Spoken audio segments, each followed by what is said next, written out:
Hey, so we're back with Kentucky Route Zero. This is actually take three of me trying to start Act 4 here, or the Act 3 to Act 4 interlude. Tried to do this last Friday and had Comcast outages twice in a row, so I have seen the first, 2 minutes of this act, or interlude sequence, uh, talking on the phone. It's kind of a cool little sequence, but didn't get further than 2 minutes. I'll chime in when we get somewhere new. Didn't add a lot of commentary last time, but just kind of recap what I know about the game so far from my notes from the end of the previous episode. The basic idea: there is an evil robot skeleton whiskey distillery that people accrue debts to. You pay those debts by becoming a spooky robot skeleton slave person. Conway, one of the protagonists, there are several, has accrued such a debt by taking a tour to fix a computer and by drinking whiskey despite being a non drinking alcoholic. It made as much sense several months ago as it makes today. This game is very surreal. Um, it would be like Eldritch horror if it was Eldritch or horror. It's neither of those two things, but it's very very bizarre. Let's go ahead and pick up from where we left off. I think we just do continue, and I should be able to select Act 3 interlude. I hope.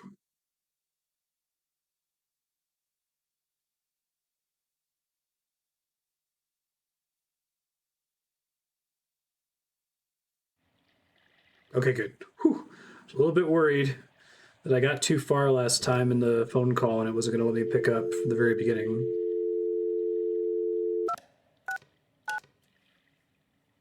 Timer here.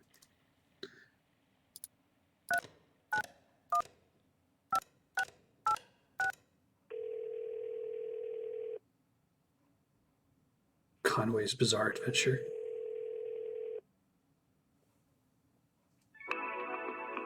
JoJo's downright straightforward compared to this.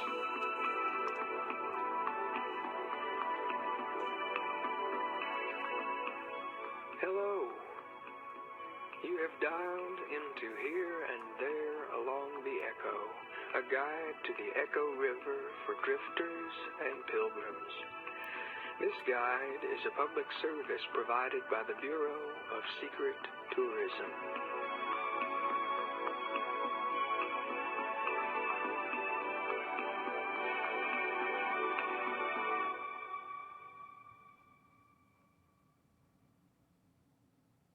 For a menu of our resources, press 1.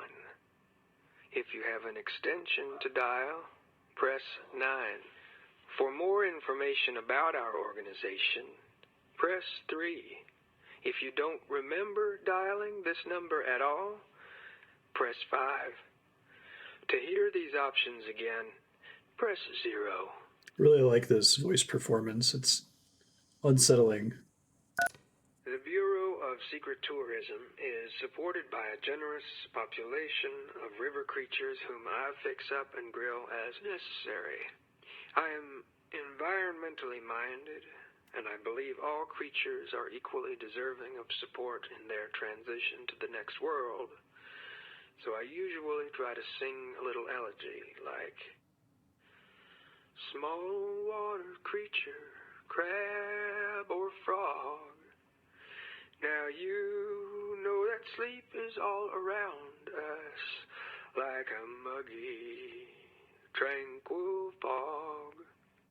Something like that. It's easier to come up with these songs when I'm hungry in a sort of transcendental fasting state, but I've actually just had breakfast. A debt of gratitude is also owed to the Bureau of Reclaimed Spaces, who unselfishly and unknowingly donates this here telephone line for the purpose of this here informational resource. You can always find the latest secret tourism literature in any of our unmarked kiosks or any other old place it happens to lay. That's all I have to say about that. Any other old Hey, place? do me a favor. When you get a chance, call us back at extension 1928. 1928. You can press 0 now to go back to the main menu.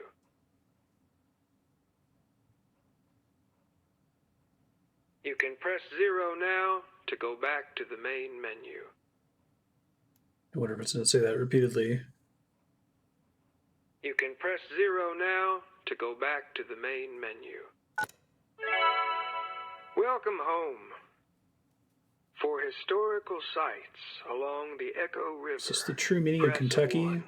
Oh, this is a different For menu a now. guide to the river's flora and fauna, press 2. This is where we crashed last time. For help or stream went identifying down. an unfamiliar sound, press 3. If you're holding a snake right now, press 4. To hear these options again, press 0.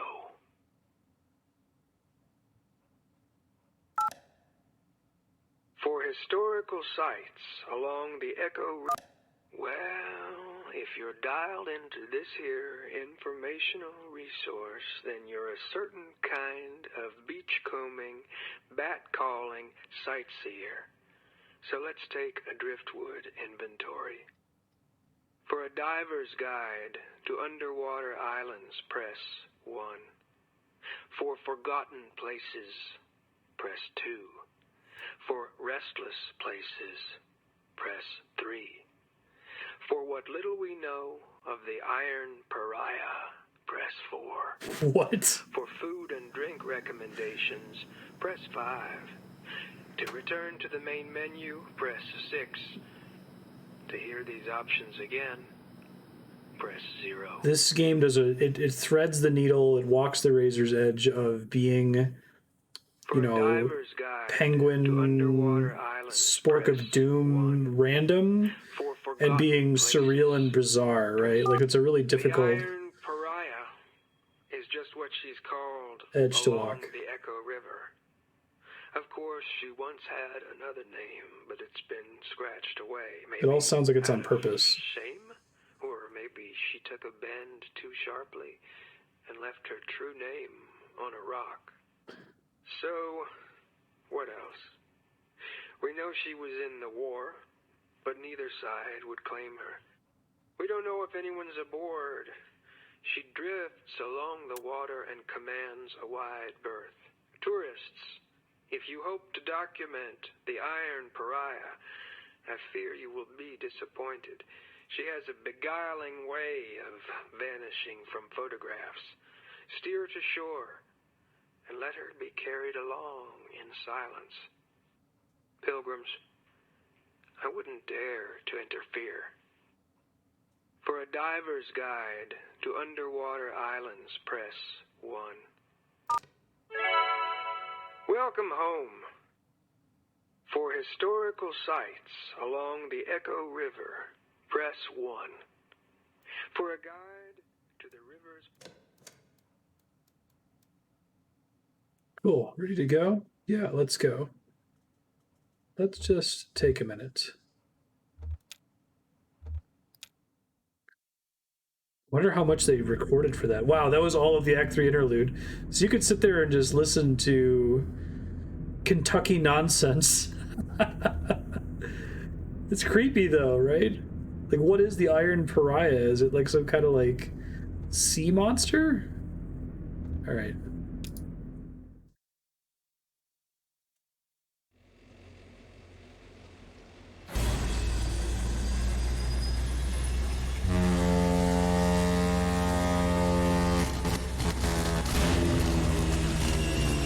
The end made it sound like it was a creature. You know?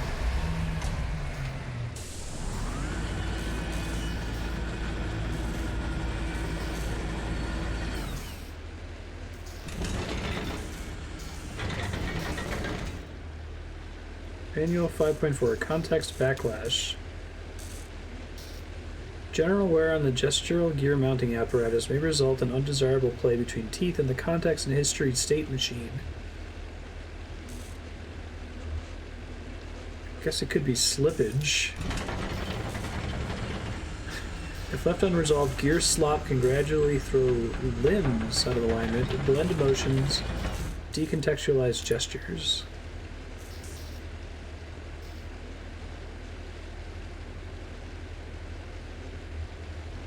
Troubleshooting, okay.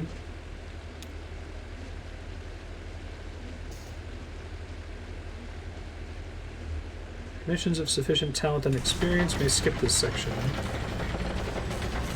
General troubleshooting techniques include leaving it alone, then returning later until the hue becomes apparent, pretending not to notice the problem, or hammering with something plastic.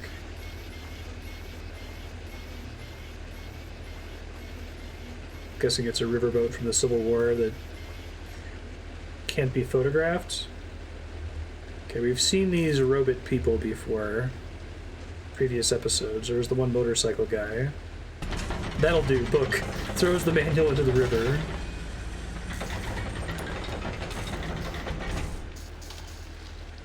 My savior. Oh, it's the same June bug from before.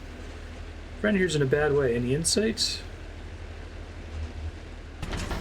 Try to stay clear of high voltage these days.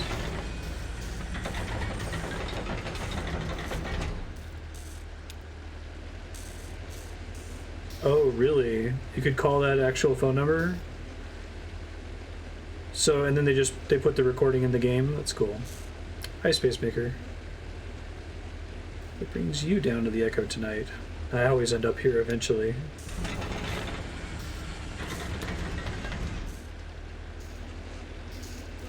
This whole game, it kind of has an extended ARG feel to it. You been there? The Zero?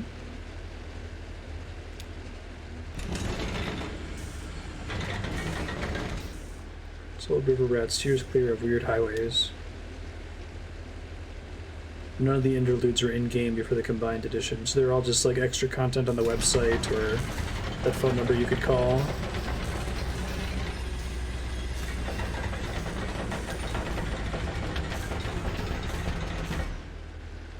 Like I said, tonally this game reminds me the most of Super Brothers Sword and Sorcery.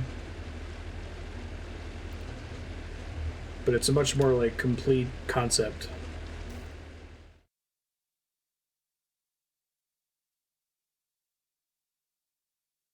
Nice space.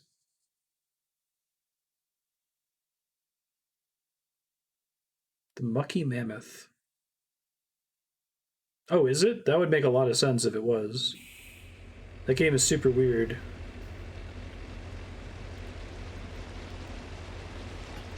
Oh, that's kind of cool.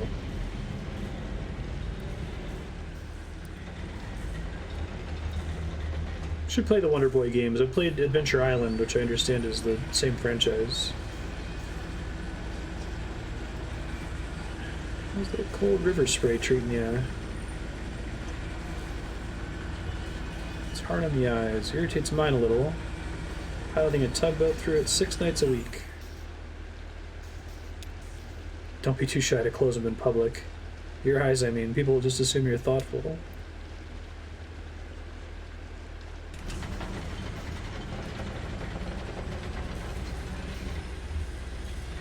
How far are we from Dogwood Drive?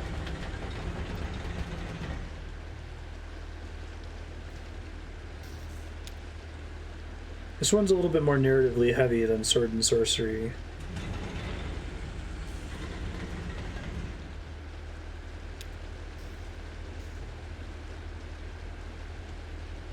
Take advantage of the amenities. Fresh air, cozy bunks, hot tea, the video room. Some interesting tapes down there.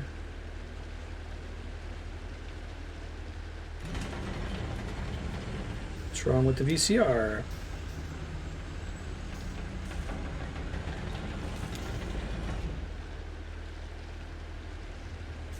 Ask Will how the repairs are going.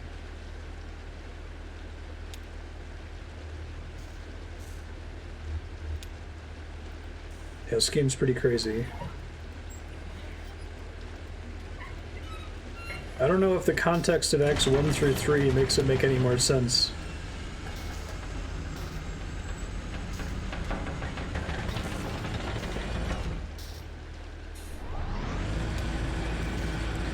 Will. Orion mold and whiskey fed. Oh. Wet gears. Wet gears? I do like how it keeps changing who you're giving dialogue options to, even in the same scene. You constantly, it's a first person omniscience? No. It's a weird perspective style. Because it's not like... Traditionally, if you're going to have multiple perspectives in a game like this, you might hop them for long stretches at a time, but at any given line, in any given conversation, in any scene in this game, you might randomly be giving an input for any of the characters that are in that scene. And they won't hold it indefinitely.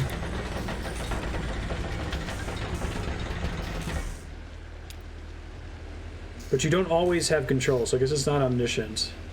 Sometimes other characters say things without you prompting them, like Will is doing here. What's your story, Will? To listen to him, I like to tell him that I don't have one of my own. I also don't have a permanent address or a pickup truck or any change of clothes.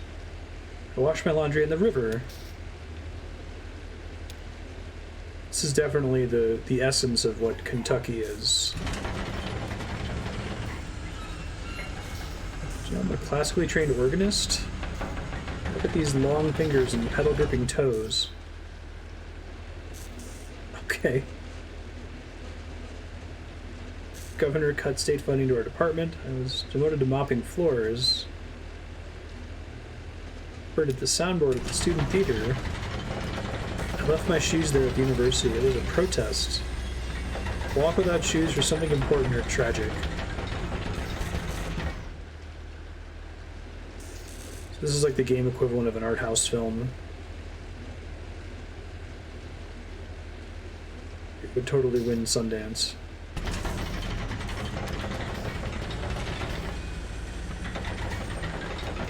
I do like how parts of this game there's like this really subtle, slow zoom out or zoom in. I think there's certain dialogue lines that are flagging it to happen. Hey, thank you, book club. You don't have to run right away. What have you been playing? What's been? Hooray! See ya. Glad you enjoyed Crosscode. This is fun so far. Oh boy. Not looking forward to Assassin's Creed 1 one of these days.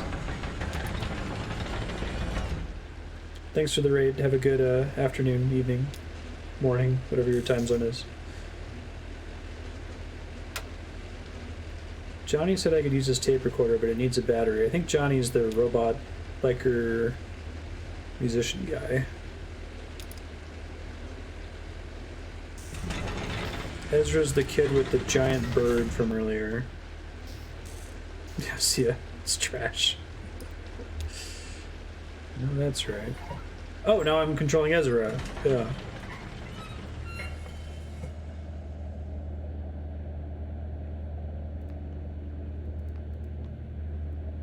Musicians. Really? You were entranced. You don't remember this? We've all seen a lot of concerts. His tape machine broke or something. It got cosmic. Yeah, there's a really cool concert sequence. I think it was in episode 3 of this game.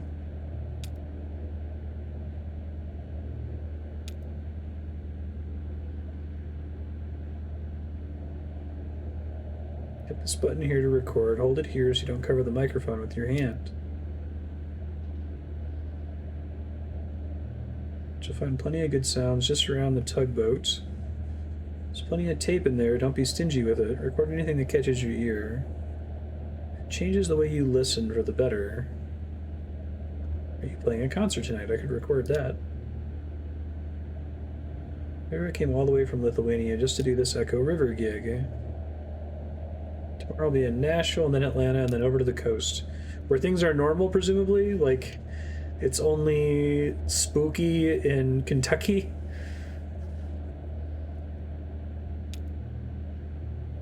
I imagine this is a fun game to play actively in the community as the episodes are being released. Like, it's kind of got that Westworld quality of wanting to theorize, like, what the fuck is going on? Like, supposed to meet a lady there to look at the old engine parts about 3 hours ago.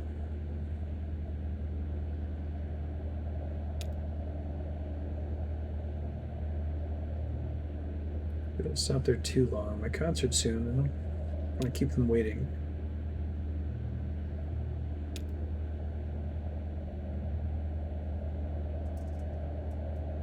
Give that tape recorder a try. See if that cat has anything he wants to say. I often use found sounds in my music. If you find interesting sounds, you can help me out. That was a new icon for recording things.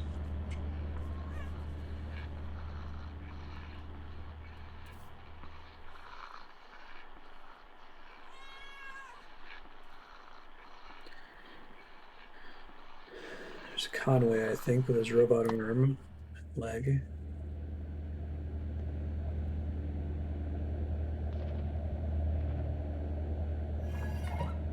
Switching to being in control of him now. This is our third or fourth perspective for the chapter.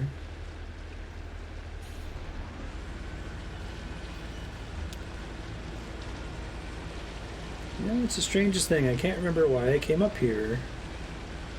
Oh, but I'm actually controlling Shannon.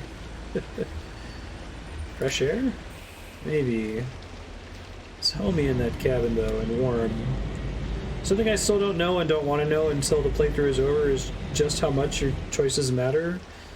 Like, the game does a pretty good job of fooling you into thinking your choices matter and adjust the trajectory of the game, but I assume that every episode has the same content and that you generally go to the same places.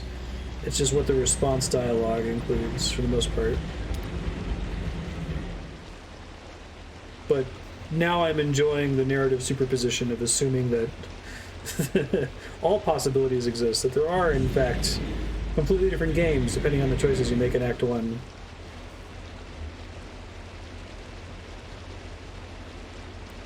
You go into the kitchen for something. As soon as you pass from one room to the other, you forget what you wanted.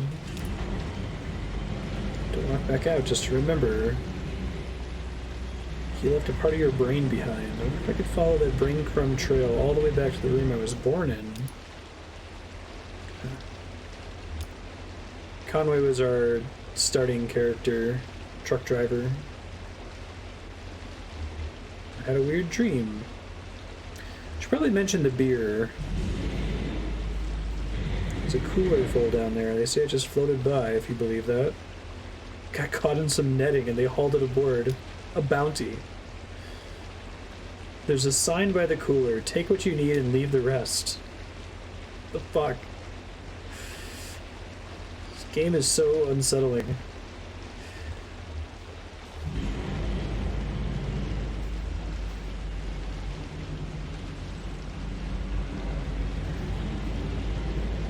The Mammoth Boat's new to episode 4. Previously we were driving a truck around and watching a music concert and sitting in first person as people chatted in a bar.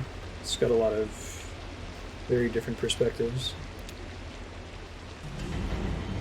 Playing a text adventure on an in-game computer.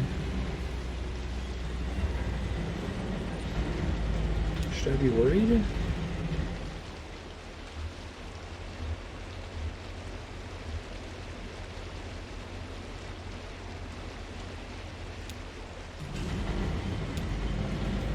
Good for Ezra. Ezra's the kid with the tape recorder.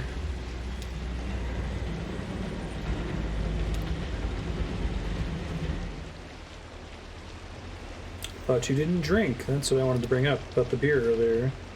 I didn't. I did, and then I didn't, and then I did again. That's how it goes. I drift out. Finally wind up back at Lisette's with my head between my legs saying never again.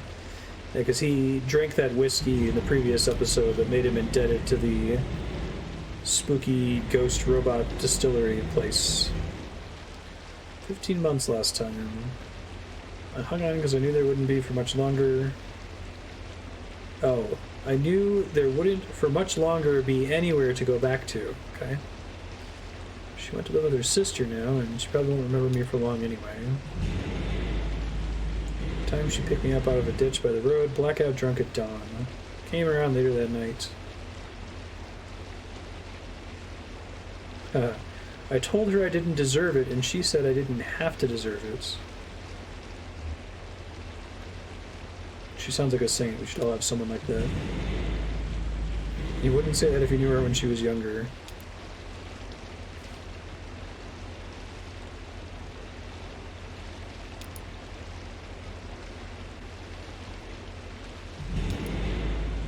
Gotta repay my debts.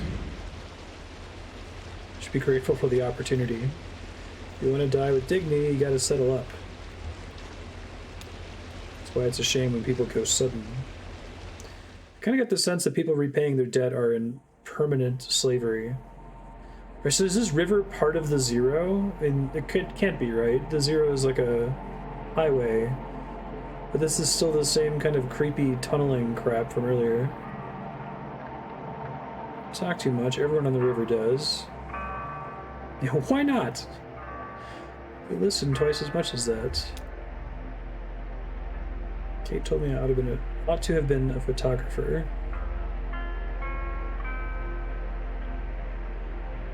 I need to slow down reading in this. I tend to read faster than I can talk, and I can usually get the key information that way, but they phrase things strangely in this, and I stumble over it. You have an uncanny way of having been in the place at the time the thing happened there, and that's the hardest part of taking a photograph anyway. Nice of her to say, but it isn't true. I just about every story on the river. Most have picked up second, third, or fourth hand. I know what you're going to ask. I'm going to answer it. I'm sure they're all true. The story gets more true as it's tossed around from brain to brain. And the community brings their insight to bear on the brittle facts of experience. Big fish. There's a few Echo River stories I witnessed directly. I kind of like how this gradually faded out from that tunnel from earlier. I saw that big owl. Was there when the old train station flooded. I saw the ghost of Stephen Bishop brew up a batch of white lightning on a raft. Night when I was working on the Mucky Mammoth, we picked up a gaggle of passengers headed down to a mail drop. A pair of traveling musicians, whom I often encountered on the river. Others were strangers, young woman, small boy, an old man whose name I didn't catch. And a smelly old dog, who I think I named Blue back in episode 1. I don't actually remember. Gas station. First episode started at a gas station.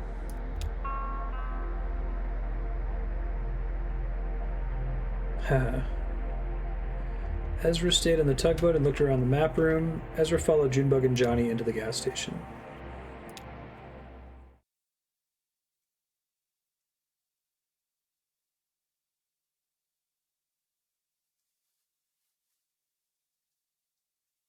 A gas station.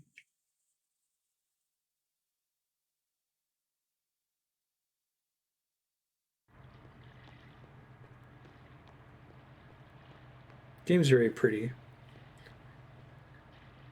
I usually find this place upriver. Okay.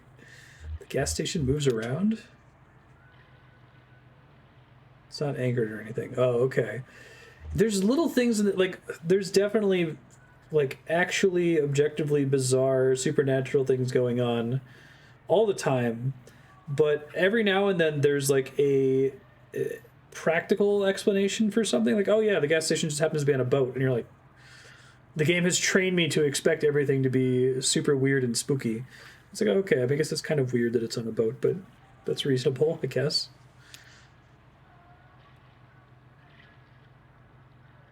Stop here once a night. Not sure it's even the same one. Doesn't have a name or anything. Never pay attention to who's behind the counter.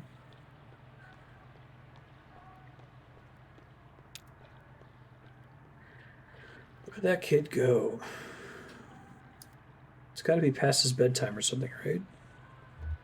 He's nocturnal.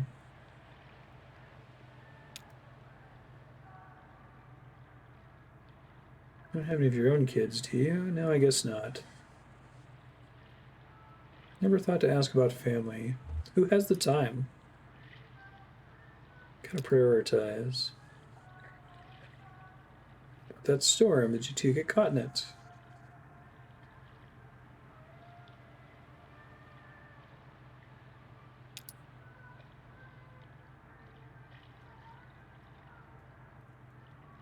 Don't mind navigating a choppy river.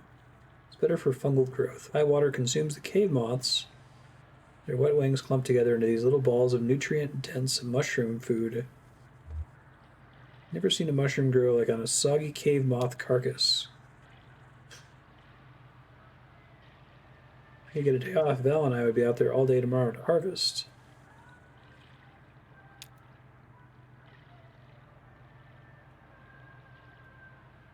Yeah, I could send Val ashore with you for a few hours. She's got a remarkable nose for mushrooms. Put a bag around her neck. Oh, is Val a pig? Guess that makes sense. Truffle hunter? Don't remember if we had heard of Val previously.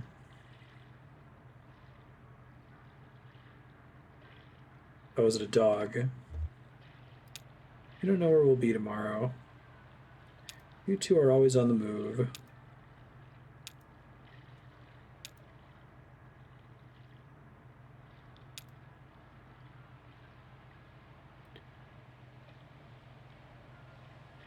Thought I'd grab some black coffee for the old man. He's looking a bit waterlogged.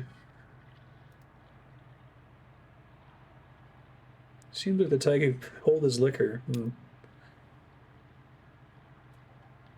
Remind the gas station attendant this fuel is on my tab. Charge to the mucky mammoth. Will wanted a scratch ticket. Okay, so am I controlling Junebug now? Yeah, okay. Looks like it.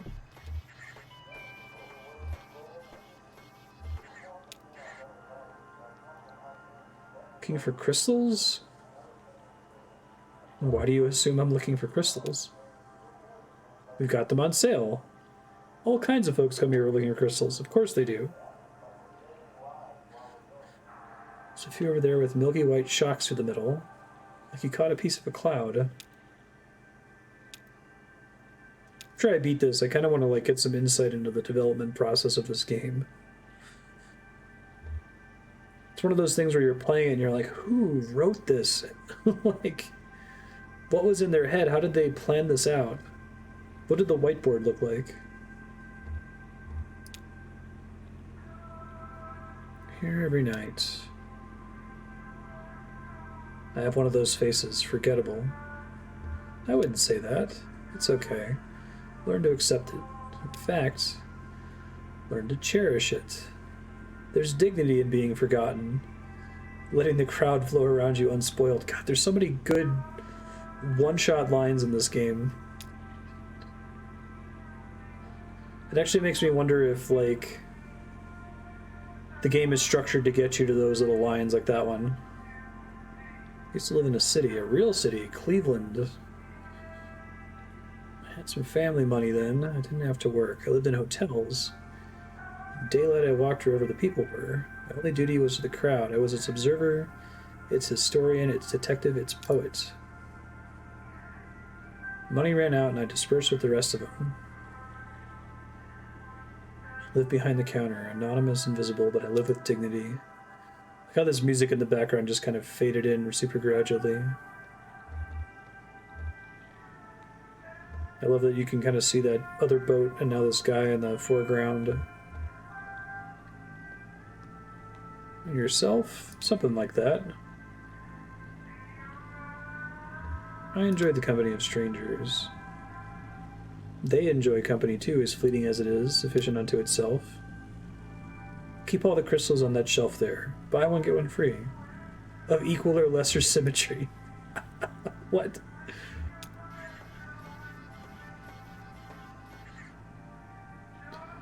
Crystals are rough, dirty. Some are damp. They must have come out of the river. That attendant is a trip.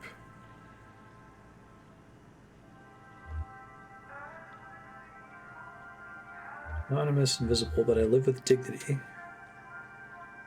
I don't think this is the same gas station attendant from the first chapter. It was a different gas station, but who knows in the Zero. Junebug tries to scrape some green algae off a larger specimen. Examining it for the kind of cloudy inner formation the attendant said was so popular. Maybe he's onto something. Just to say thank you. few numbers are woven through the algae. She's not even focusing on the crystal. What has to happen to a person to make them think that way?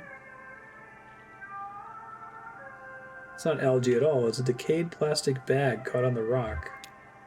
Interesting.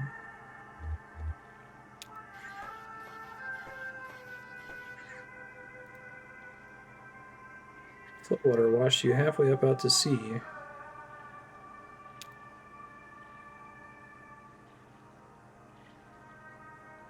What, elephant? You're no paper flower, I see that. You must be Loretta.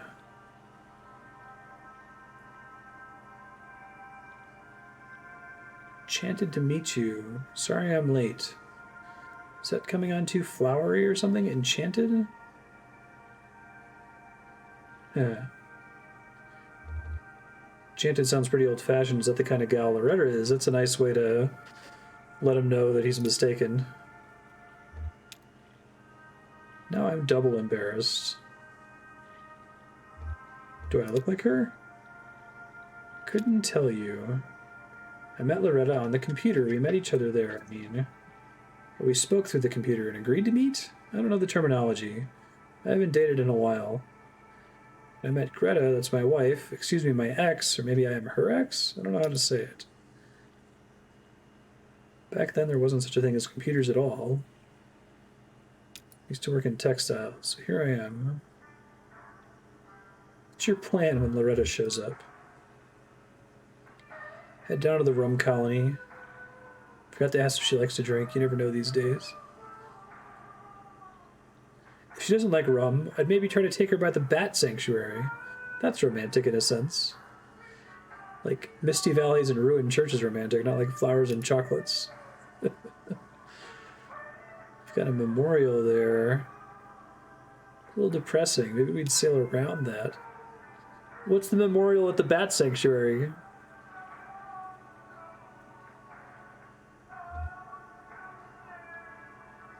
Sure, she'll understand with the weather and all.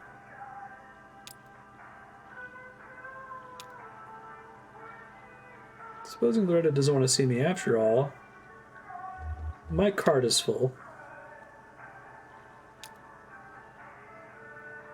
I wanted to ask you for some advice. To type up a sort of autobiography for the computer date.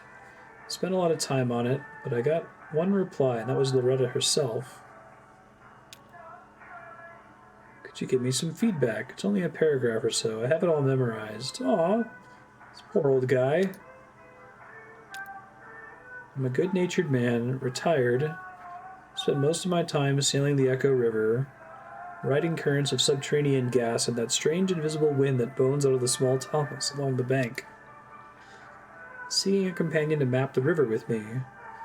I have 2 grown children, but they live far away. No goofballs.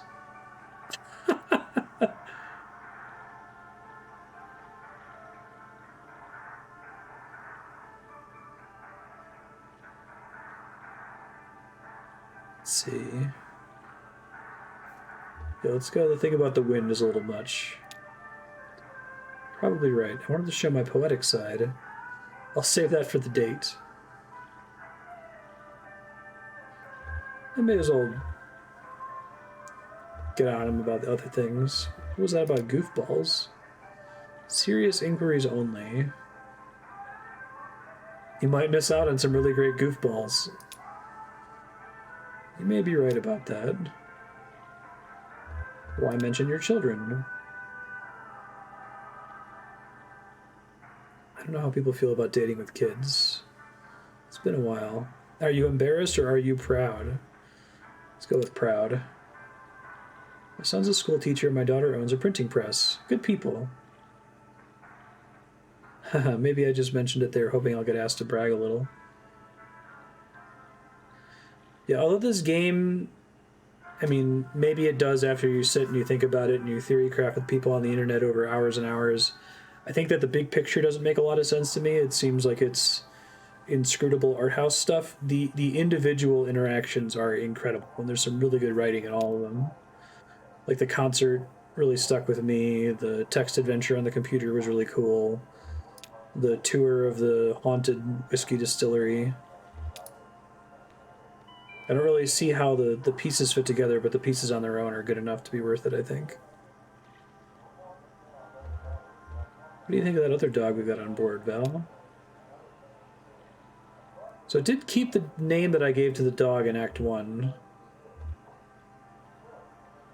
Blue came along with that old man drinking up all your beer. This is Johnny out here talking to this dog in the bottom. A little worried about that guy. Good thing he seemed to be traveling with friends. Would you like to ride with us for a day? Guess you'd miss Kate, even just for a day. Nice to think about, though.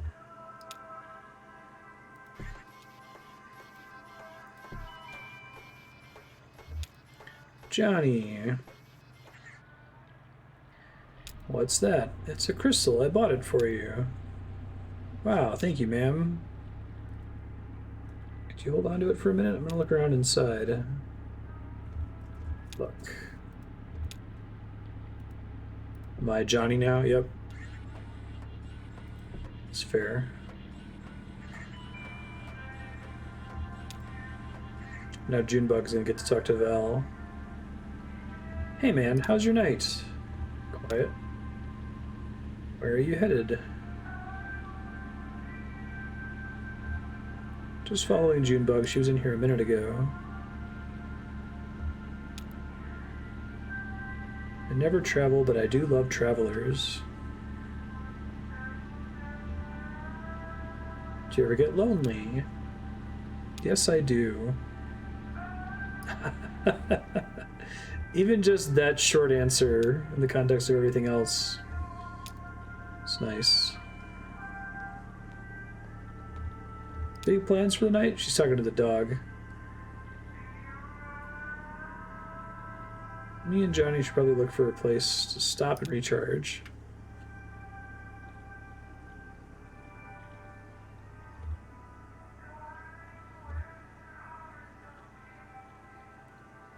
Maybe that'll be the same place the rest of our little one-night crew ends up. Al, new gas station. Glory, it is good to be among friends.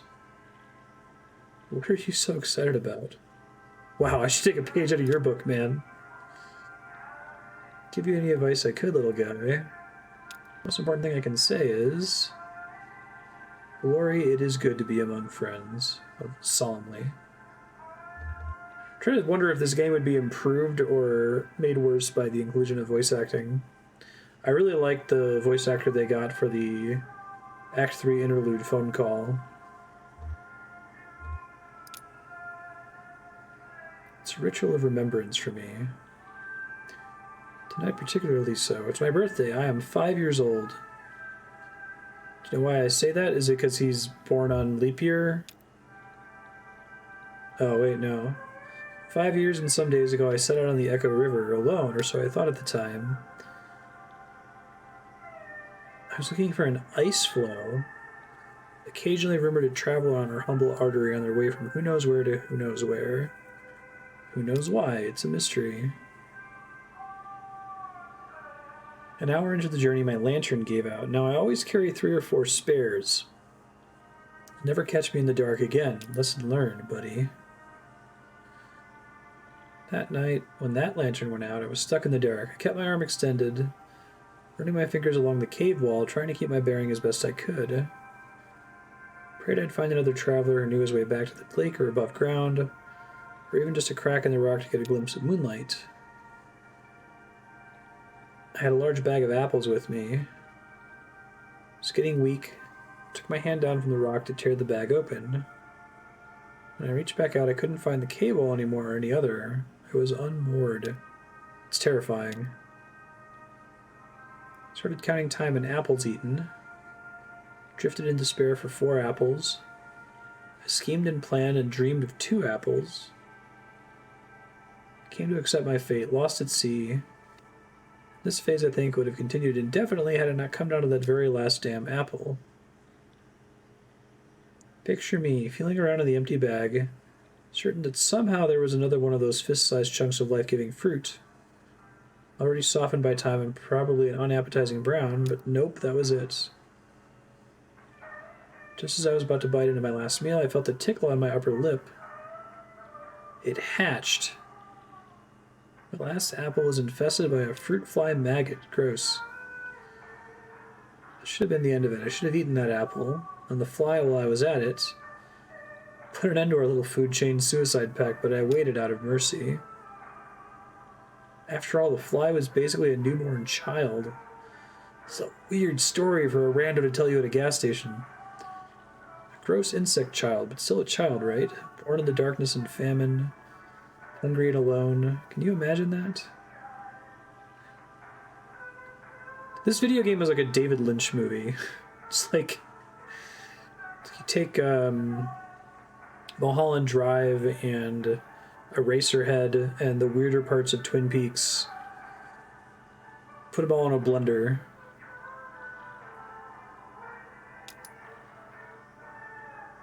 It's hard to get depressed just thinking about it all. Worked out a thick tear, I'm not ashamed to say. The fly landed on my cheek, right under my left eye, right on that salty teardrop, and then, blinding glory, his ass lit up like a candle. It wasn't a fly, it was a lightning bug.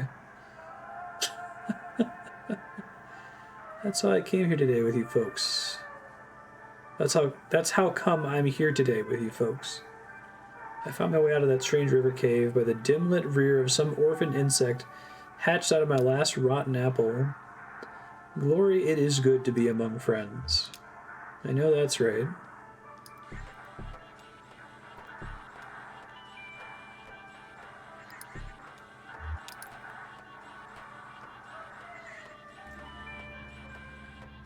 This game was on iOS as well, I assume.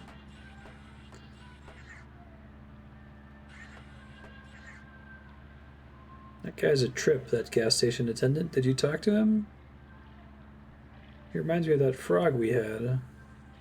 I thought it was a toad. Oh, is there a difference?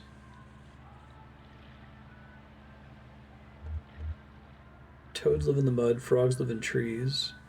Toads have warts. Huh, I never knew. You seem more like a cat to me. I can see that too. Aloof. Strangely chatty. Maybe we should pick up another one. A frog, a cat, an iguana, or something. Maybe a third person to travel with?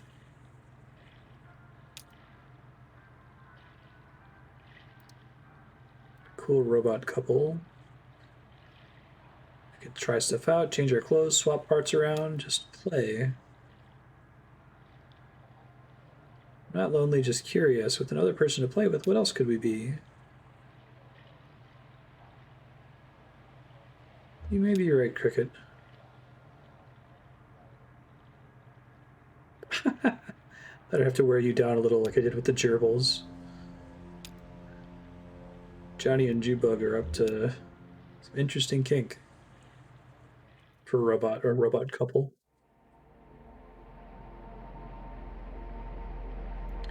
See that small brick building? It used to be an upholstery shop. Now it's inhabited by a skilled taxidermist. Didn't see as much business when it was an upholstery shop. That's weird. Okay. The old shop's name has been lost to time and weather. This was decades ago. The only trace of it now is the grade frame of an old sign behind the new lettering, which now reads, Trapper, Stalker, and Sportsman. No specimen too exotic, no arrangement too fanciful. Some of the upholstery equipment's there too.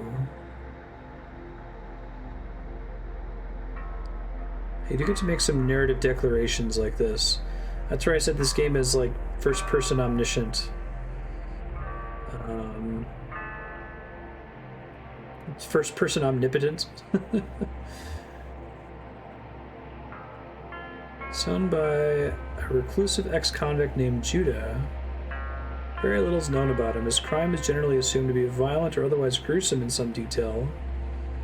Of course, that's all speculation and probably comes from his association with the taxidermy business. Even though he never so much as skins a squirrel, he's more like a silent partner. Jude is old, keeps to himself. Consensus seems to be that he's paid his debt to society, whatever that debt may have been. Interesting.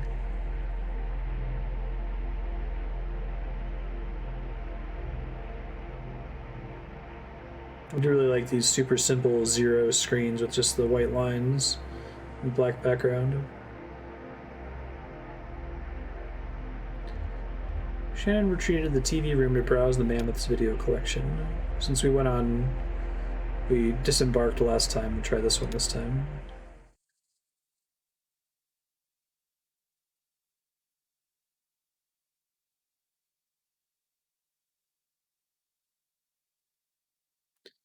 The Bucky Mammoth.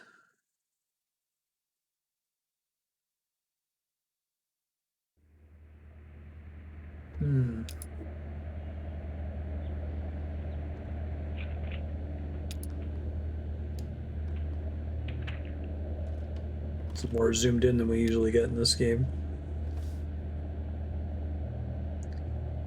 Shelves are full of dusty tapes. Some have been relabeled several times, the stickers piling up thick on their spines. It's another thing where it's like, try to think about planning out this game, right? Like, such a neat little narrative detail. How about funeral thing?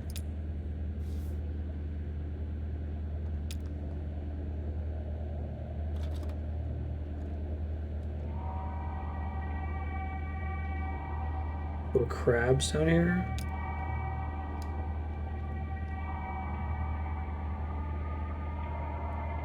Elderly couple sit on folding chairs in the middle of a TV studio. Undecorated except for a funereal lily and a thin blue vase on the table. Lights are too dim to make out their features. Gloria B. of Munfordville passed away on Monday at her residence. Survivors include her children, Dakota, Montana, Minnesota, and Bobby, all of Munfordville. Memorial service will be held at 7 p.m. Thursday. Cremation to follow. She never knew Gloria. He thinks he may have heard the name, wondering aloud if she ever worked at a cafe down there in Mumfordville. The woman who ran that place was once called Gloria, or maybe still is. I take a call. Someone who knew Gloria B., if not very well. The caller once installed a satellite dish at Gloria's house. A 900 square foot ranch-style home on 2 acres at a dead end. I bet that sounds like Kentucky. The caller mounted the ladder up to Gloria's roof. She slid open her window and tugged urgently at his pant leg. He followed her gaze behind the house to 2 wild turkeys picking through the weeds. Gloria and the caller watched, silent and still, as the huge birds foraged obliviously into the trees. Sad.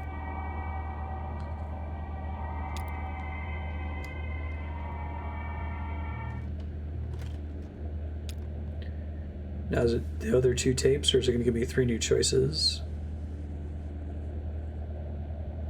Art thing, triple question mark.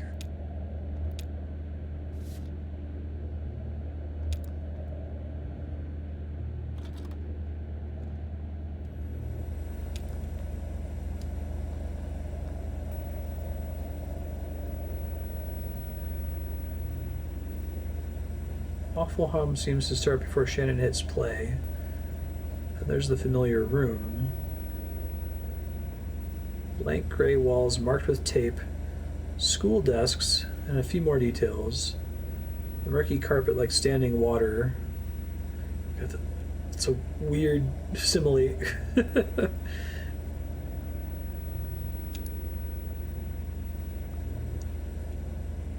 Weaver looking serenely at the camera. She starts speaking and ends before there's no sound but the hum. Shannon finds Weaver's words coming back to her, and they appear in captions on the screen. This is the same font effect, or it's a similar font effect at least, that they use for the Zero. Male school and these magnificent, tragic horses. Go underground as deep as you can go. The air is cool and the earth is damp. When you close your eyes, you're surrounded by the dead.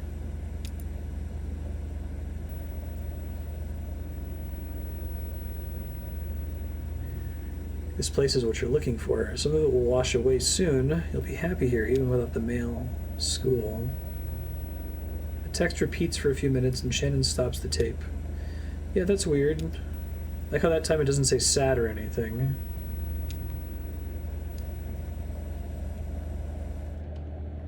We're getting the slow zoom over here.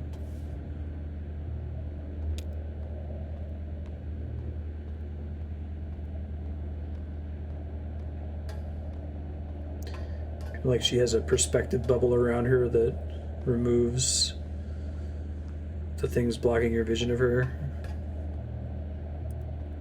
It's a nice touch. It's Will and Kate. No, it was only a few notes. Slow and sad, like funeral music, you know? I don't remember it being sad, just simple and unburdened. Maybe that's what funeral music sounds like to me, unburdened. Kate and I were trying to remember the Mammoth song. Neither of us have heard it for years. Will just found the mechanism in the mammoth's belly. Hidden in gritty matted fur. This is another thing where it's like there's definitely supernatural Twin Peaks weirdness going on in this universe, but then there's also stuff that like seems like it's bizarre and supernatural, and then it's just weird. Just like normally weird. Like, okay, the boat has a big robot mammoth on it. It's just a normal robot mammoth. It's not like a hallucination or something.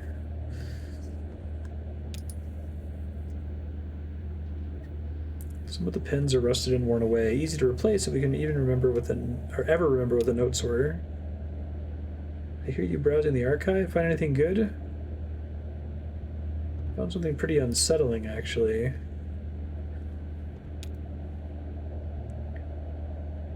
These all be movies. I like nature documentaries especially. The people left home movies or art videos they'd made. That damn VCR devours anything you leave in it. It switches into record mode at random. Picks up whatever's coming in over the antenna. Community television station. They've got that show with the gentleman playing banjo in his birthday suit. I'm sure you've seen it. I don't think that's come up yet. There's no tape in the machine. When it starts recording, it'll make this awful sound.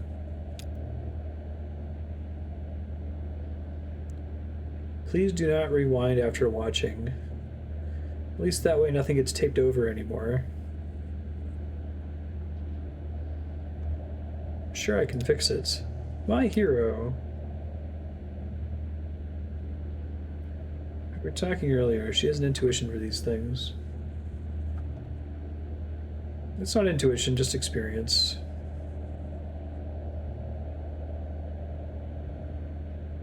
Dashiell did a lot of volunteer work for WEVP in the early days.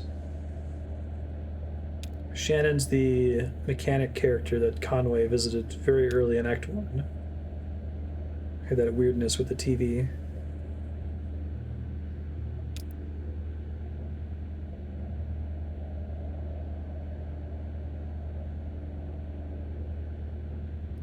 Stopping at the telephone exchange again shortly to deliver their mail and pick up their trash.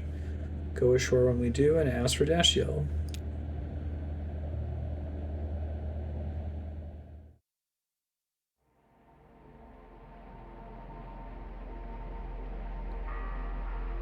Rarely miss a chance to lounge on the beach around the rum colony. I do enjoy a drink, though I don't find their signature liquor suits me. I'd like to stay aboard and shoot the breeze with Kate over some mineral water. Still, I heard reports. She booked us an appointment but didn't seem perturbed. Ezra told me about the dark corners. Let's focus on Conway. I'm very alarmed by his taking up alcohol again.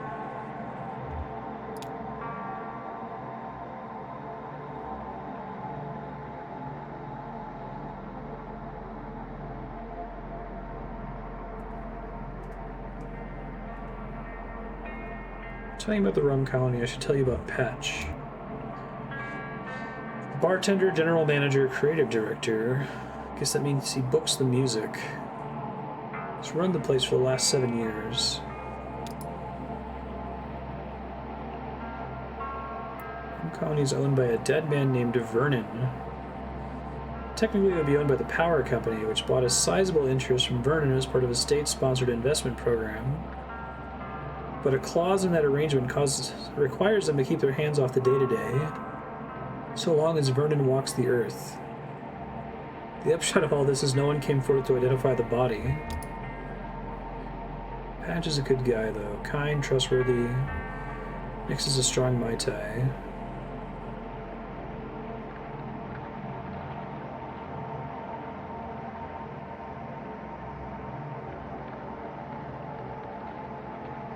Even just the animation in these sequences seems really purposeful. And they probably could have done it with less polish.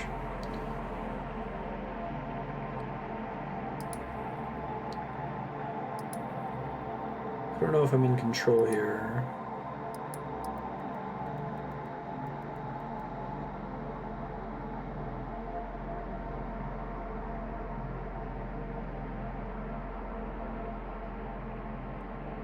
Valkyrie in blue, lounge below deck.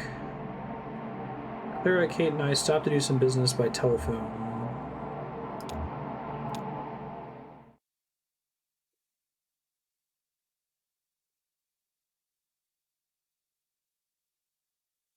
I think all the scenes you're not doing are still happening.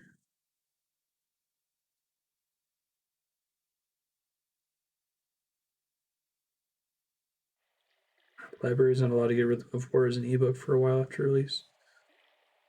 I haven't heard of it. I'm gonna be here for a minute. We have a few calls to make. What are you gonna do? Love the phone call boat.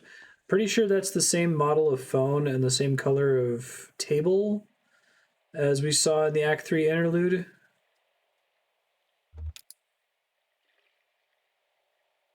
To explain why you're like calling what if you're holding a snake, press 5. Back when I was driving long hauls, it's the real big trucks now. Sometimes wouldn't leave the cab but to pump gas. Took my meals in there, slept in there, changed my socks in there, you know, the whole thing.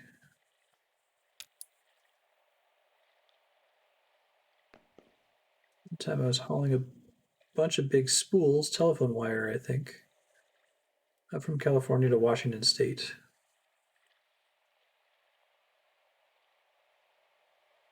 Oh, it's a Brandon Sanderson book. Okay.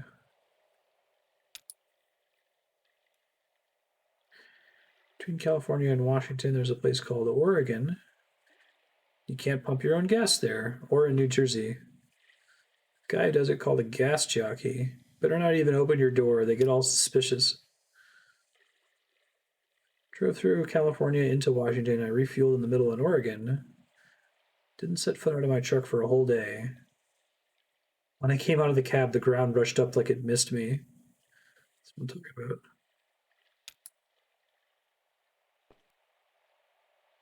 Oh, dang, Leon, yeah. It's important to take breaks, watch your step getting out of a truck. You can't pump your own gas in Oregon. I think it's important to take breaks. Exactly. Don't forget that, and don't say I never taught you anything. Oh, he's got a lay now. That must have been at the rum colony scene that we didn't see. Let's see if I can find any of the good stuff stashed in the spice cabinet.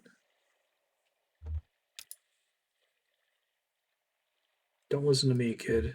Yeah. Poor Conway. He is Off the wagon. What? Oh, he's just swimming back to the main boat. Okay.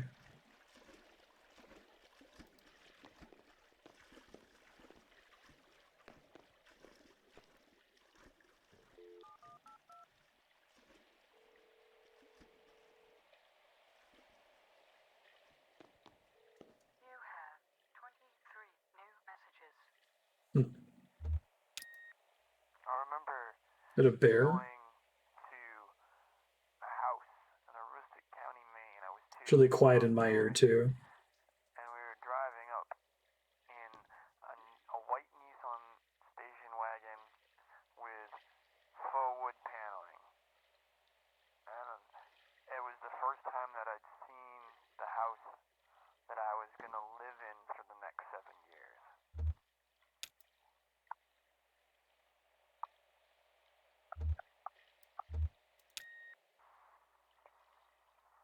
Being washed in the bathroom sink. That's the whole message. Perfect. Makes sense. I was just parking my car. I had to parallel park it. The street that I live on was full, but there was a no. But it just got cold today for like the first time in a long time. So Try to turn this I up had for the this part heat only. on. And whenever you have the heat on in an old car, it definitely smells a certain way. It smells kind of like, it almost smells, you can like smell that it's hot, and you can feel it too, but the smell that it is like from the car itself, like from the engine. And there's been a lot of smoking going on in that car, so it's not exactly a pleasant smell, but it's definitely strong and it's definitely there. And with the windows down, you can also smell that it's cold. So you get both. And that feeling together is super familiar if you've been in old cars a lot. Anyway, I was parking and I had to go in and out about it like 3 times, but when I finally finished parking, it was like perfect. Both wheels against the curb, and that's when I had like the double memory. When I first learned how to drive, my mom taught me how to parallel park. And she told me the story about when her dad, who was a motorcycle cop, taught her how to parallel park. And every time she parallel parked, he would take out a dime, and if he could fit the dime between the wheel of her car and the curve of the street,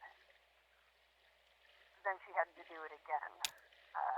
She didn't do that for me, but every time that I got upset about having to do it again, she would tell me that at least I didn't have to be a dime's distance away from the curb. I learned how to drive in the fall, and I got that snow a lot during that time. I don't know when my mom learned to drive. I love how the second message was a single line and this one was multiple paragraphs. Is that a thing? Like, don't think I was ever taught when parallel parking that you should park as close to the curb as possible. Oh, probably going to school. I can't sleep because the trees are scraping against my window, and it reminds me of a tongue scraping against my skin. Sounds like the same voice actor that did the interlude. What? I'm about to cross an ocean. I worry about my dog. Can't sleep anywhere near a place. The gas is sold. Not when it's being sold, but when it's not being sold. It was tough to hold on to this thing, but yeah, my hands are pretty damp. It's more important in older East Coast cities that have thinner roads in the Midwest.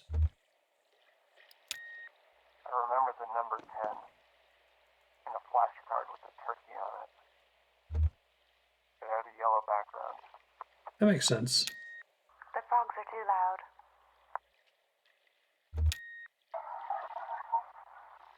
I'm only listening to all these. I feel like there has to be something for listening to all 23. Not a whole lot. I guess I was walking. I was in a stroller in Treetop Park in Florida. My mother accidentally pushed me into a spider web. I freaked out a lot. I think that's the first thing I remember. We were sent for. These are so, like, I have to wonder, were these submitted by people? This game wasn't kickstarted, right? I keep hearing these noises whenever I close my eyes. It's like bells ringing.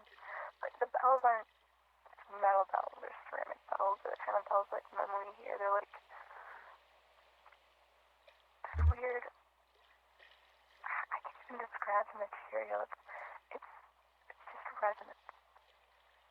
Just ringing resonant. And as soon as I open my eyes again, there's nothing. I remember driving across an old dirt road.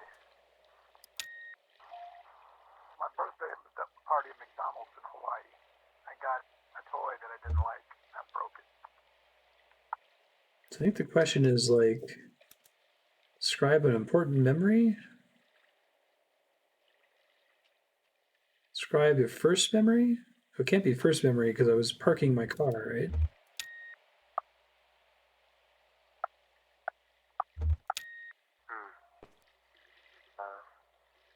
Getting caught next in the jungle gym. I was crying so that monster truck rally that my parents to take me out. And they missed it. One of those two.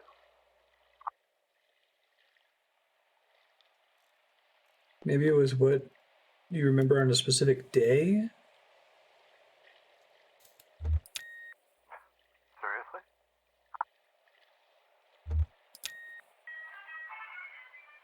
Retreating music. Whether I wear boots or sneakers, my feet always feel damp. Cold and damp. Because they're not all about a memory. Well, I was hoping that you'd be able to tell me why I can't sleep. It seems like it's been a long time, and it seems like it's been it's time to sleep now. End of new messages. Hey, we made it. That was bizarre. We got to see that split screen of the bear. Don't you go diving in too? It's actually really cold and kind of dangerous. Did he say where he was going? He's looking for the good stuff. I see. He's still thirsty. Kate keeps some diet soda in the broom closet. You didn't hear it from me. It's next to the bleach. Bring a flashlight. I don't think that's what he's looking for. Any important messages? Every single one. My God.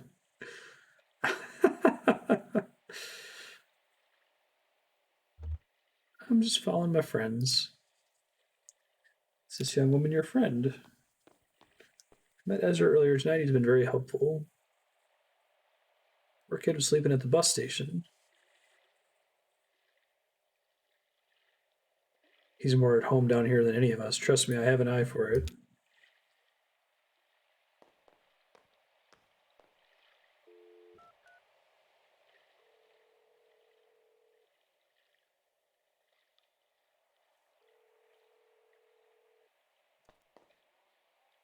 Kate, thanks for calling.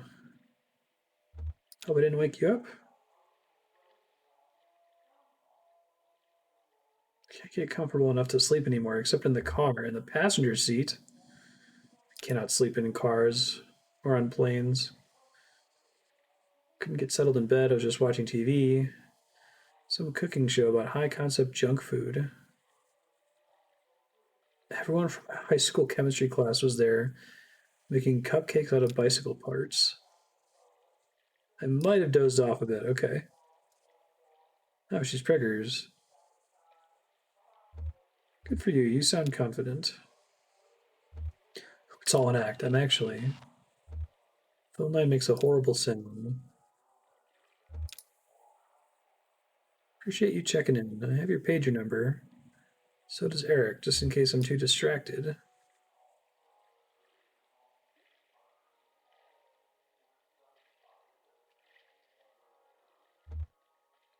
Oof. Oof. Lichen oil, I guess. Maybe I'll just chew on some ice. It's a cool way to give you some background on these characters. Birth doula. It's like a nurse, right? Have any formal medical training or licensing, just a lot of experience. Huh. Most women who hire me want someone in the delivery room who doesn't treat childbirth like some kind of disease to be cured.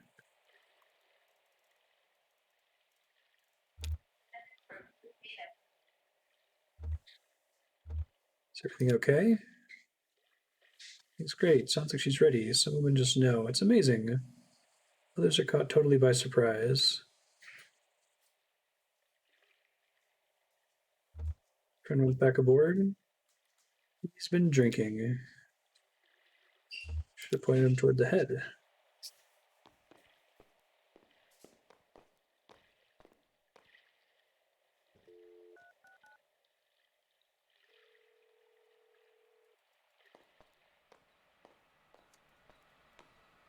Glad you phoned. I was just thinking of you.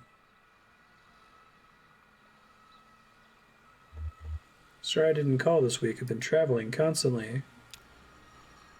Visited the hospital. I went to visit Uncle Andreas. They moved him. He's in a hospice care facility run by an old Polish nun.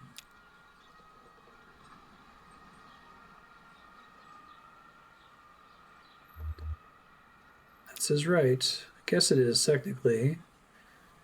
I don't think it's really what he wants. If you came to visit, he would see you.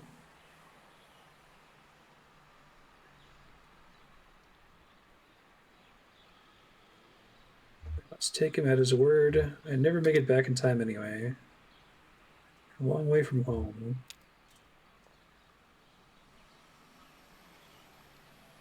Hope the tour is going well. Love you. Be careful.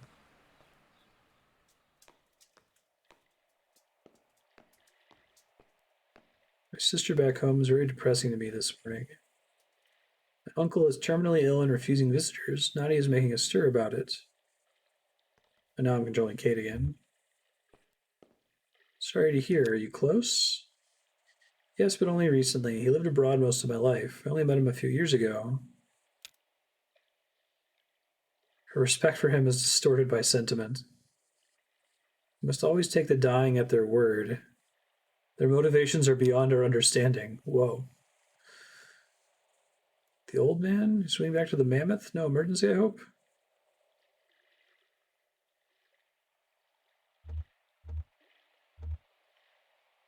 There's paper. It's been a busy night. He's writing a letter? I hadn't heard that euphemism. Must be Lithuanian. Hey, Brandon was the guy we met on here. He was already on the phone. We've been to the Bureau of Reclaimed Spaces. They were on the phone call, too. Can't get a hold of your ride? My mom usually picks me up from work, but I got wrapped up in a card game and didn't call her in time. Must have been quite a card game. Did you win anything? It's a variant of solitaire. I designed it myself. I'll just hang out and read or something until it's time to head back to work. You guys are traveling with that old guy, right? With the leg? Is he okay? I saw him earlier tonight. Oh, this guy was there. Interesting. Bit it on the staircase. He's been drinking a bit. You know how it is. Have to be to dive into the echo like that. I thought Brandon was about to join us. There's a chance for more discussion there.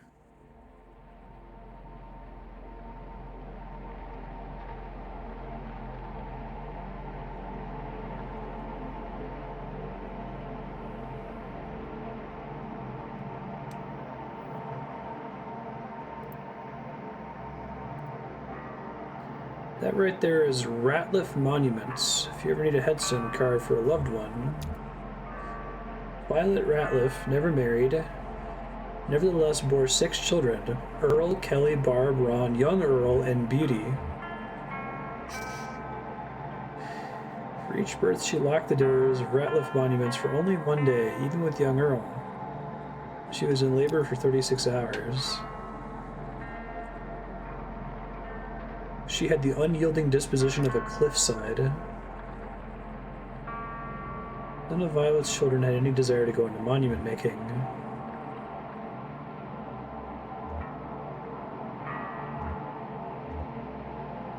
Beauty thought it was all a bit ghoulish. Some truth to that, very little demand for monuments of the living, after all. The run of the shop fell at last to young Earl, the only Ratliff still at home when his mother finally passed at 82, and who then had the honor of engraving her headstone. He's done well for the most part. The shop was damaged in a flood several years ago. The showcase, a mock cemetery out front, was mostly washed away. Stone monuments bobbing violently in the first torrents of the flood eventually sank and spread along the channel bottom downriver.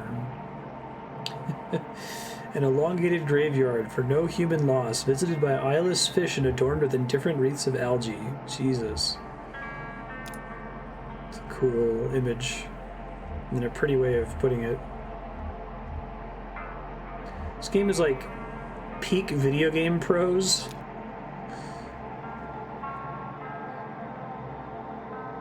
Young Earl is the last of his short line. Professionally, there's nobody around qualified to carve his monument, so he's already claimed one of those at the bottom of the river for himself. That's why I'm not sure if it would be enhanced or detracted from if it had voice acting for all of its text.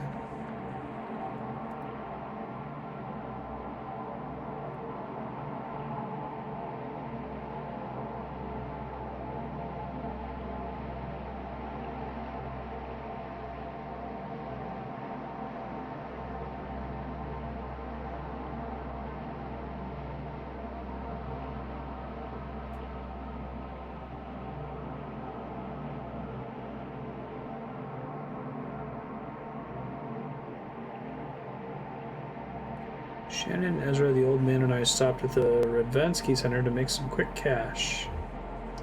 See, Ezra taught us a card game. We've been alternating getting off the boat and staying on the boat.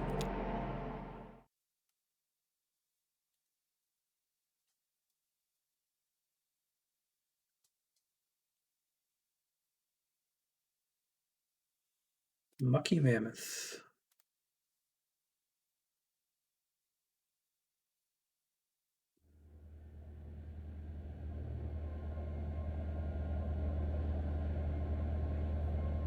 Vera draws a card. 3 deep breaths, 8 white doves, 5 slow hours.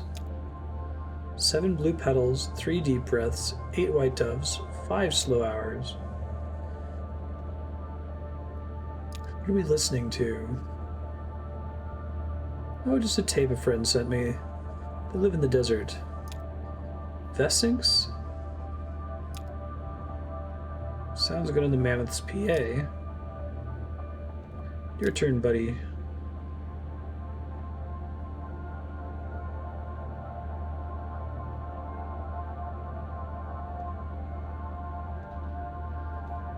Oh, they're asking you to select something when you have no idea how this card game works. Let's do the 8 deep breaths. Oh no, it was 7-3-8. Beaten at your own game.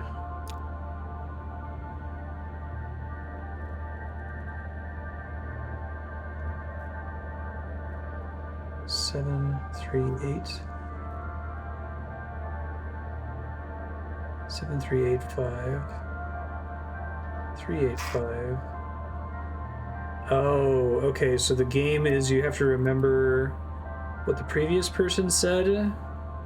So 385, 7385, 97385. It's a hard game, that's why I like it.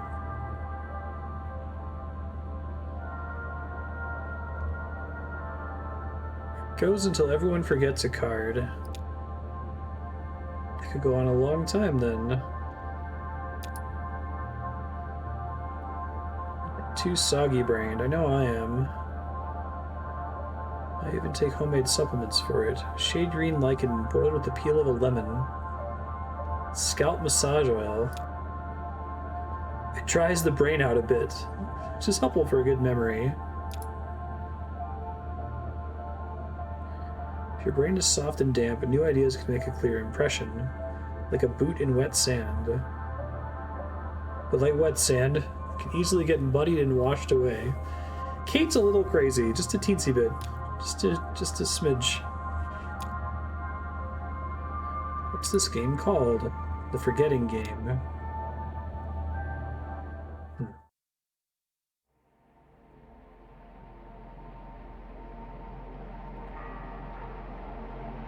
Kate likes to give her passengers the opportunity to make some floating around money. The lab pays cash in small envelopes upon completion of their little gauntlet of non-invasive tests. Oh, I bet the test would have been interesting. I think they're studying, I don't remember. The mammoth also collects their trash, mostly shredded paper. But Kate says once they left half a vending machine on the dock. Nobody seemed too interested in the lab stop that night. They stayed aboard and played a card game. I read a book. Let me tell you about it. It takes place in a castle. It's a historic landmark being maintained by a bunch of college kids and aging social misfits. The main characters work in the gift shop. Their co-workers, Mimi and Jen. Mimi's older than Jen. They seem to be at the same point in their lives. They like their work. They have a playfully antagonistic relationship with their boss. Actually, I only read a bit from the middle.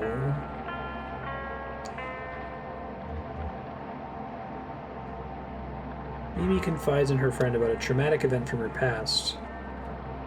I don't know what the event was exactly. I guess I would know if I'd started at the beginning like the writer probably meant me to. What? I never found that way of reading suited me well. Death of a loved one, I think. Something like that. My life's work as the Echo River's premier anecdotalist, I've always found that a carefully excerpted moment is more powerful than any epic history. That's so weird, okay. That's my excuse for reading books from the inside out. Stop there, my eyelids are getting heavy. We were headed back to the lake and had a chance encounter with the Iron Pariah. Which, I wonder if we're running into that because of a choice in the interlude, or if the interlude just mentions basically everything that could happen. We've had that happen before, where we did something in the interlude that then ended up being important in the chapter itself.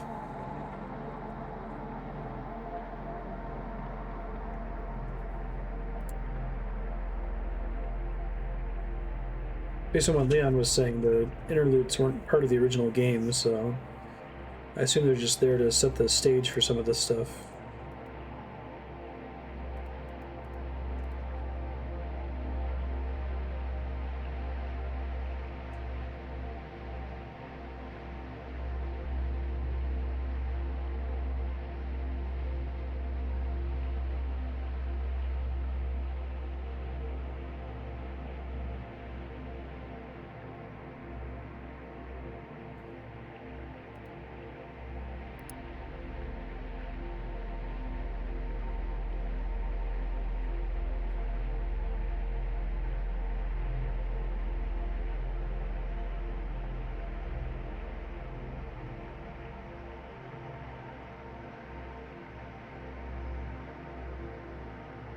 Like, this whole game taking place at night really adds to the...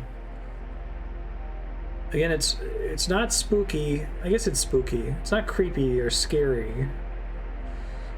I keep looking for this word that's not quite either of those. It's not the same kind of feeling from McWorry and the Will o' the Wisps.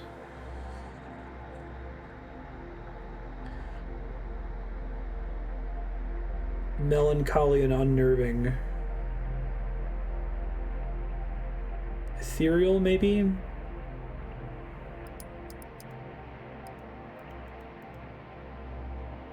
I don't think I can click anything here.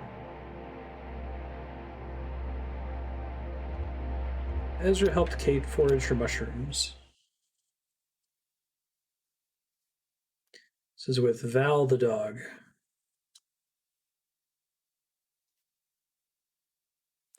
A grove.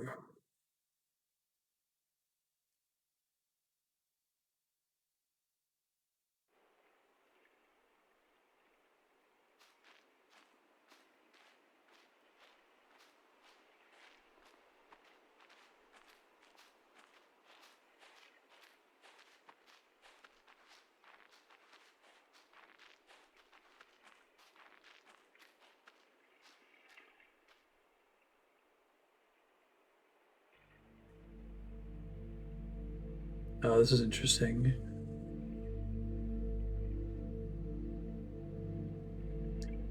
Okay, we got split.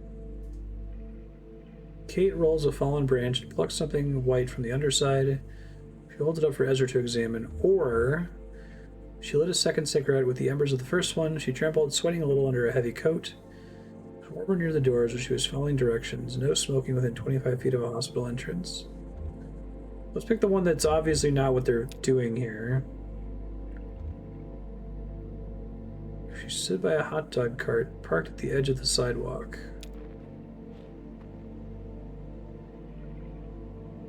Angel wings. That pleasant, they have a delicate springy texture, and they're tasty like sweet moss.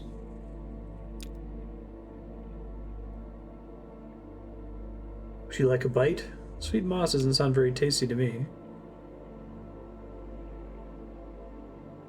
I could taste my surroundings. Keeps me connected to the whole thing.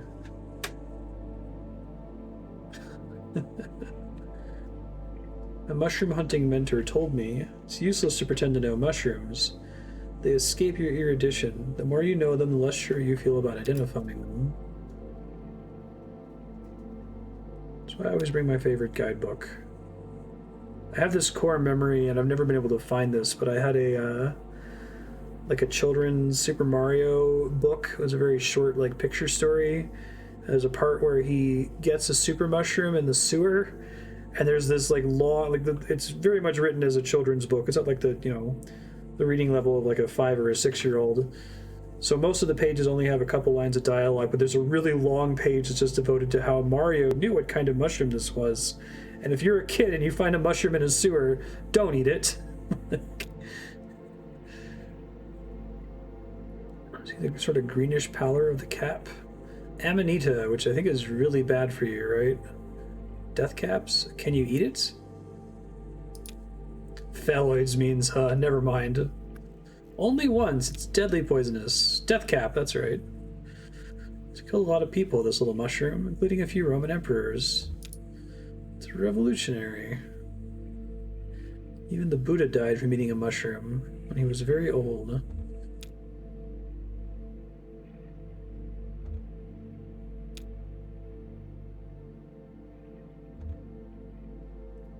Help me look for a few more. I have a sort of shopping list. Grab any mushrooms that catch your eye and throw them in this bag. Have fun. That's the second rule of mushroom hunting. The first rule is ask Kate before eating anything, okay? Oh, interesting. See, Ezra checks out a plastic bag washed up on the island. Bag is ragged and waterlogged. Is it the thank you bag from earlier?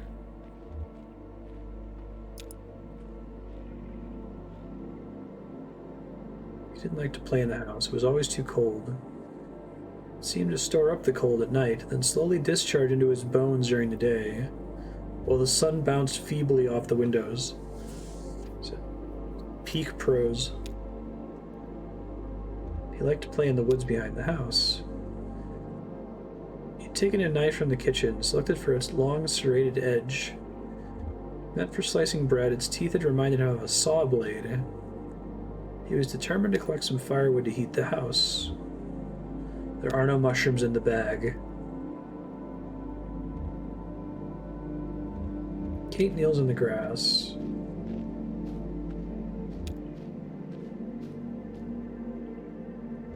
Hot dog vendor tried to strike up a conversation with some immediately too personal questions. Maybe he considered it part of his job to offer his customers some kind of counsel.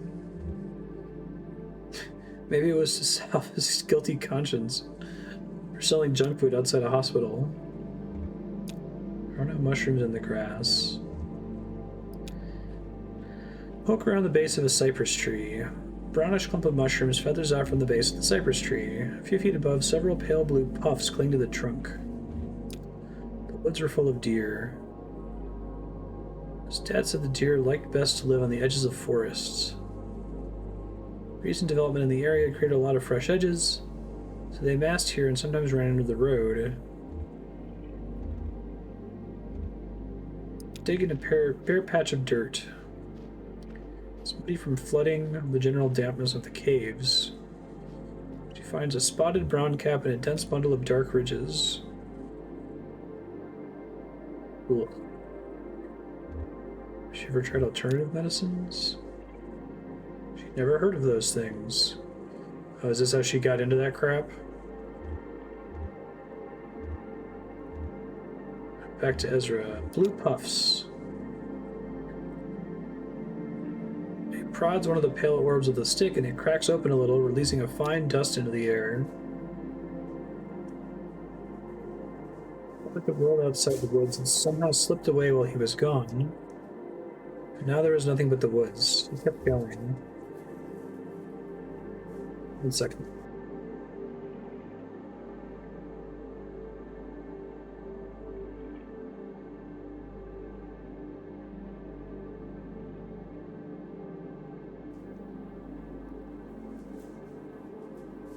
Ezra carefully removes a puffball and puts it in his bag.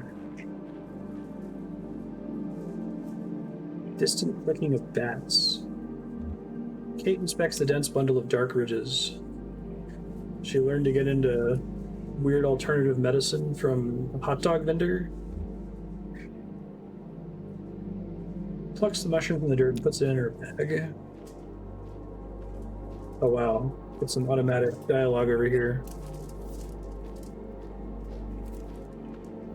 Let's see. Tripped on a protruding root and lay for a while in the mud, examining the pale upper branches of a sycamore tree, listening to the soft rumble of a faraway thunderstorm, then louder, closer. His hair stood on end, and there was the bird. Kate tries to wipe mud off her boot. Oh, you got one? Let's see it. Blue puffball. Interesting. I don't think I've seen this exact species before. This one's too old to be of any use, though. They get all dried out like this as they age. They're so delicate it takes only the slightest agitation. Jake shakes the puffball and it bursts into a cloud of spores. Haha, the wind does the rest. Its weakness is a survival strategy. A kind of radical, transformative weakness. It's cool. This one I can't use, but I picked it just to show it to you. It looks a lot like a popular eating mushroom around these parts called a morel, but it's not a morel. Slices it in half lengthwise. It's full of white fiber, the consistency of cotton. This is the easiest way to tell them apart. Real morel is empty. This one, the false morel, is actually kind of poisonous. Forget what its effects are. Check the book.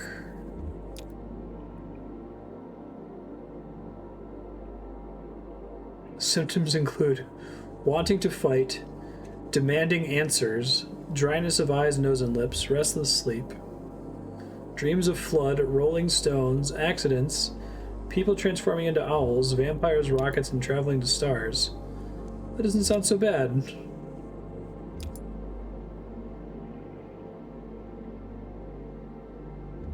What do your parents do for work, I mean? My dad used to sell windows. People were building a lot of new houses and they needed a lot of windows, but then they stopped building houses. My mom worked at a bakery and a bar. Sometimes she would see the same people in the morning and the evening.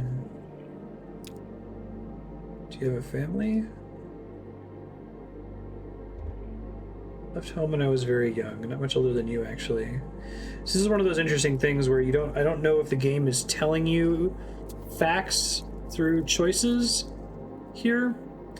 Like, is it true that Kate both almost had a baby once and left home when she was young, and I'm just deciding which one to share? Or am I choosing which one of these is true? And I think that ambiguity is intentional.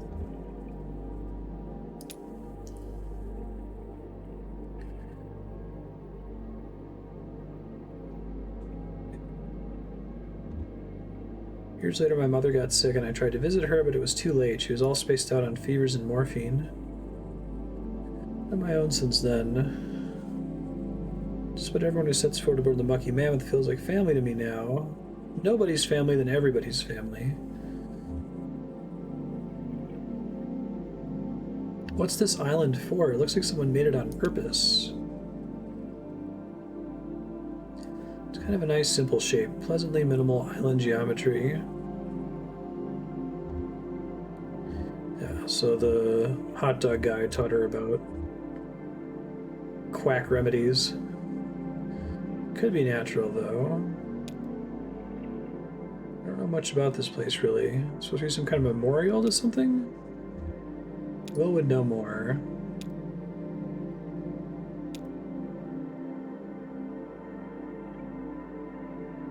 She thought it was mostly bullshit. No, entirely bullshit in the case of homeopathy. Found the author's notes on the unpredictability of mushrooms immediately compelling, spiritual even. Started collecting mushrooms on hikes, never eating them, just collecting, identifying, and discarding.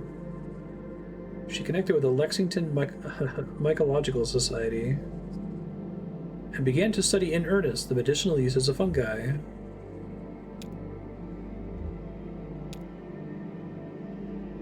Azra's like, why is this island here? It's a mystery. I'll search for clues.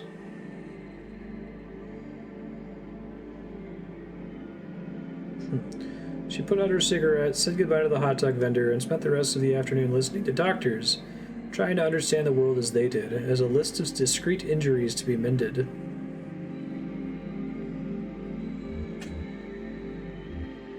It's a large stone monument. It's covered in lichen and painted text. Rock graffiti. X plus O forever. Cypress tree. The tree smells spicy and oily. Inspect the bark. OZY. It's like Ozymandias.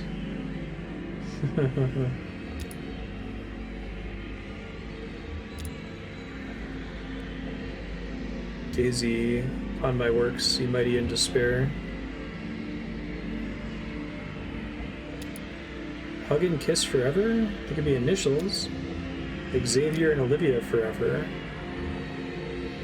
That's what the sound this thing is making. Cat ship? It's so freaky.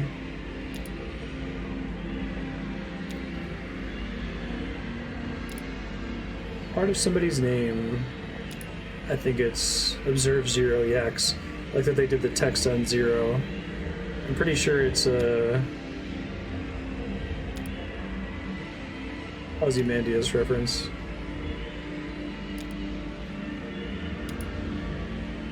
Given the whole abandoned man-made island that we don't know who is here, right?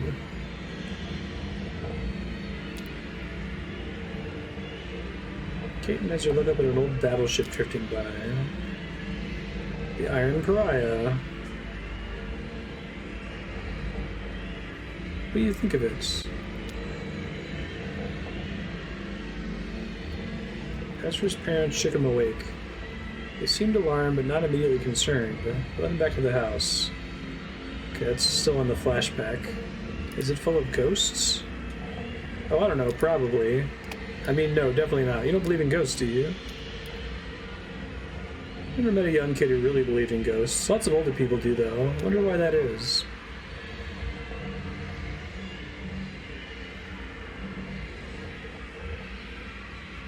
It was in the Civil War. Had boats full of soldiers and supplies going up and down the Ohio River. They fought on the river, boat to boat, with cannons or something. Machine guns? This one got lost, ended up all the way down here. Slipped into a cave up north. They're all connected underground. There's another version of the story where it didn't get lost. It was full of deserters. They came down here to hide. Maybe that's why it's a pariah.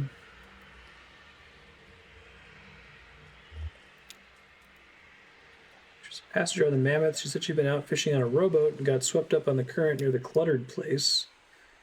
Before she knew it, the iron pariah was upon her, unimaginably massive, up close, but eerily silent.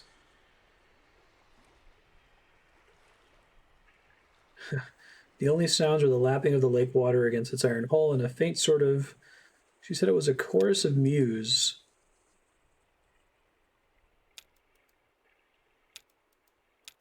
Thanks for taking me mushroom picking. Mushroom hunting. You can pick apples because they're out in the open. Mushrooms hide. You have to hunt for them. It's cute. Alright, back to Ezra's flashback.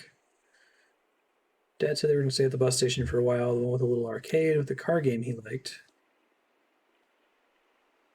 Dad watched him closely in the rearview mirror, expecting Ezra to be excited or confused or scared, but he didn't feel anything. He hardly seemed to hear.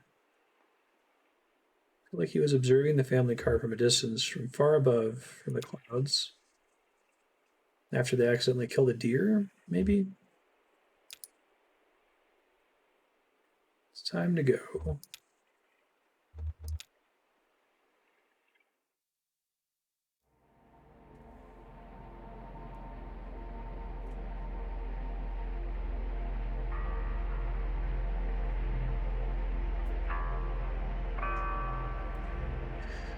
Rough circle of rocky protrusions near the shore. It's more intricate than it looks. More than 2/3 of it is actually underwater. I haven't seen it myself, but listen to this. It's man-made. Rocks weren't placed according to their size, so what's visible is a more or less uniformly random selection of the overall shape. Huh.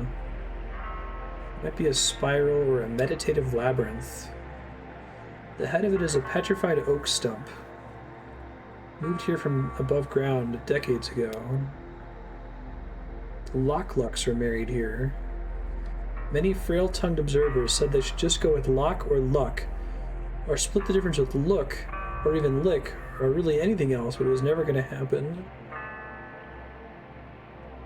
Marge Luck and Errol Locke met in prison.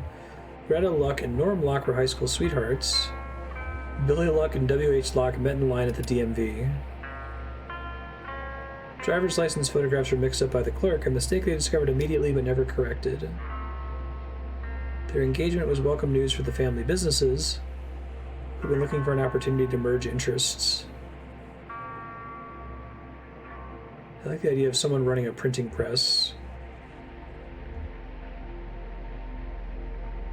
These were the Locks of Lock Large Animal Storage, and the Lucks of the Luck Family Nut Company. Let's go with the printing press one. Next natural step was to start a local paper, what would become the Echo River Evening Record. The ceremony itself was humble and perfunctory. Must have somehow involved these rocks.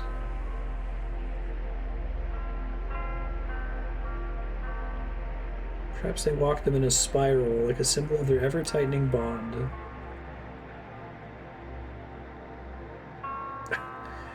It must have also involved that petrified stump. Neither family is particularly religious, but rumors persist that the officiant wore a robe. Period. End of statement. Wow.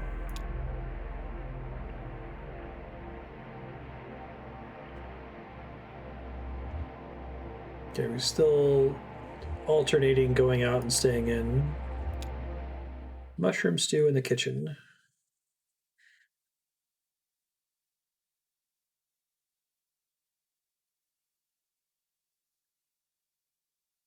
Lucky Mammoth.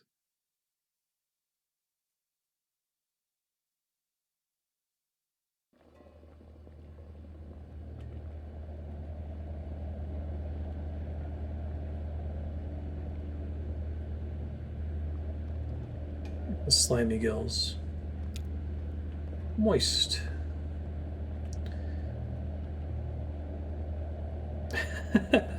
The lady in the video called for a portobello, but I prefer never to know a mushroom by name. Is this a breakfast stew? It will be, but not today. This stew is for tomorrow. It has to simmer all day. Better the anonymous mushroom, so next we got the recipe video on pause next to her.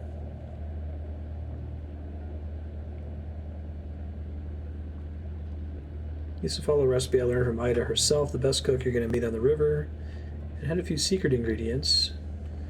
She has the good sense to preserve some mystery around her cooking. Better for business. She's so shrewd, she swore me not only to secrecy, but to ignorance. I had to promise to forget the recipe just as soon as I'd cooked it.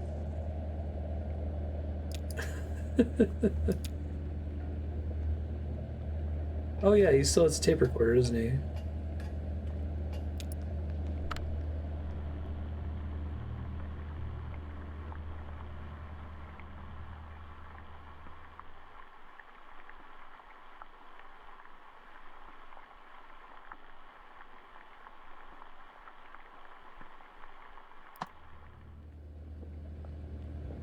I like the slow zoom in on whatever the sound is you're recording.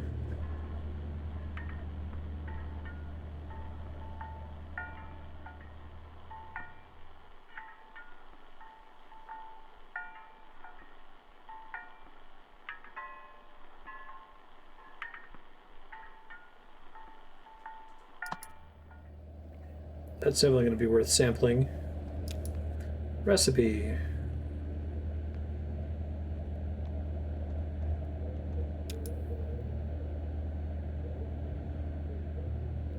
Crushed tomatoes, salsa, or even a little ketchup. Here's the thing, nobody has to know. Throw in more of that spice blend we threw together earlier. Stir all that up and crack a beer, baby. You'll be here for a while.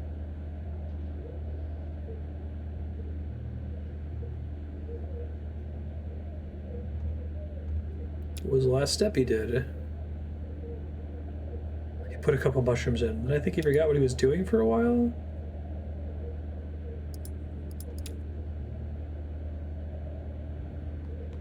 Presumably she fixed the haunted VCR by now.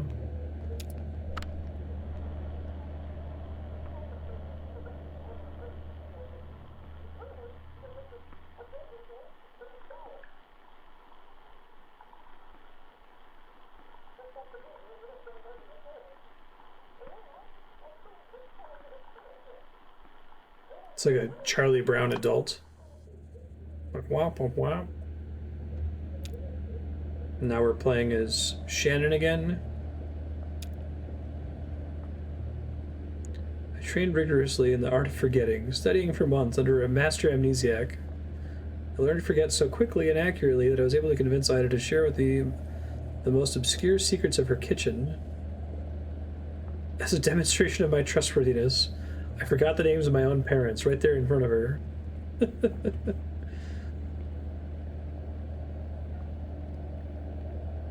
Nice, Leon. They set that up to pretty explicitly be JoJo stands.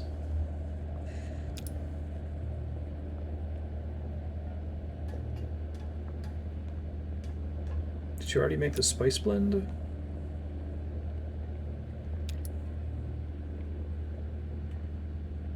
I spilled the salt in some of Kate's herbal tea there. Why are you cooking? We're stopping at Sam and Ida's in 20 minutes. It's for tomorrow. Don't forget about it this time. Not scrubbing over any more boiled over sludge.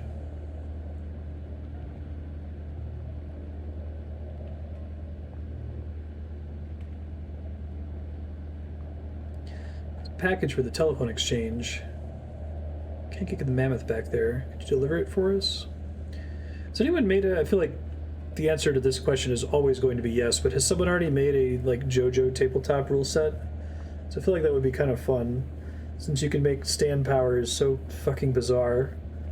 I feel like you could do it almost entirely without dice.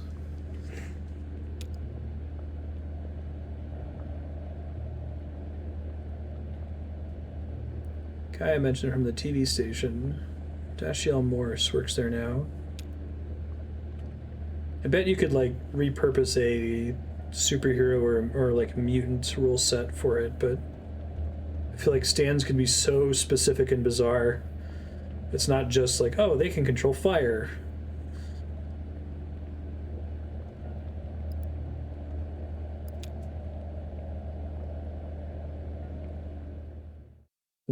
Yeah, I hear that, Leon.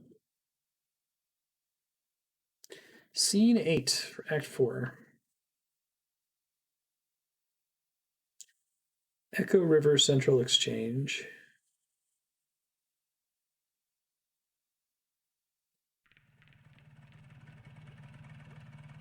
Thanks again for your help. It's about as far as a tugboat can go. Noise and lights disturb the bats.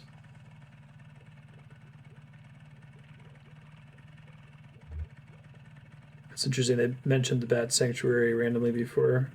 It's kind of cool how they mention all these things and you're like, okay, that's, you know, I'm in this random branching dialogue path and this poor old guy is randomly talking about a bat sanctuary being a romantic location. And then because of the magic of confirmation bias, you happen to remember the ones that coincidentally pop up later, but I'm sure that most of them are just nonsense, right? Maybe it's like every branching path has some reference in it to something that's going to happen later on, so it feels like you're getting this tailored experience.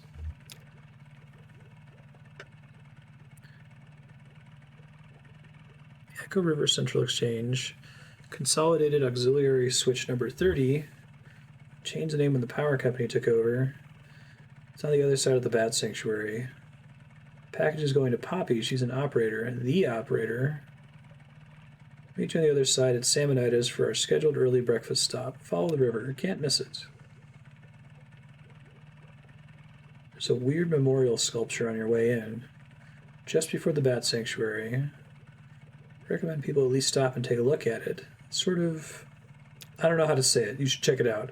The character in-game is telling me that something is weird.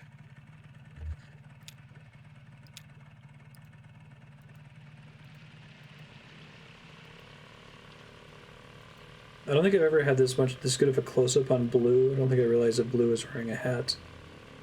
It's the Steam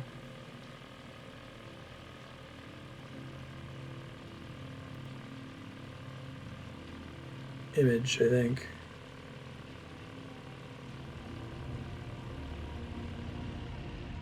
Yeah, right. Claim these helmets in the names of the folks who wore them. Place them here in their memory, but also as a spit in the greedy green eye of that power company who bought up our old mine and traded our brothers and sisters' safeties for a little more yield, but only yielded 28 good men and women dead when the walls collapsed and the tunnels filled with water. Their lungs were black, but now they're washed clean and full of water too, swept through hidden tunnels into some awful cave we never will find. And so we guess the water buried them for us. So let this here be the marker for their grave. This connects back to the mine we explored at the beginning of the game. If any son of a bitch from that power company wants to take back these helmets as company property, just you try it and see what will happen. Oh, it is Elkhorn, the mine we met in. Where your folks worked. Whoever wrote it is still that angry? Mainly just hurt.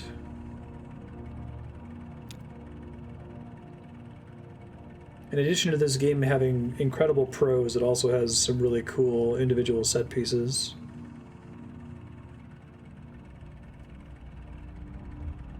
The other miners made this, but it should have been the power company. It's their fault. Memorial should be an apology. Sorry we didn't do better by you.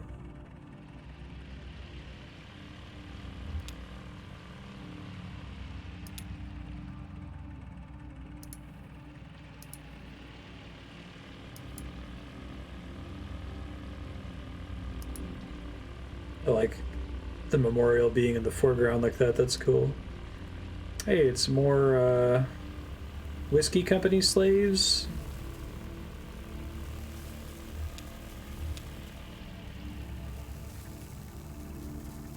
Just wave at them. Look at me like I'm crazy. You feeling okay? Doesn't hurt anymore, my leg. Just kind of numb, like it's not there. My shoulder too, that's an old one from an accident. These guys from the distillery are just making the best of a bad situation like the rest of us. One of them said to me earlier they could even help me take care of these medical bills for my leg, you know?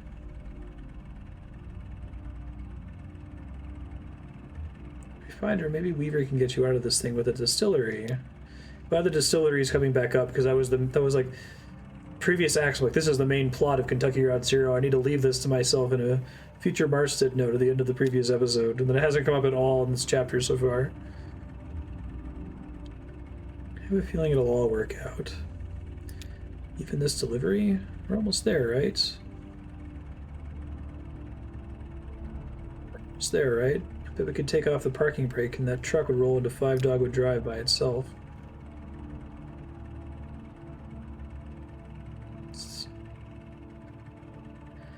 The old truck I've been driving belonged to my boss Ira, Lissette's husband.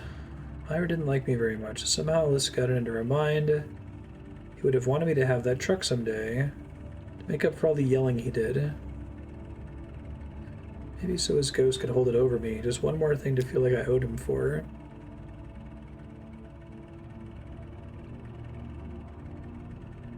I'm gonna give the truck to Shannon.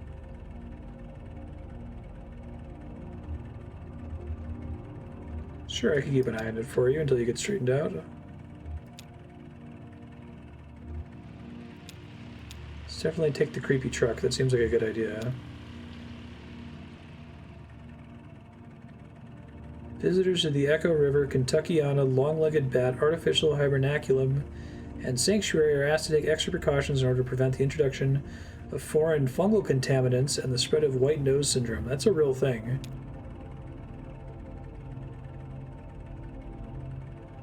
Please don't visit the sanctuary during the same day in which you visited any cave known or suspected to host bats infected with white nose syndrome. It's actually, we had this happen recently, well, before COVID, like late last year. Andrew and I went to the Carlsbad Caverns in New Mexico, and they won't even let you in if you have any chance of tracking in this fungus. Don't leave your vehicle. Remove shoes, clothes, jewelry, headwear, and eyeglasses. Don't touch any bats or structures. Kentuckiana long-legged bat is confused by light. If you're using a lantern or other artificial light source, be aware that it may attract and confuse bats. If you're approached by bats, don't panic, relax, stop your vehicle, and switch off your light. Never touch a bat.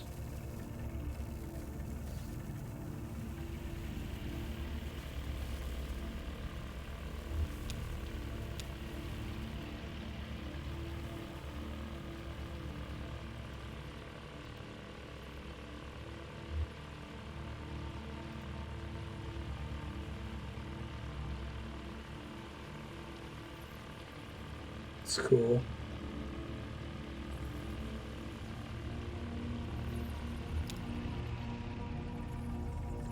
Bat fact. Ever talk with your mouth full? Bats do it all the time.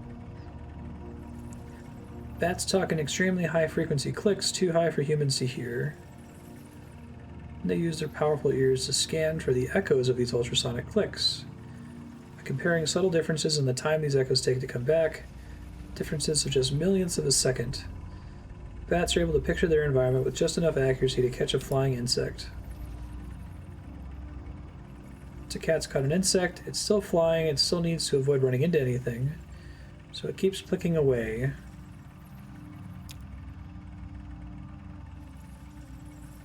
Wonder how the other bats know whether one of them's talking or just chasing a bug.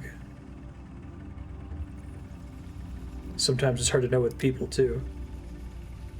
How about this weather? Guess there are layers to it, right? Any need to get the other person talking so you can check their body language, hear what their voice sounds like, figure out if they're friendly or angry or drunk.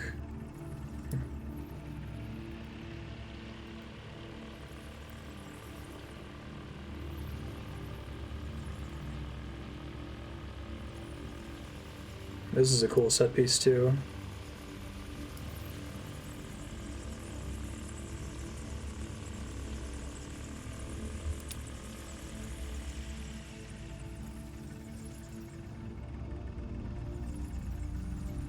It's really dark down here. Are you still there? Just thinking. It's a reflective kind of place, if you're that kind of person, which I think you are. What are you thinking about? Bats. Hard not to, huh? Think about Lizette. I think she'd like it down here. She always liked old things and empty places. Places that are full of weird stuff, but they still feel empty, like the Wax Museum.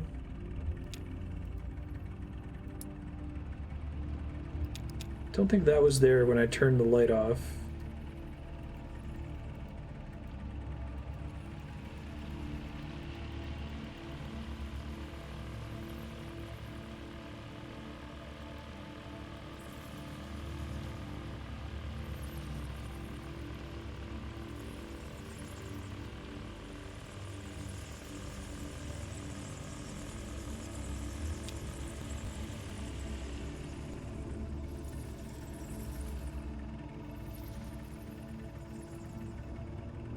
There's one kind of hovering right over me. They don't hover, do they? So a lightning bug will hover by beating its wings really fast. Maybe they can do that too. Even just getting another reference to lightning bugs. Which again I think was optional branching text earlier.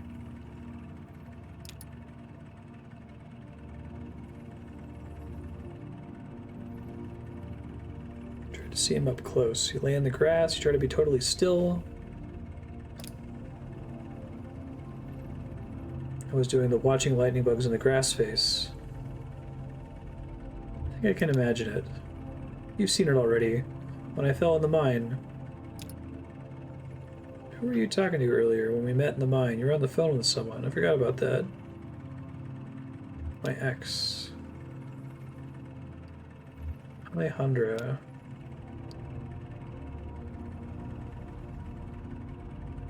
Met in school, we're still pretty close. Called me to chat about something.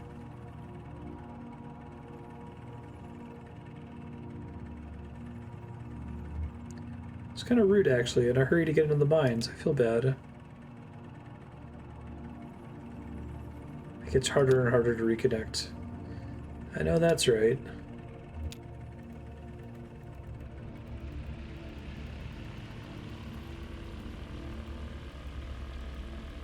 I wonder if you can go through this whole thing without ever turning the light off or stopping, and as a result miss out on some of this dialogue.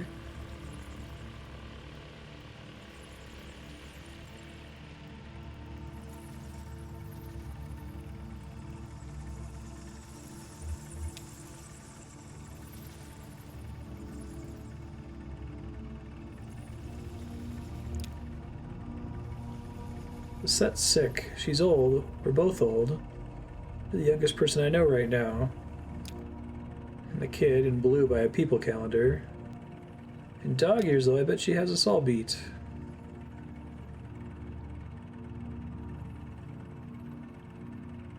She's losing words you'd think you'd never lose. Not just like the street she grew up on. The names of colors and types of furniture, or even the word furniture.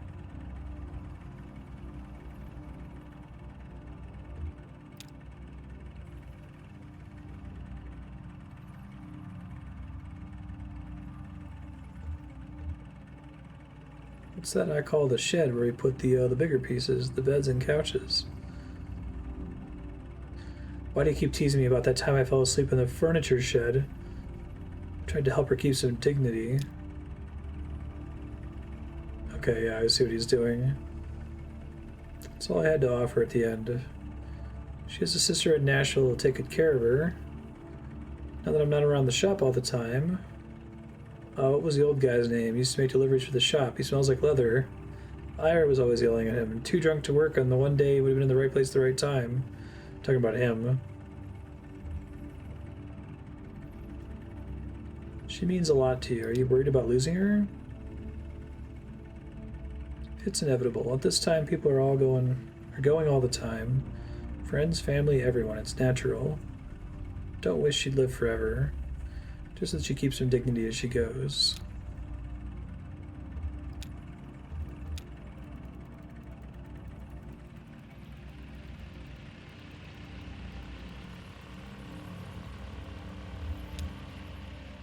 More bat facts.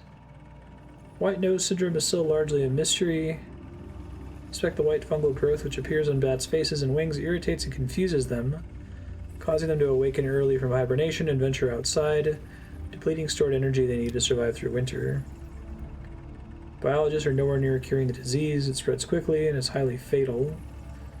White nose syndrome has been drawn some comparisons to colony collapse disorder as suffered by bees. Both are sudden, violent, and mysterious.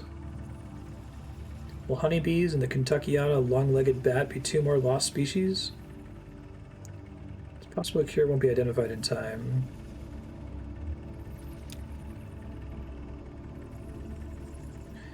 As you leave, please make sure your vehicle and clothing are free of hitchhikers.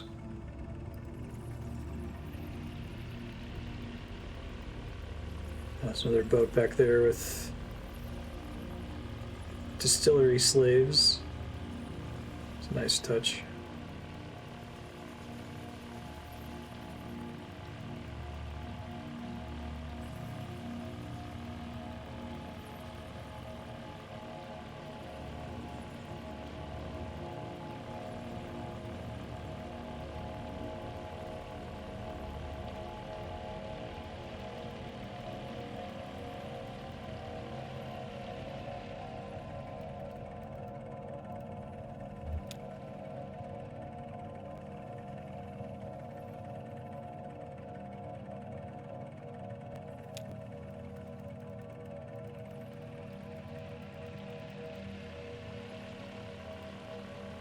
Oh, I didn't realize I could move the light here. Thought I was just clicking to move forward. It's cool.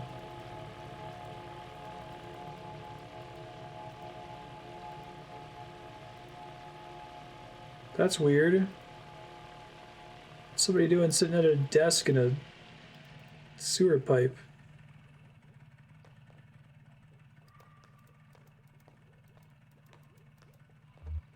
Hey, it's Eshiel.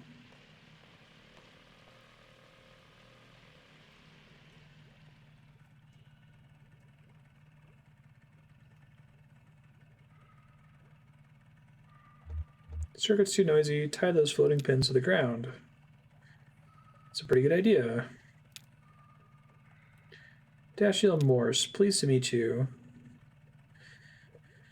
We don't install this type of phone for customers anymore, but there's still quite a few of them in circulation. The creepy phones that pick up voicemails and messages from other people elsewhere.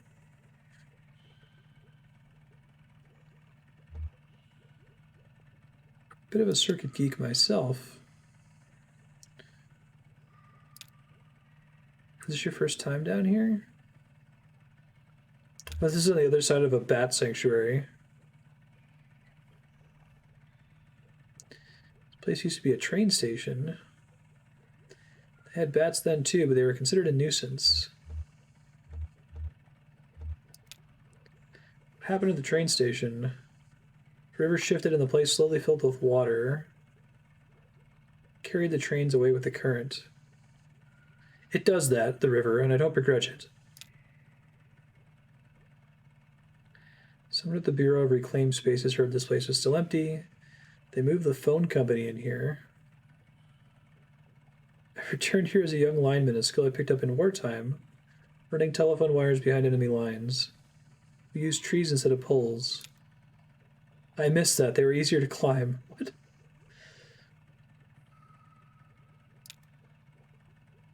WEVP is the TV station. Yeah, we heard about that. The Crystal Room? WEVP is a cable signal. Not a lot of people down here know all the mechanics of it, but here goes.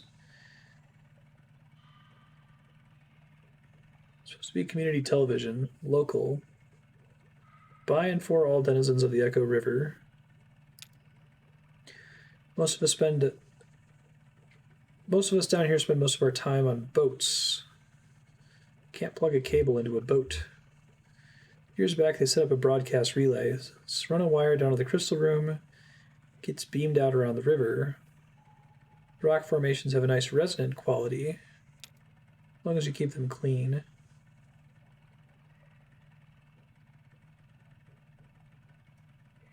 They don't have a sign or anything. Of course they don't.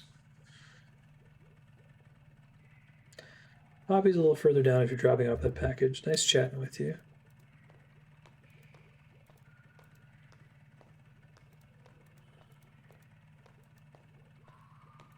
Black.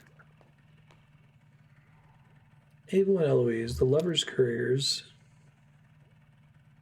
Abel and Eloise spent most of their lives as carrier pigeons in the employ of the Echo River Avian Post. They retired here after Abel was disfigured in an accident with a light aircraft. They pick up scraps of paper from the ground, trash, even pull them out of pockets, deliver them to the people nearby, to delight or embarrassment. Aw. Word spread, and travelers passing through this tunnel began to come prepared with love letters, poems, and other written desires to pass along indirectly through these pigeons. What? That's so crazy. They always be found nestled closely together in a disused newspaper stand, set aside for their habitation, and that's where we left them. Okay. Poppy.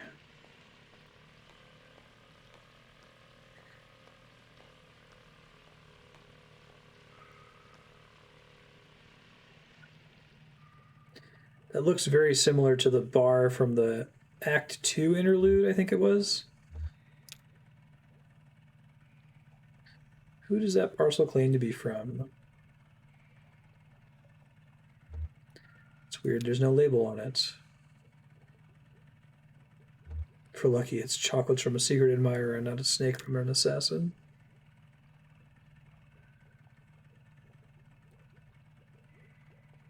Did you work for the post office or the tugboat?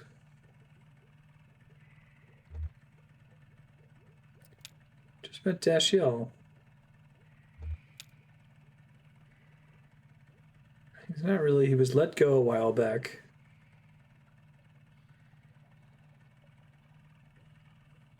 Long while back.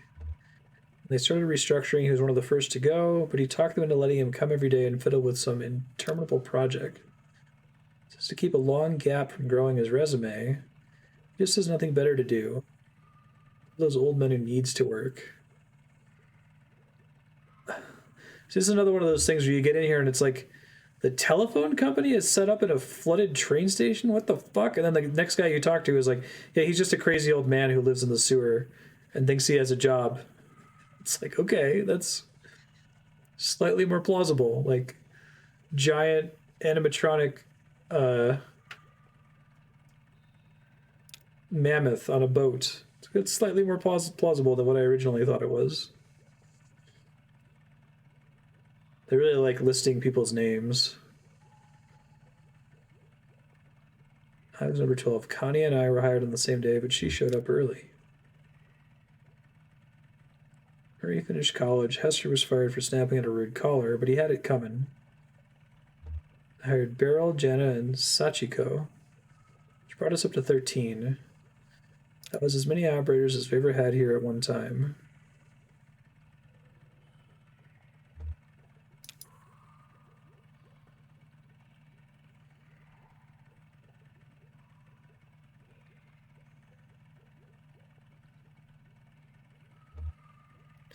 They had Jenna and Liz stop writing Carl's and write up some kind of best practices document instead.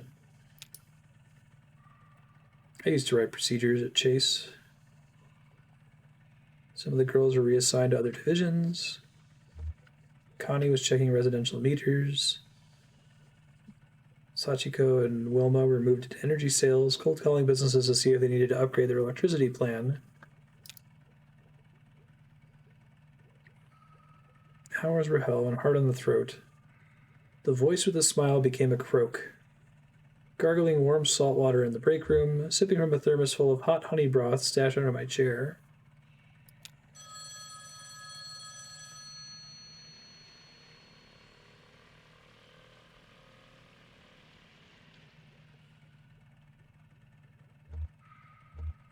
Yeah, I'm impressed.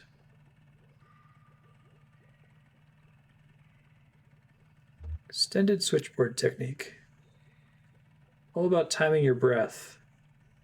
Some girls got lightheaded doing too many calls in a row. That upbeat dynamic inflection they made us use to keep everything intelligible. It's very physical.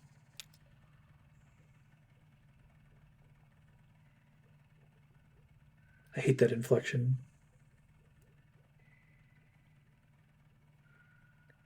On the chase, my name is Dylan. How may I help you?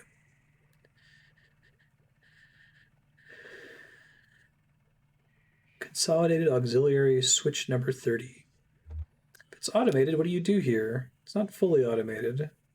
Still gaps in functionality that need a human touch.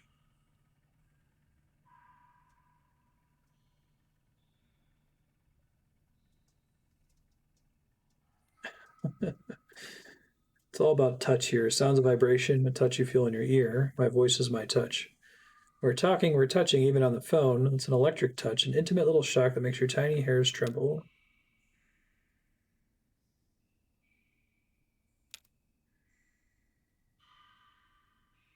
Power company first tried automating this old exchange with fancy new transistor arrays. The switchboard caught fire. It was too much, too fast.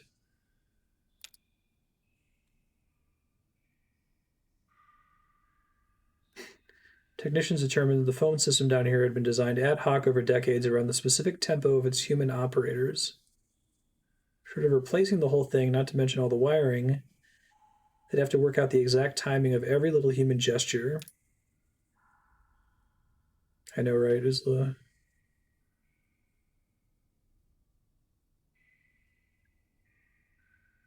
I do apologize.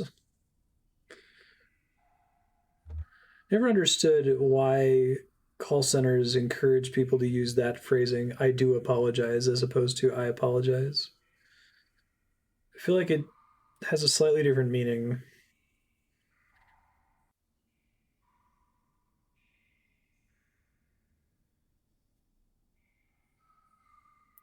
Do you miss talking to callers? Something that bothers me about the process, besides the fact that I'm training my replacement, who isn't even human.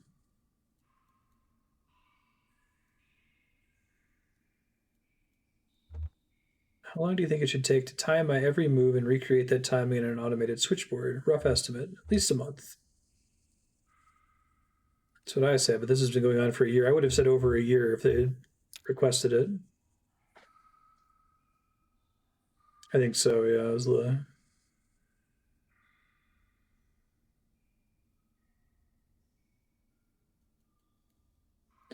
What if I'm the cheap machine? You're not a machine.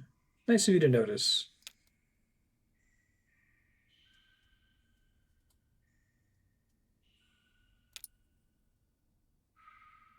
By the lamp is fine. Thanks for dropping that off. Take care. Think of me when you dial 0. Nice touch. Oh, Conway's gone.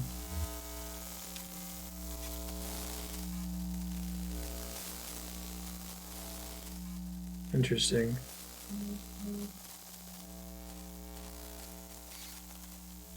Is he being reclaimed to the distillery?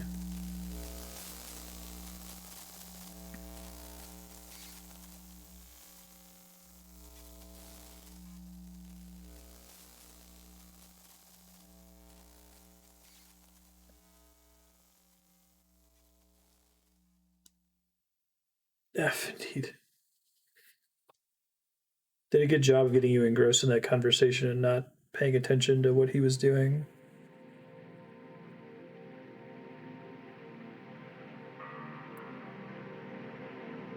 She had a strong and sudden urge to shut the motor off and let the current take her.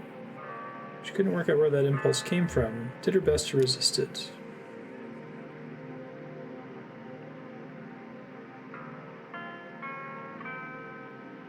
Met a guitar player pedaling a floating bicycle with his dog in tow. He said they took turns. The water was cold and the floating bicycle, while technically marvelous, wasn't quite buoyant enough for the both of them. Swimming is hard work, the hardest work that dog had ever done, he expected.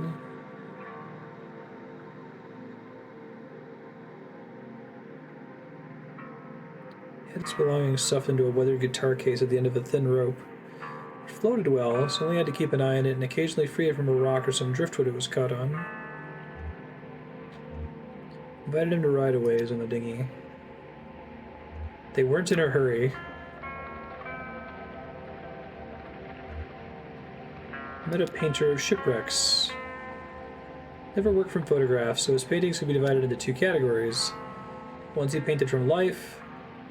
The Echo River was a good source for these because its currents were unpredictable and the tunnels so dark. Rendered them in oil paint by lamplight, working for hours cross-legged on the porch of his houseboat/studio. Then there were ones he painted from memory. The memory of a single wreck he encountered as a younger man. Picking up litter where the coastal highway cleaves to the rocky beaches of Northern California. Done in watercolor. Postcard-sized sketches in charcoal of the Iron Pariah.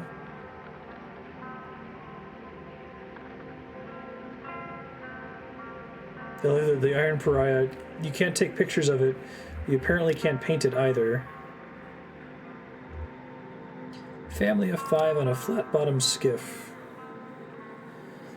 Boat was loaded to capacity with black plastic bags and a few larger pieces of furniture wrapped in a blue tarp.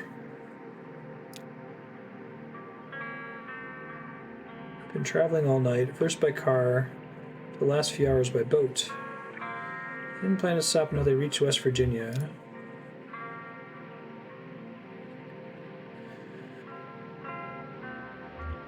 She told them about the memorial. They were sympathetic. No minors in their family. He was injured once at a warehouse job. Had to fight for disability pay. They knew what these companies were like. What it was like to have to assert your humanity to them. Right?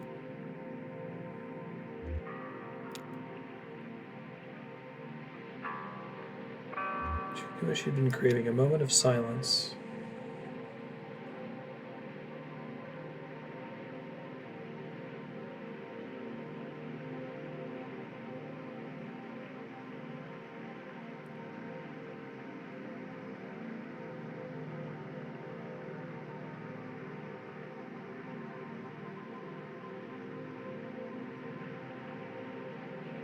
There's a lot of spooky held chords in this game's soundtrack.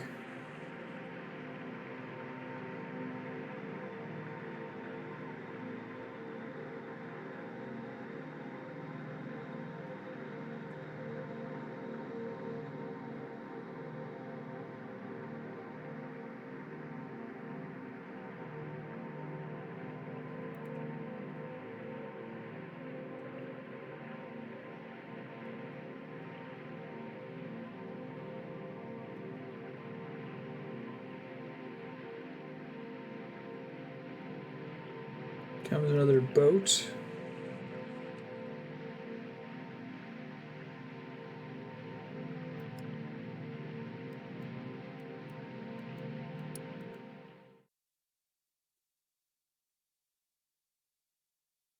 Act 4, Scene 9. Assume this isn't Conway. Sam and Ida's. This is the restaurant. Been setting it up all chapter.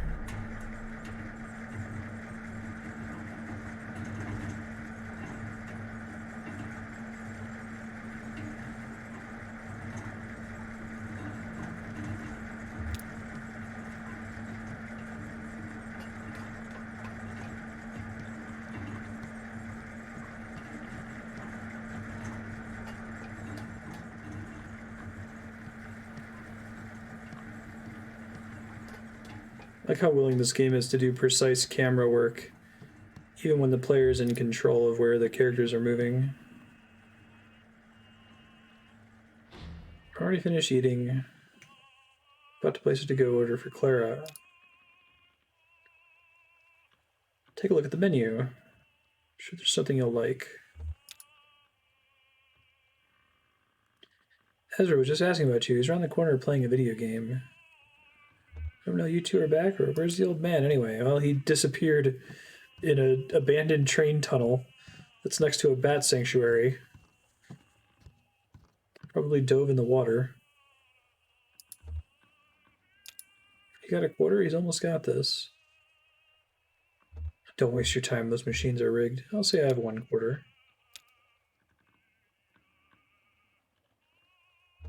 They took him.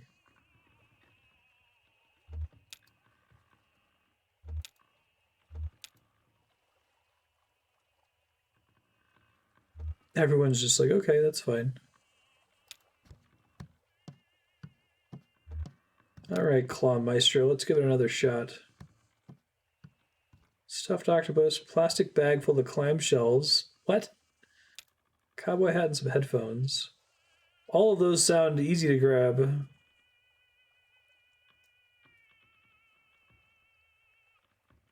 Headphones might be a good bet. I can't see the cord.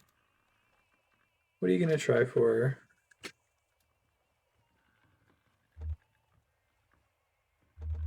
Try to get the headphones.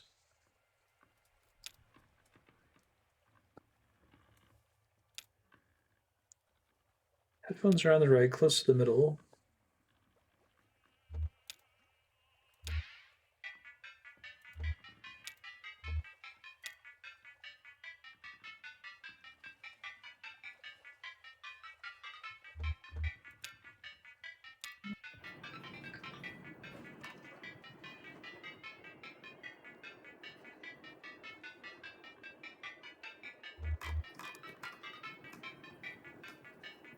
On the right, close to the middle.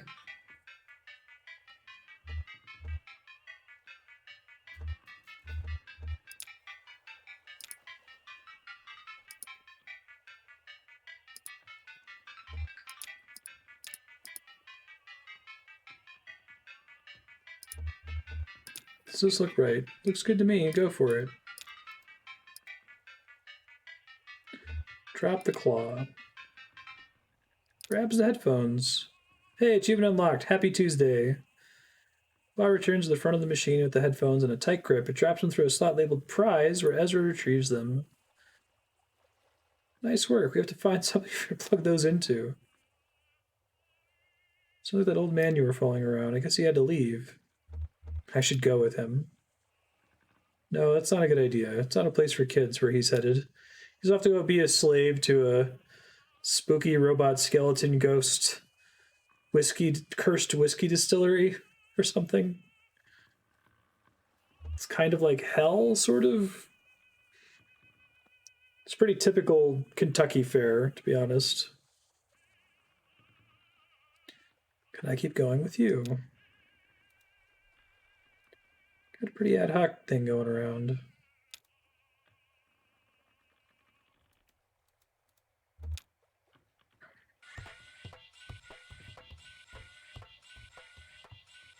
I don't think they've ever addressed the fact that Johnny and Junebug are robots. And different kinds of robots from the spooky, like, skeleton robots from the distillery. Keep a table full of fake food over here. I've never known why.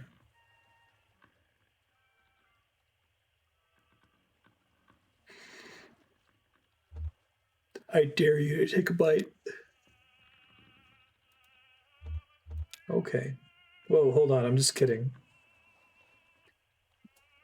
Sam and I had to preserve this half-eaten meal. It must have been pretty important to them. Maybe it belonged to someone they care about. Like a beloved uncle had a mid-meal stroke.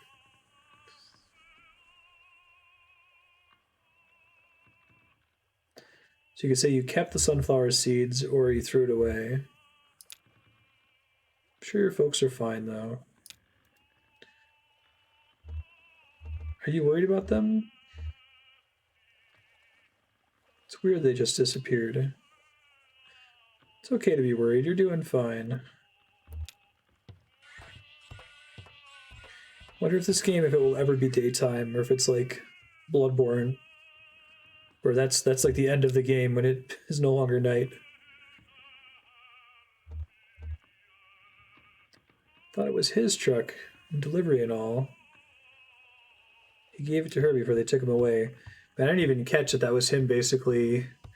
Usually in stories, that's like a death sentence, something like that. Like, after this is done, you can have my truck.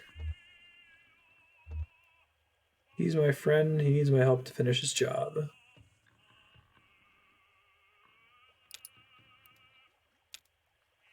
With your legs, Cricket.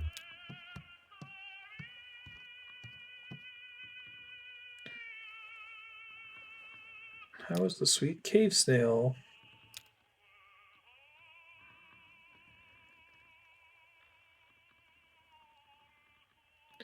Sam came across a whole cave snail colony down there about a year back. We've been leaving rock candy for them to gorge on since. We just started harvesting earlier this month. All about patience down here. Everything grows more slowly in the dark.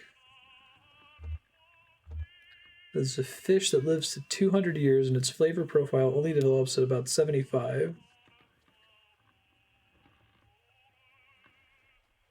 I don't remember what kind of bones they are. I need one for the road. Clara said she wanted something primordial. What does that mean?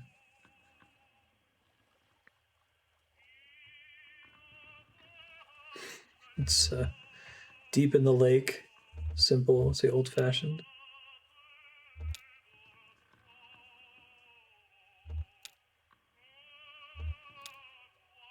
Let's see.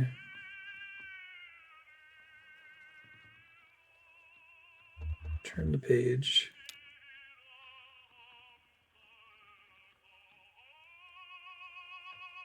Blind salamander and rice. Barnacle cauliflower soup. Mussel hot pot.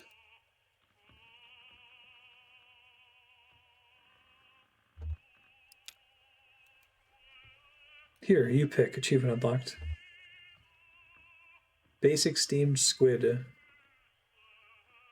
Sweetwater cuttlefish and carrot fritters with orange sauce. Barnacle log. I assume that these are like randomly generated at this point. Balsamic shallot.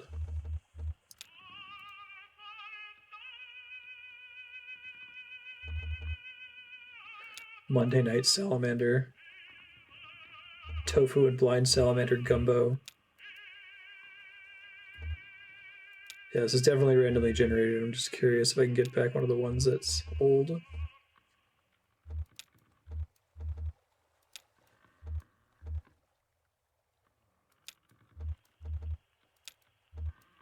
Guessing it doesn't matter which one you pick.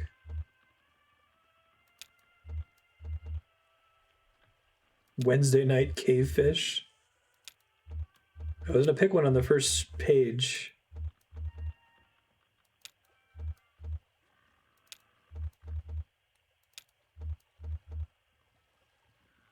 Cedar plank squid. Next time it says old, I'll take that.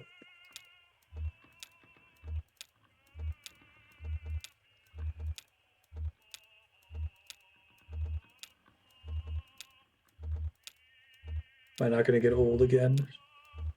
I've seen it like 3 times. This is value right here. Oh no, I skipped aged. There's a separate one for old. Saturday night blind salamander.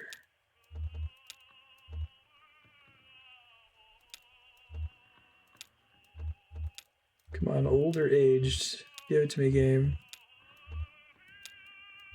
Aged blind crayfish and small salad. Good choice. Your friend will love it. I'll have that right out. The menu is like an infinite number of pages.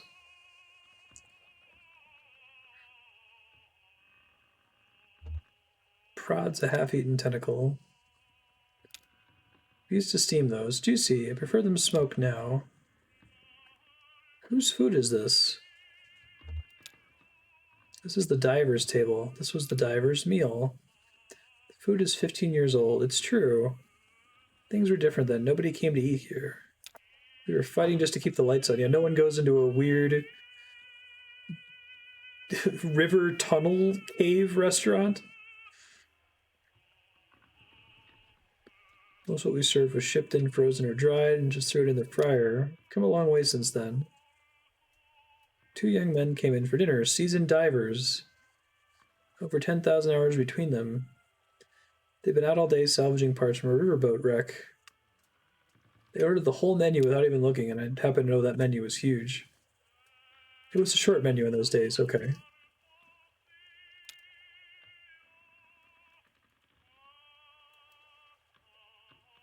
Divers are so hungry, bring them another course. Make something new, keep making up dishes, whatever, just keep bringing out food. I did until the small hours of the morning. Working hot and fast, the burning edge of inspiration. I didn't think to write any of it down. Sam thought we could take a photograph of the leftovers, but we couldn't get the lighting right, so we shellacked the whole table. Now when I need inspiration for the menu, I come and look here and think about all those ingenious dishes I threw together for the divers. They didn't pay their full bill.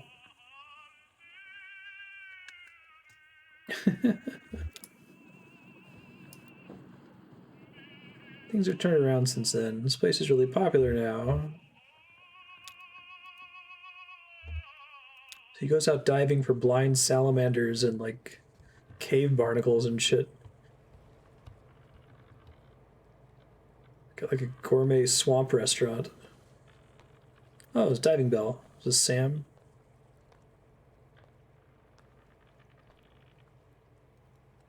Here's the catch of the day, the one and only.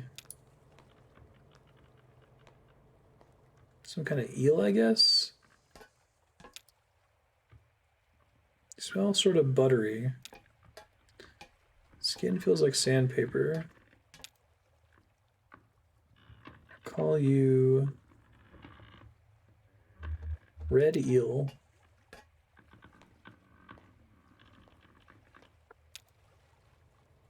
You ever seen a creature like me before? You're pretty far down there.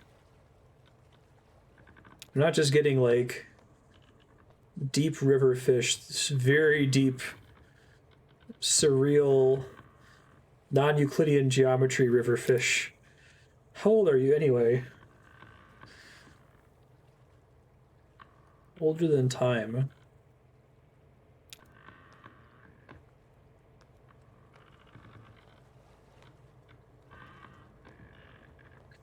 These guys are hungry enough to eat it. Ask for more. They did at least as much talking as eating. They were divers. They might have been brothers. They had a rivalry going on between them.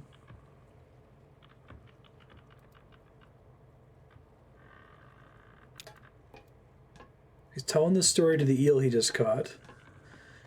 Back and forth for hours about all the deep and dangerous dives they'd been on, new tunnels they'd discovered, all the weird creatures they'd encountered. It's like a dance. No, a boxing match. Each story went deeper than the last.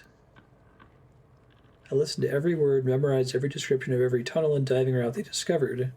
It's my map now. Wow. Read a guidebook to the depths of this lake.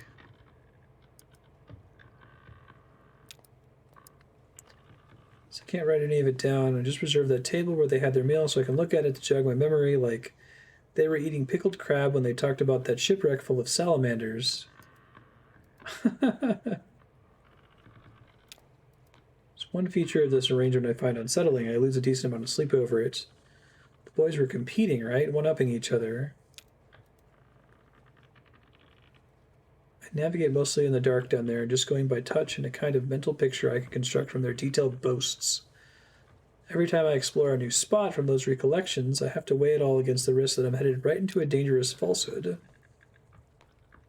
One of those men could have felt for a moment like he was losing some ground in their duel, so he could have slipped a fake one in there, told a fib about a dive he went on, and found a colony of blind shrimp living in a discarded refrigerator. When I get down there, my diving bell cracks on a sharp rock where he said the fridge would be. Jesus, okay.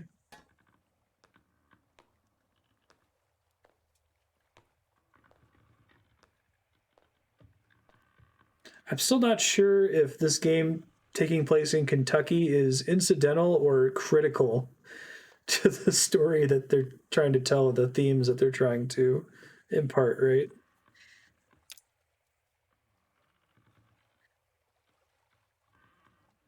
Well, it takes place in Kentucky.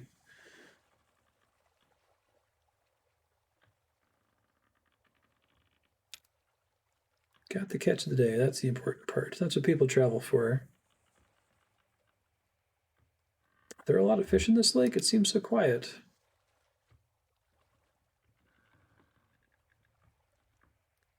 It's not like a surface lake where you got sunlight propping up the food chain.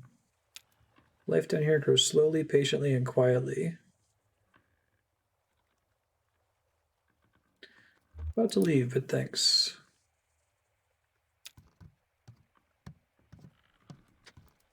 Enjoy your meal, all right?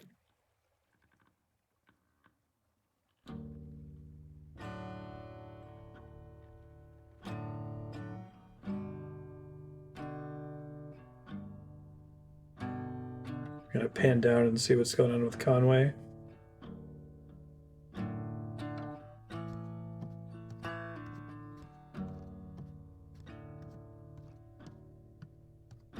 This world is not my home.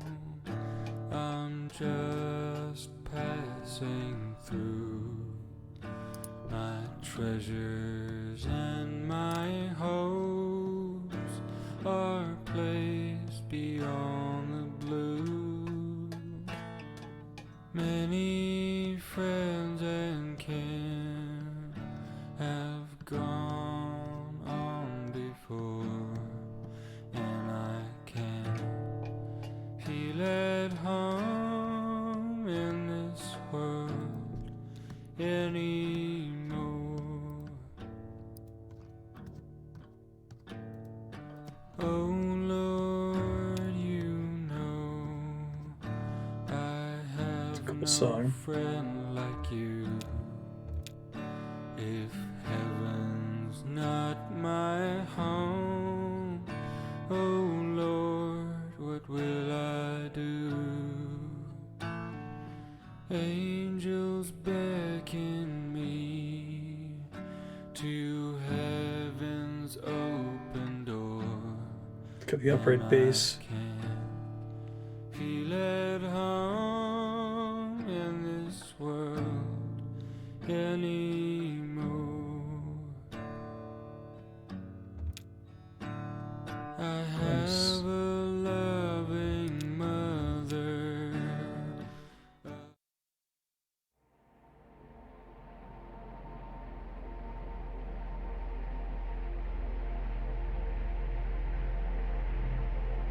I assume that everyone gets on the tugboat with her after that.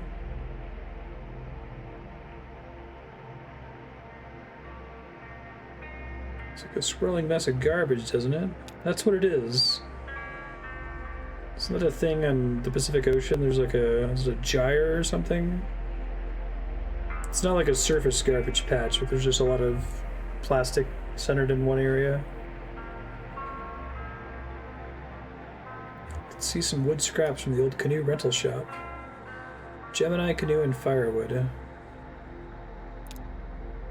I'm starting to wonder if a lot of these names, when there's a big list of names, are procedurally generated, like the menu was earlier.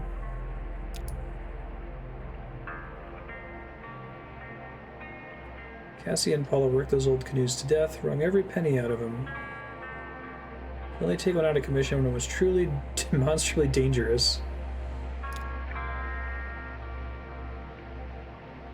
The side business in firewood was a stroke of minor genius. Arrived at a small houseboat neighborhood that sometimes hosted concerts for the pleasure of its residents. Byron was scheduled that night to perform.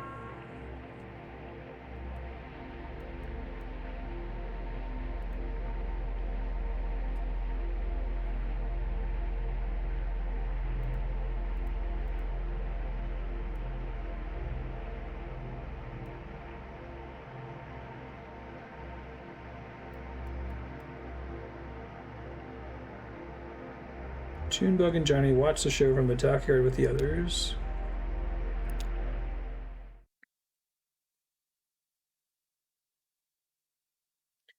Act 4, Scene 10. Interesting. This Act 4 is almost as long as Acts 1 through 3 and their intermissions combined. Interludes, that's what I was looking for. Hey, he's got a theremin.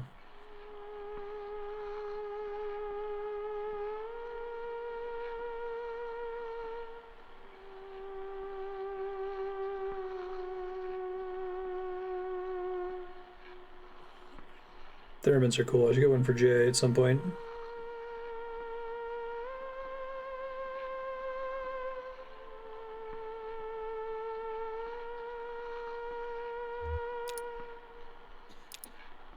I remember this.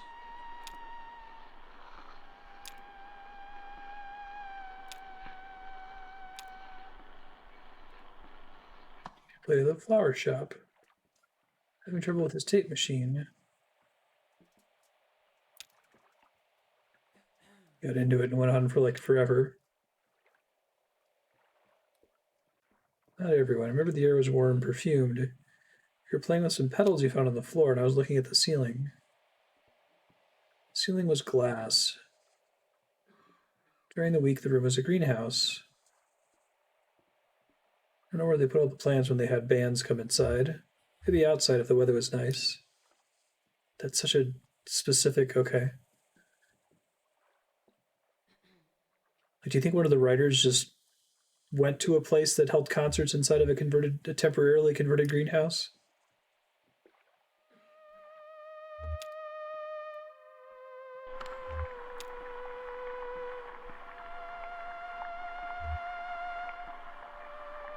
Oh yeah, the kid's playing the tape. Ezra.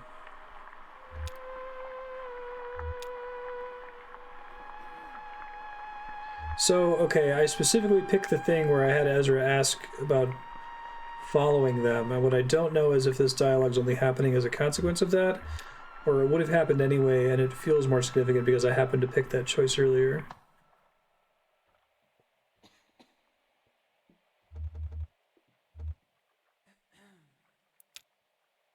Used a code of her own design, inscrutable to observers. Transmitted by subsonic whistles. Taps on the wrist. Told me a joke. It was the one about prisoners exchanging dirty moonshine recipes. Told you the one about the 3 bears in the outhouse. Told me the one about the dentist with the rude prosthetic.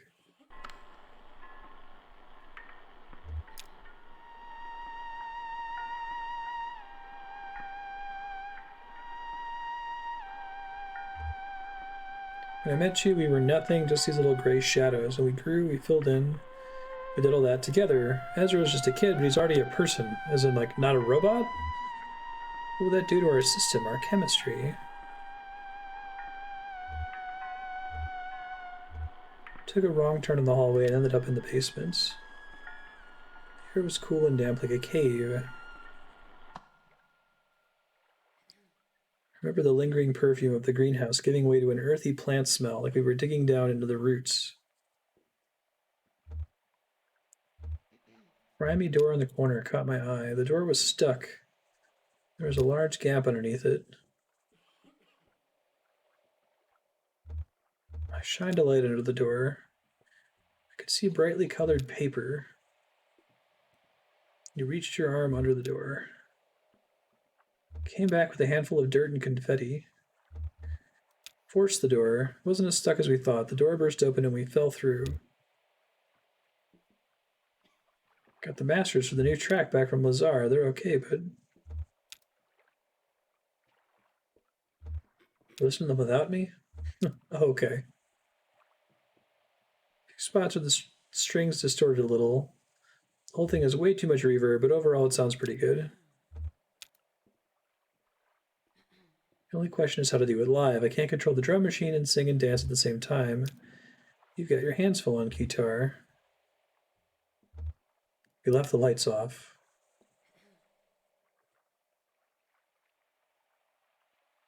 remember tripping over something, we'll never know what, and stumbling and you caught me.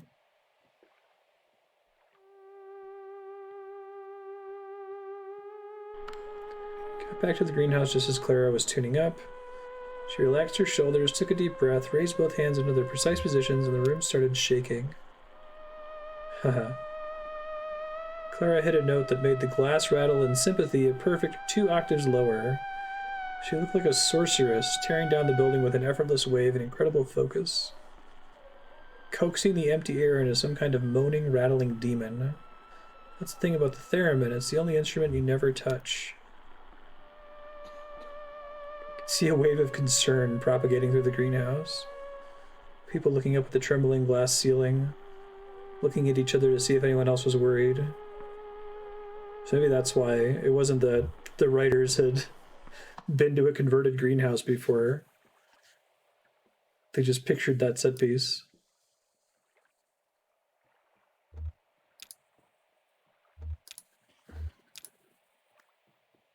Think we could teach that kid to play a drum machine? Teach a dog to play a drum machine. I know, right? We, the audience, alternated between fearing for our lives and lamenting hers that could have given her the kind of emotional experience to play this devastating song. Gently, Clara's hands came to rest, the theremin went quiet, the glass stopped rattling, and the room relaxed, unharmed.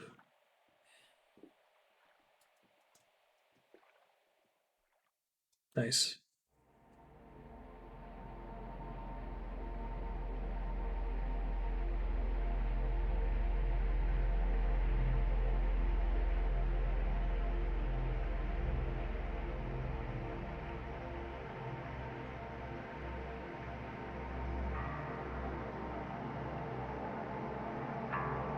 I had a photographer once. She took my portrait. I can't imagine why. She said it would immortalize me. That was a metaphor. She meant I'd never be forgotten. She was disembarking not far from here, actually. Film fell out of her bag and was borne away by the current. She shot me a sad, apologetic glance, but I wasn't bothered. It's no shame to be forgotten. I really like the gas station attendant guy that was talking about there being dignity in not being noticed, being forgotten. It's cool.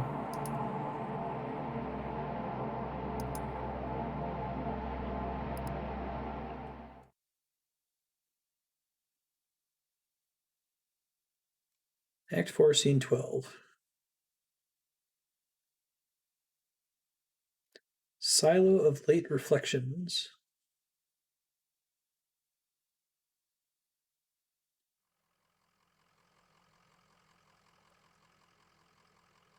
It's a cool shot.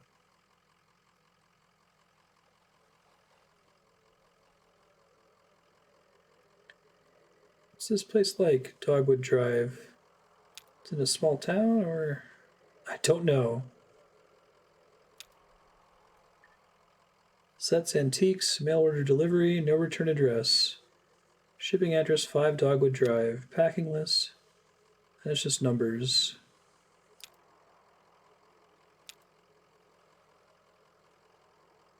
Got a full party, but we've lost our original protagonist.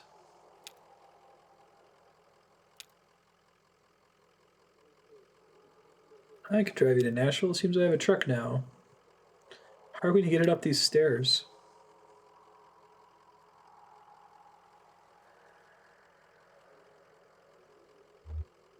Is there another route? A tunnel or something?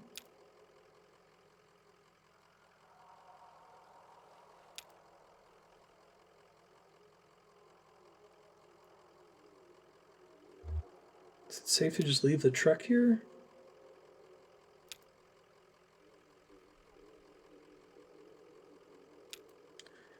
I get it upstairs. Antiques. This has been the setup since Act 1.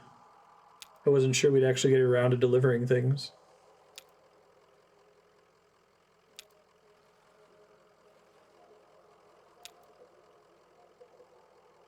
We're almost there.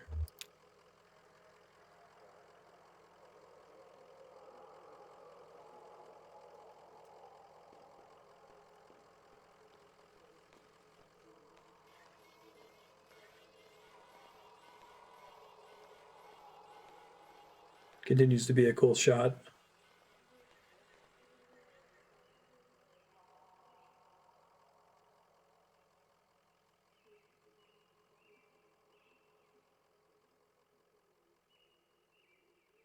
Is that the act ender? Because it feels like it. Conway disappearing, I thought was going to be the act ender for sure.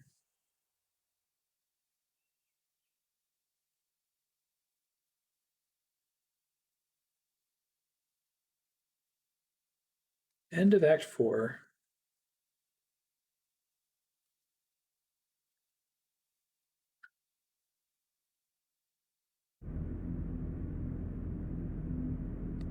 Pueblo de Nada. It's Act 4 interlude.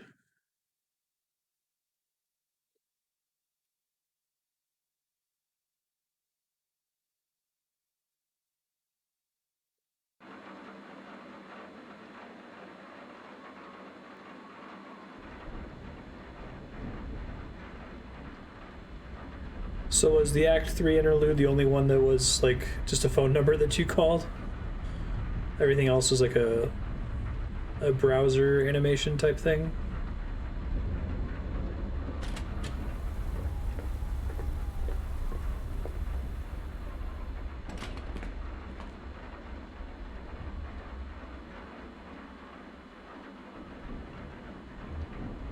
This must be our guest. I'm Maya, traveling artist. Welcome.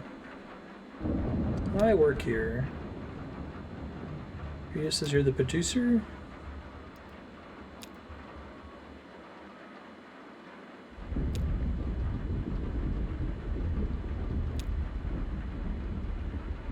I don't live in town. I just come in to work on the station.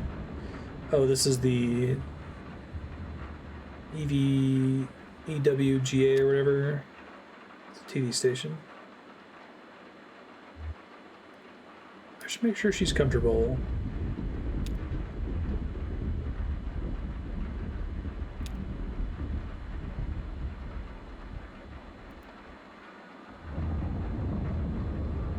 It's a big lunch. I spent most of the afternoon examining the mounds. The burial mounds?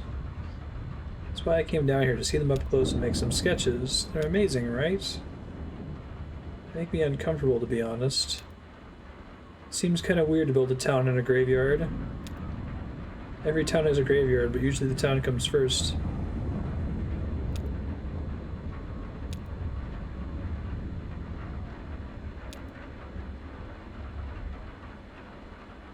Thanks for having me. You too. I mean, you know what I mean.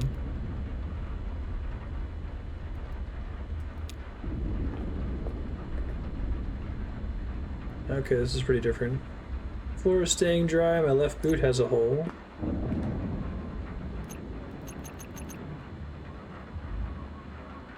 Ceiling's holding up okay, just the usual leaks. Just made it before the sky broke open. Ben and Bob working on a project. Found that radio in the woods a week or two ago.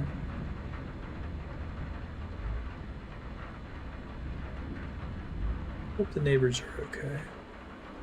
Love how each of these interludes has a completely different control style. Miss you, Cross-Eye.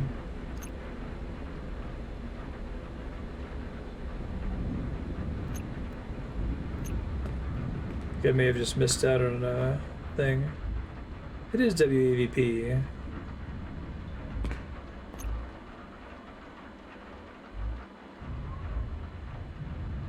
Slow-mo crow, keeping an eye on the control board. Video databank.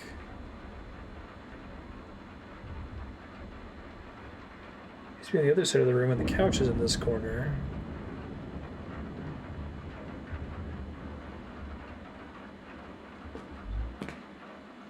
Serrano's here to help with the weather report. That should be cool. That's an old school transparency projector.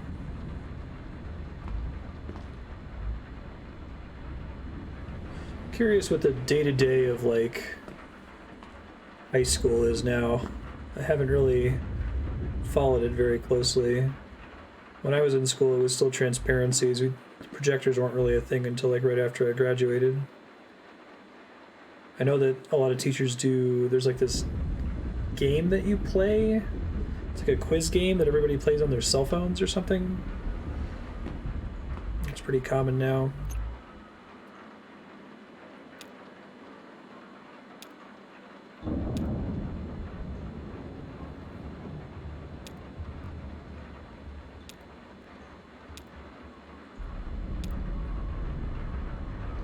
Let's see what Elmo says. My poor tomatoes. 3, 2.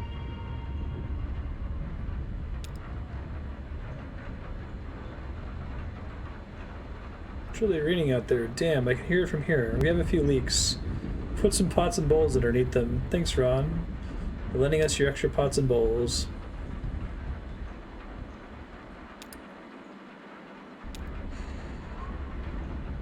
Met a new friend. She's gonna join us in a minute or two. Maybe you saw her earlier around lunch. It's just a small town. It's funny.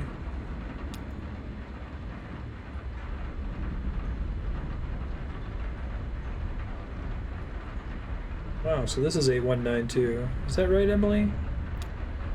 Yep. That's a lot of broadcasts. I came in around the 5s? Okay. That is a lot of broadcasts. Assume they're doing multiple per day. I did night noise, we had the swap show and the bird show. People coming in and dropping off tapes all the time. Not in decline or anything like that. It's the first show not produced by the power company.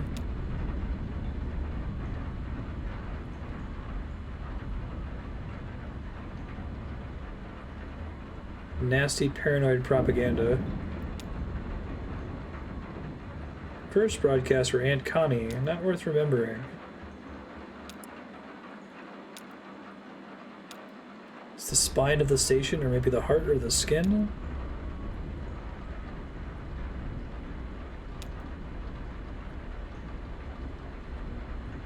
What part of the WEVP body do you think this is?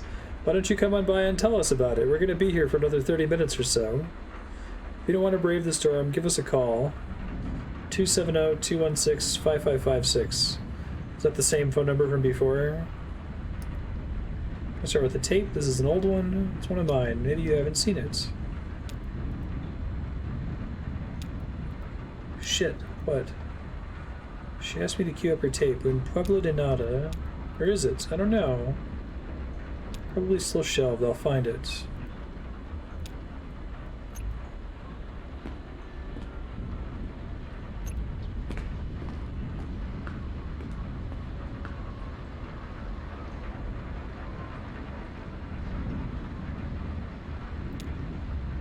Not on unlabeled tape. Possible to say. Not much tape in there though. Old bumpers? Louder for others' benefit. Someone should come in here and label all these.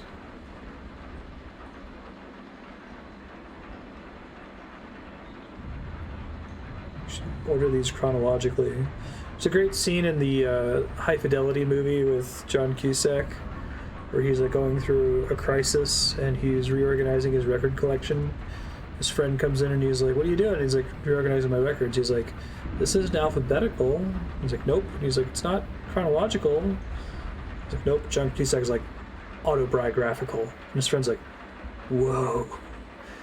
In order to listen to this album, I have to remember that I first heard it when I was 16. Blah, blah, blah, blah. Great scene. There's a TV adaptation of High Fidelity now with a lady in the main role instead of a dude. It's pretty good. I think it's on Hulu.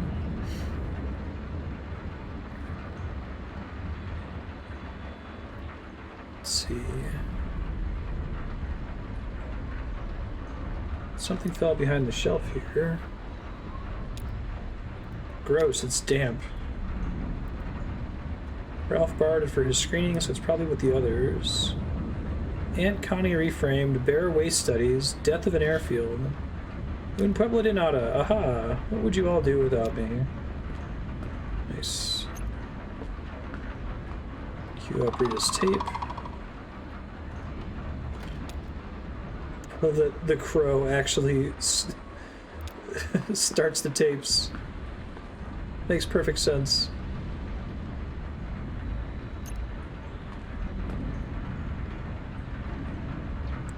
Some people that lived here a long time ago, before the company town, before the airstrip, like over 100 years ago.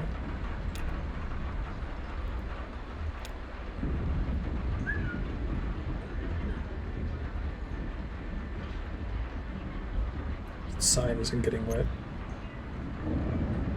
Llegaron de Florida. Antes de eso, de algún lugar en América Central. This is cool. Have you seen it Pero before? ninguno de los que llegaron aquí habían vivido en Is she América being genuine Central. right now? Just making small talk? La comunidad se reconstruyó a sí misma. I used to date a persona por filmmaker. persona, en los He worked in a años similar 70. style, slideshow gothic. Did stuff for the History Channel, like really dry shows about war. El pueblo construyó docenas de estructuras durante su tiempo aquí. She did a lot of research for La this tape. única de esas estructuras todavía en pie People es of la que nothing. llamamos el databank de video. La Still have a cual few of those worn-out construyeron con el notebooks they left. propósito de ser una biblioteca. The archive of utopian thought. Pero hasta ese edificio ha sido modificado y reparado Seems kind extensamente. of sad now. Probablemente ninguna de las estructuras It's a presentes memorial son to the people who originales. used to live here.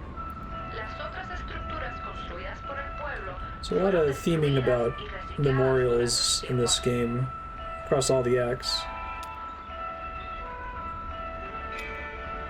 La única razón por la cual conocemos de esas esculturas o cualquier otra cosa del With the pueblo things we leave behind. es por las anotaciones detalladas que escribieron, sellaron y preservaron en la biblioteca.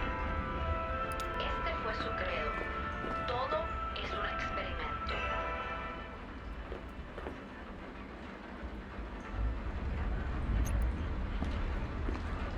Where are you staying tonight? You're in town.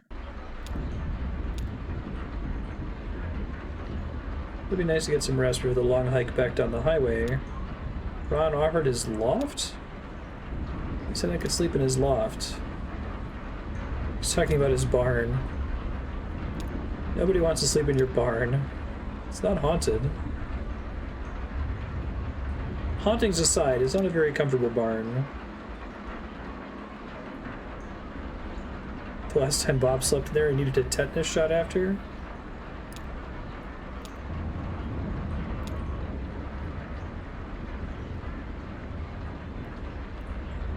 Storm coming, I should really find somewhere to stay out here tonight.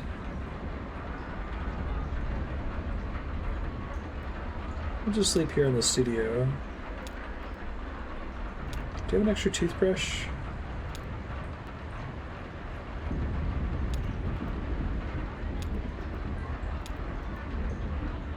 I used a twig this morning. Kind of chewed up one end. I've done that. Never brushed my teeth with a twig. Disappointed, I thought I invented it. You can chew on pine needles, freshens your breath.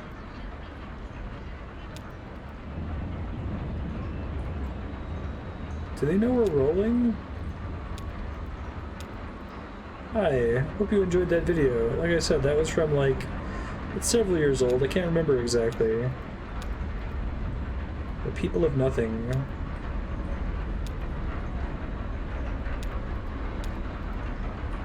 Go check on the boys. That's creepy.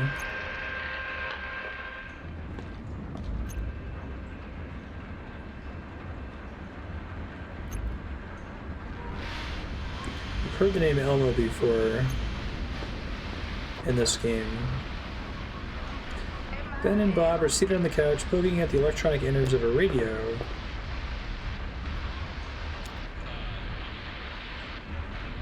It won't mute while it scans between stations, because that's where they live, right?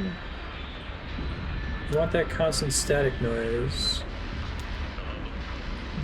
The noise, that's where they live. They don't live anywhere, dude. They're ghosts. They're ghost facers. Zach Baggins.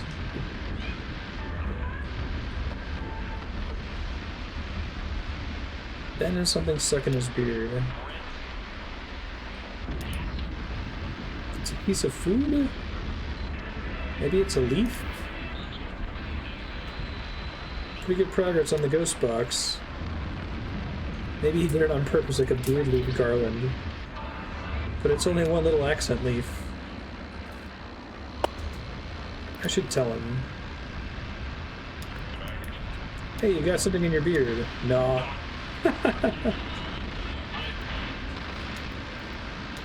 Did you hear that? It's definitely a voice from beyond the grave. I heard dogwood in there. Oh, that's where we're going. I don't tell the ghost what to say. Must have been dogwood. Ghost voices don't come out until you play back the recording later. They only exist in recordings, like a copy without an original. A mirror reflecting something that isn't in the room. Weird. Like a vampire. Wait, no, that's backwards. A vampire has no reflection.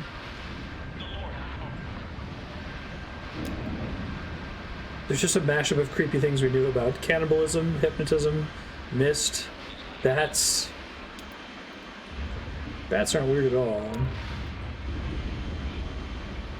Everyone should be very suspicious of the fact that the number of people that tell ghost stories has gone down significantly since everybody got a camera that's in their pocket all the time.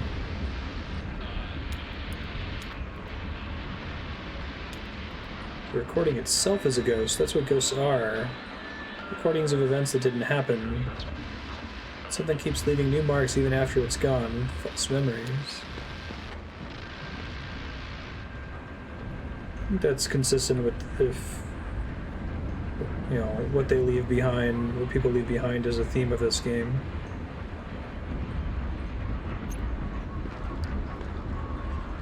Ron, anything you want to tell us about the tape? Everything on that tape was wild. Even the horses?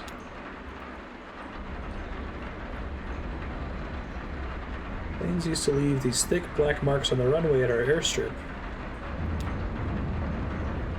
Guess it was from coming in so fast in such a short runway. This is all Emily's inner monologue, whenever it's in italics like that.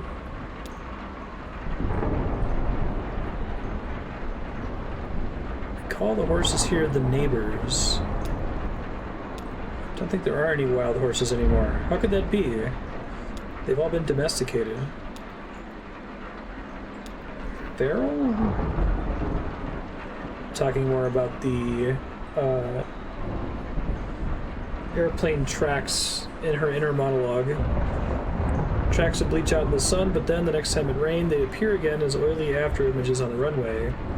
It's been decades since anyone has landed here, but those marks still come out when it rains. In your documentary, you'd said the people who used to live here had freed their horses. You can free your pet cat, but it won't turn back into a panther? Right. Okay, yeah, so it is consistent with what appears to be one of the themes of the game. Everything's a ghost around here these days.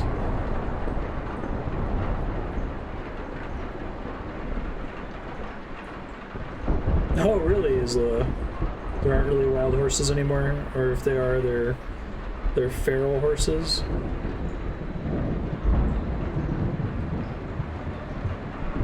Most of the houses are empty.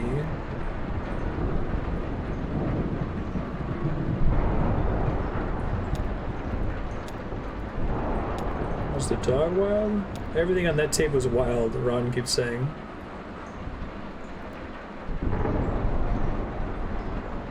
Somehow, just as the last group dies out, some new utopian project always finds a way to take hold.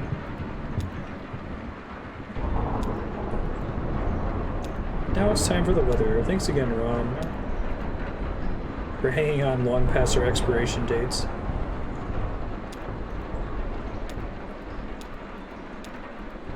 And there's an actual ghost. Here's Elmo with a weather report.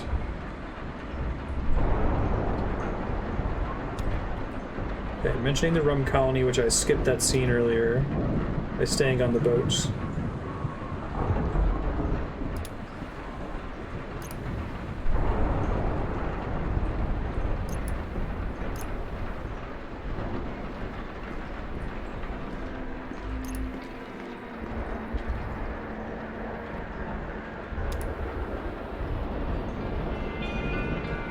I could do this. I could write up my lyrics on slides. Kind of performatively project them. Not the psychedelic liquid light stuff, necessarily. Where do you get your supplies, Elmo?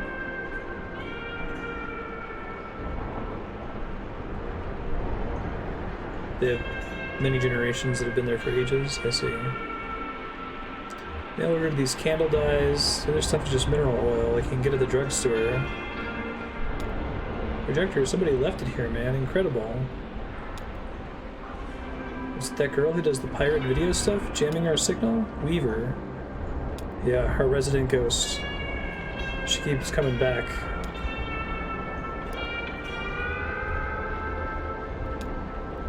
You don't think it matters? Alive or dead, a ghost is just what happens when a person's gone, but still taking up space. Okay. It's kind of nice seeing... This might be one of those games where the story starts to kind of come together towards the end.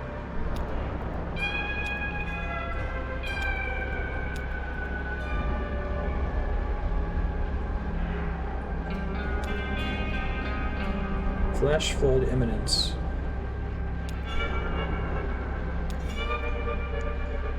Like when she busts in and takes over our signal. It's like a log falling on the road. It reminds you this all used to be trees. How does she do it? She broke it on the signal in Act 1, I think.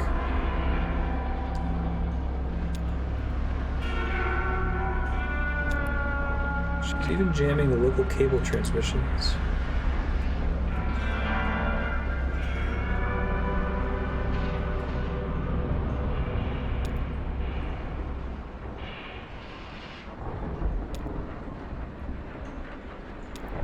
This is her projector.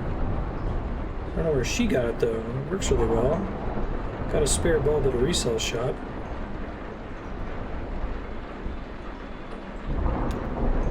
Couldn't find places where Weaver could be overriding their signal. It's a mystery, that's why it bothers people so much, but to me that just makes it more dignified somehow.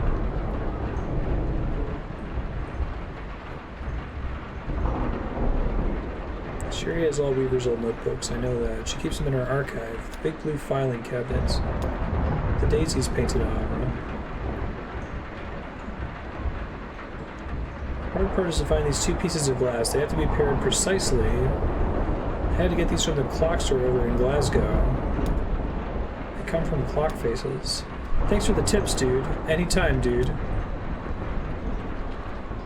Cool, my socks are getting wet. There's more and more standing water in here the longer this goes.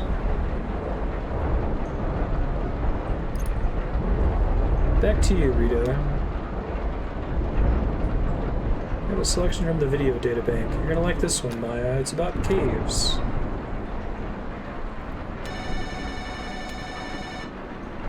We have a phone call. WEVP.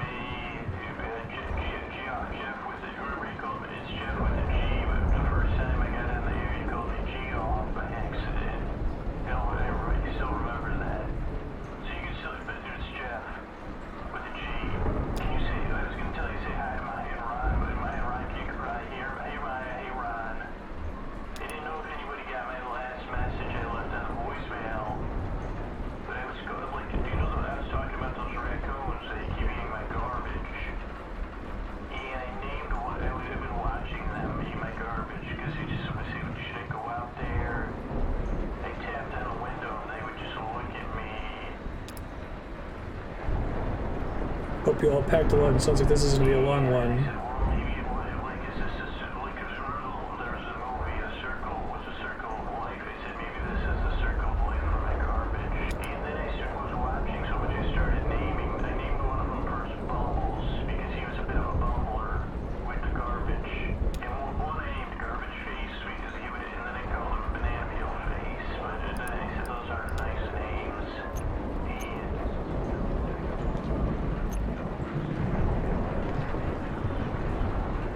Hey, babe. Did you know Weaver? Oh, really? Why is she talking to the crow?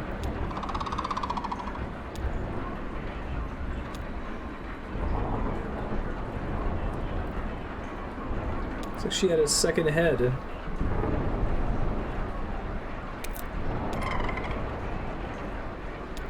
A signal enigmatic call. Do you know him though? I had no idea. Who do you think did it? I hadn't considered that possibility. I've had a lot of talking to animals in this game, but it's just kind of the fun sort of monologuing to a dog, or talking while you pet a cat, but the crow being the one that actually plays the videos.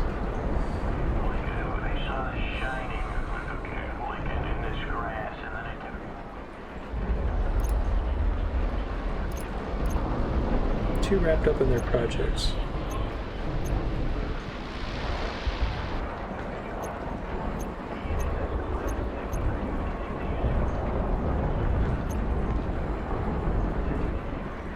A bad feeling the situation won't last.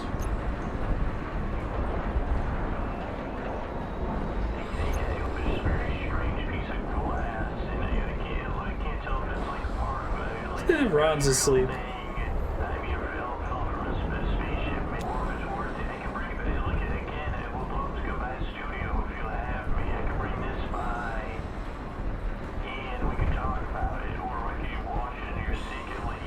This is the reality of public access television.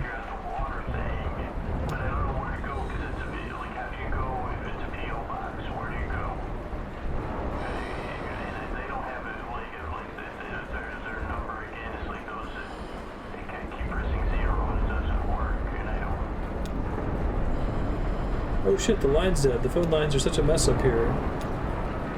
Is that the storm, or was it the damn phone lines? They're really flaky. Business as usual. He has a soothing voice. That's Jeff. He's a regular caller.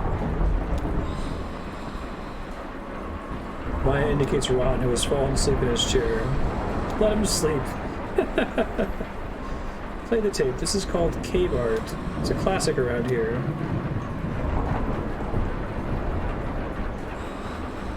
Let Maya enjoy the tape. If Weaver's a ghost, by some agreed upon definition and mechanics, that means WEVP-TV is haunted. Should we be doing something about that?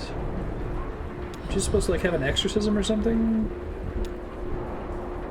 You can't just leave a place haunted, that would be negligence. Cool, creepy chord coming in from the background.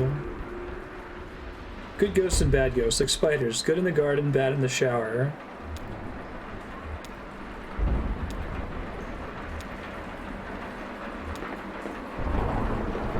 Ron's checking out a thing that crashed.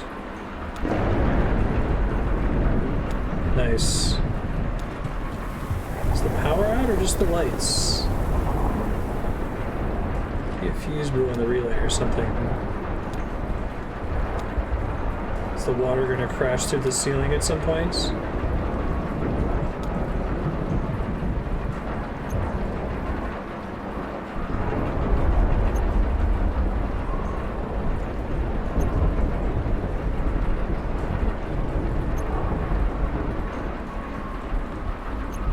Taking away their project, even in the dark. I wonder if the projector floats.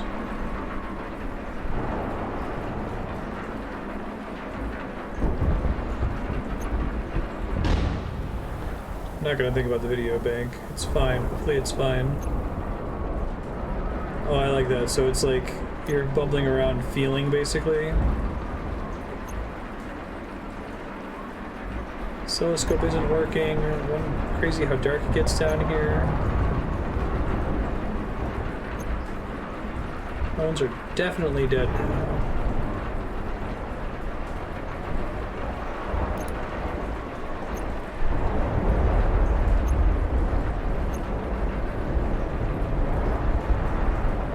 Poor thing, she's soaked. You had any trouble with... Oh, I spoke too soon. Oh, your power was out. Just came back on. Weird. Good, though. I'd never miss the evening broadcast. To be honest, it's the only time I get to share my work.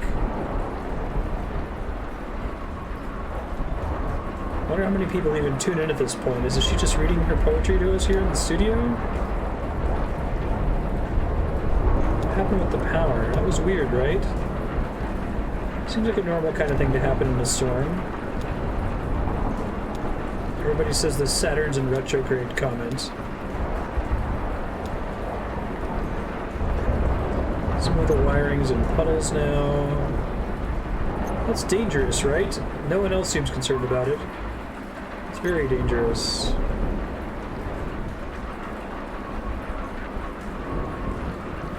They did a good job with making that subtly increasing. I'm guessing that's why the power went out, so that they could suddenly add a lot more water on the ground.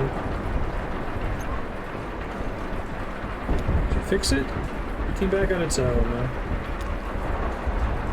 Spooky.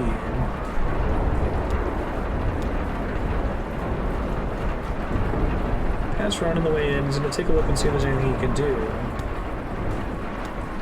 Ron knows what he's doing. He used to be a firefighter. It's a little different though, right? I guess.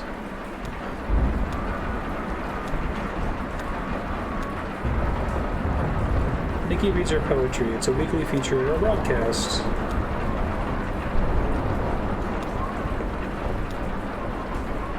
To the out-of-towner. What eagle flew you to your final bed? Well, that actually did happen earlier. It's like Act 2, I think. It was not men who brought you there to sleep. The men who left you bloodied then and fled had chosen mud and muddy-watered creek. Did wild turkeys gobble doted care and wipe the moss beneath your eyelids clear? Did cardinals pull the twigs off from your hair and wash your hands and feet and trim your beard? And wood ducks dressed you in your resting gown and pigeons fashioned shoes from leaves and bark, who then sewed flowers into a burial crown. The one who made your headdress was a hawk. The men who broke your body, where were they? The vultures stayed home on your funeral day. Emily, look at the monitor. No, we're not. Look. Oh, hey, Sweeter.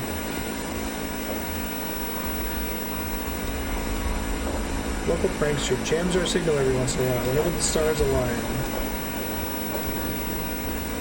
Wait until she's done.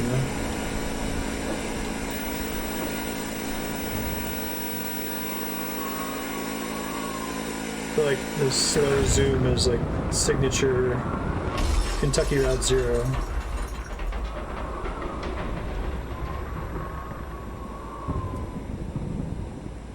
Kind of makes you expect a jump scare, right? For the screen to flash with their face or something. I don't think that's right for the tone of Kentucky Route Zero, but... Pueblo de Nada, Act 5. So I was expecting to have a couple hours for The Witcher. We'll see where we are when we wrap this. I think reading aloud and doing the interludes is going to take us a bit over the how long to beat. I might bump the timer up here as we go. We'll see. I think Act 5 is supposed to be the shortest one, though.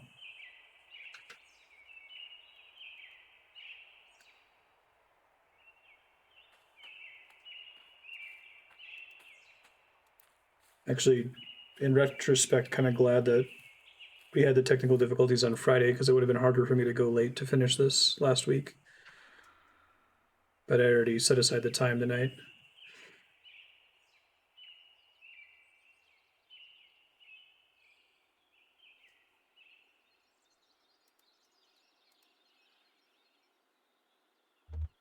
That's everything, right?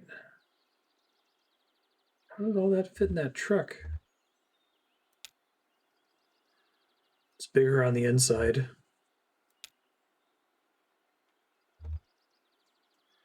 I think it rained. You think so? Rained a lot. Yeah, use your phone, Miss Shannon? Shit, the battery's dead.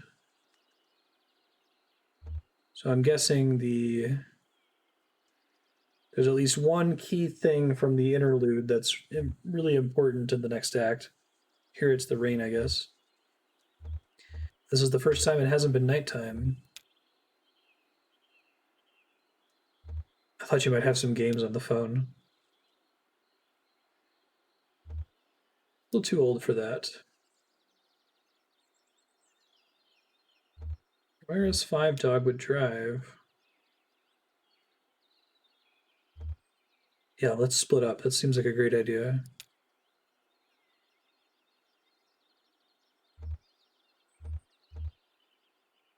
I wonder if you find anything. Oh, of course. Playing as a cat now. That makes perfect sense.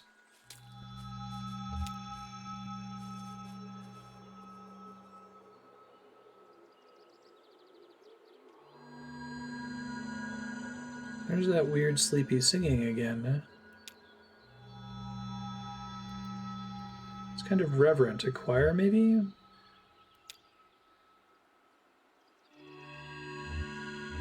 The truck's okay down there?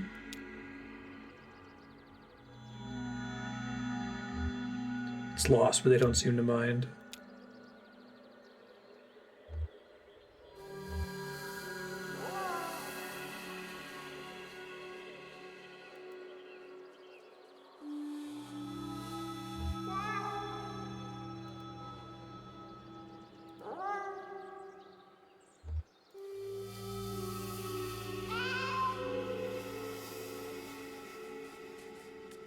I like how it's like the cursor's a little bug that the cat's chasing now. It's a nice touch.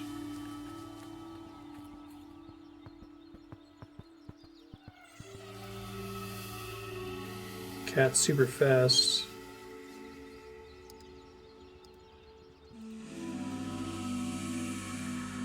See any clouds? It feels like a different game when it's daytime. His headstone has no name on it. Maybe it was his choice. It's good they honored his wishes.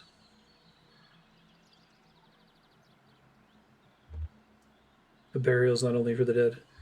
This is what Uncle Andreas wants. Should give it to him.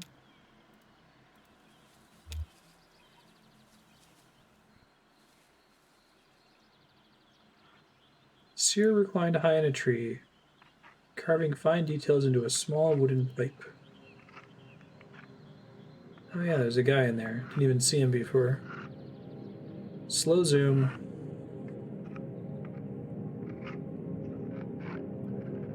Drink whenever the game subtly transitions into a slow zoom. You get wasted really fast. She loved this spot, the height, the distance. She was always at a distance, watching everyone work. From this height, she could see the earth mover shaping the mounds under the draftsman's supervision. She could see him inspecting his plan, the drawing he'd made from her game, the map.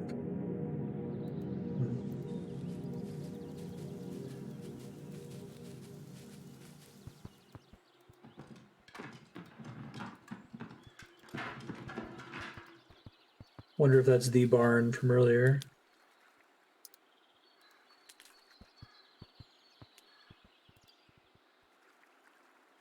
A dead cow, that's too bad. Shouldn't have happened. I should have prepared better. No, that's Ron.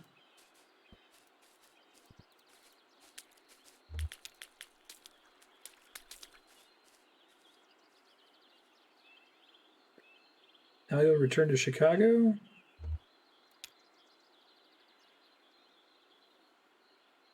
I'm heading to Ohio next. They have a few great burial mounds I want to revisit. A few mounds out there by Dayton I always love to see. Really special.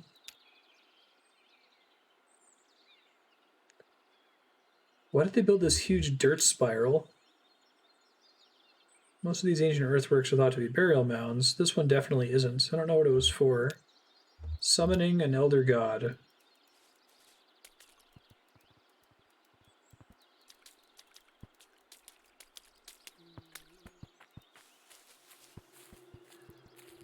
The creepy ghost person. What the fuck?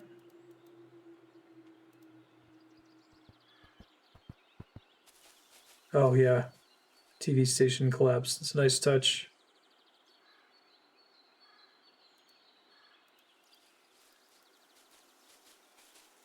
There's 3 ghost people in there, too, it looks like.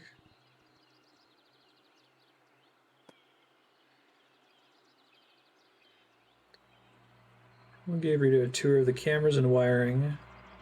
Just been through a certificate program on public broadcasting at the community college. No surprises there. Nikki showed her the video databank. James demonstrated the sand and image processor. Ron came barreling in with an urgent expression.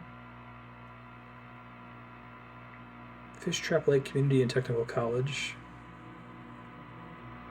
One of our instructors got her excited about pirate television.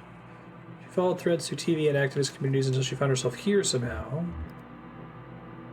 Ron's news was clearly bad news. Rita's heart sank a little as they listened. She knew things were unraveling, knew from experience what that looked like. As she listened to Ron detail the power company's sudden withdrawal from town affairs, she heard other possibilities. She studied their faces and found concern, but also something like relief, hope, and awakening at play.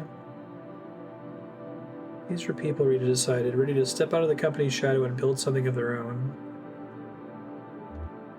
Ron said the TV station could still be funded by court order. Could that be their anchor?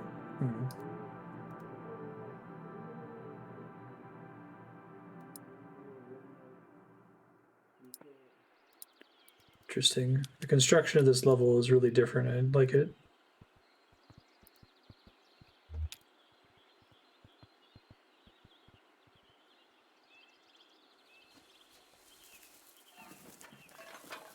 Personally observed the truck from a distance. It was an alien carcass. Something that made more sense in death than in life. The company dropped it off in the middle of the day, then everyone was at the plant. They let it sit overnight, alone and strange. Nikki thought it was ridiculous, but Ron approved. To Elmo, the truck was simply beautiful. The truck reminded him of New York City, which he'd visited once by bus, which had made a great impression on him, especially the mountains of garbage that dotted the sidewalks. The truck didn't smell yet, but it would. There's nowhere to drive it. Even Ron conceded that. Everyone had agreed that this was money and attention that would have been better spent addressing the town's drainage problems. Yeah, probably would have been a good idea. Get started on that damn messianic ditch.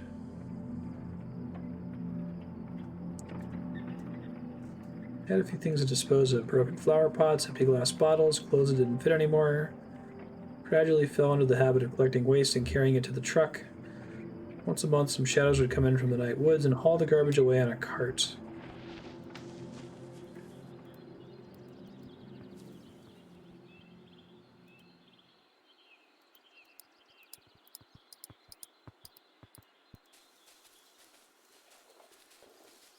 I feel like it would be a bummer to play this without doing the interlude.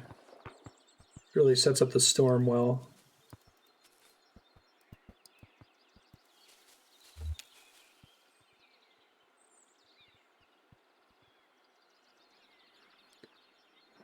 Paints and chalk in the small bag, diary in the large bag, stuffed dog in the small bag, photograph of Chris in the large bag. Sandra couldn't decide. Should she keep the photo of her husband, or should Alex keep the photo of his father? Chris had been gone for 3 months. Everyone was saying he deserted the community. Before Fraser, people just left. Had it become a referendum on loyalty? She set everything down and closed her eyes, massaged her temples, and wondered, not for the first time, how Fraser had consolidated so much invisible power so quickly. How had he done it? Had he done anything to consolidate this lattice of influence, or had they simply given it to him? Let's see if we learn more about the power company here.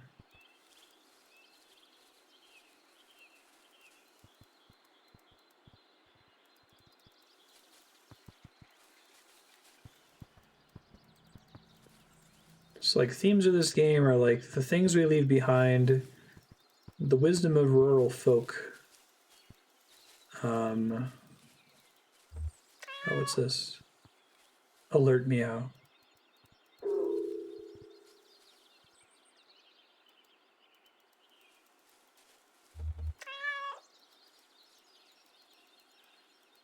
There's a frog in the smoker.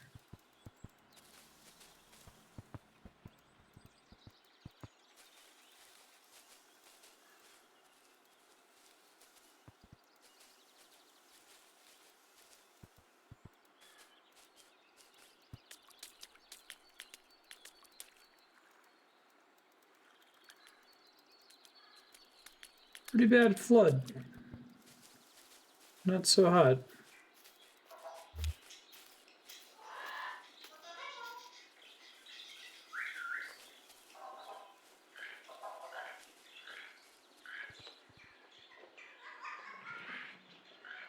Waffles for any weather. Jorge scanned the shelf. He quickly found the book he was looking for. Only a few dozen left.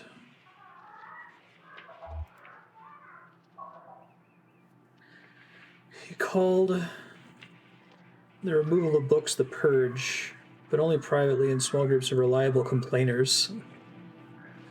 Unspoken rules to hold back criticisms as long as possible.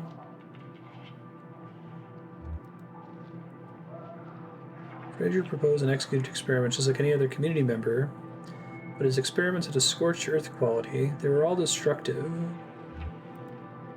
Okay, this is the guy that they said could abandon the community. Turned his scythe to the library. The new selection meant decimating their store of books according to Fraser's own inscrutable criteria. Oh. We're guaranteed something vital every time we take a book from the shelves. No more time lost to printed chaff. Fraser's colorless voice echoed in Jorge's mind. He felt like spitting. Said he tucked the book under his arm and set off for the woods.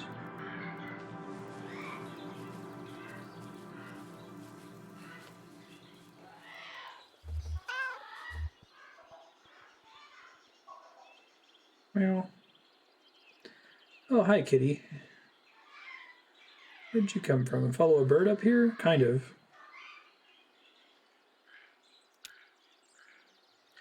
These folks, the ones who built this thing, chase birds too. Intrigued meow. Really, that's what they wrote. They followed migrating birds up here from Central America. Somewhere up to Florida, and then here. Skeptical meow. That's what they wrote anyway. Guess it might have been a metaphor.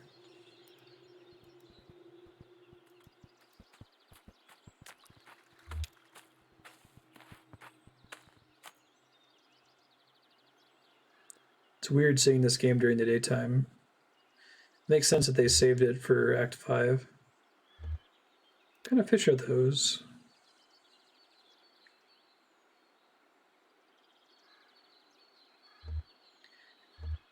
They're goldfish. They eat algae and mosquito eggs. Very helpful. I'm surprised they survived the storm, actually. It's pretty bad, as you can see.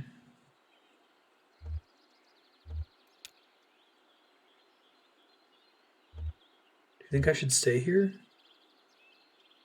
No, you'll be lonely. Most everyone's leaving now.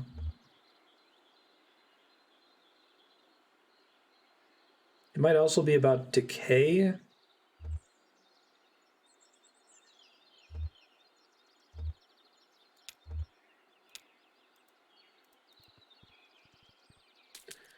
It's interesting though, because it's like decay is a theme of Dark Souls, but it's this kind of like very strong theme where Kentucky Route Zero gets into a lot of themes of like banal decay, that it's just things are falling apart and that's just kind of how it is, right?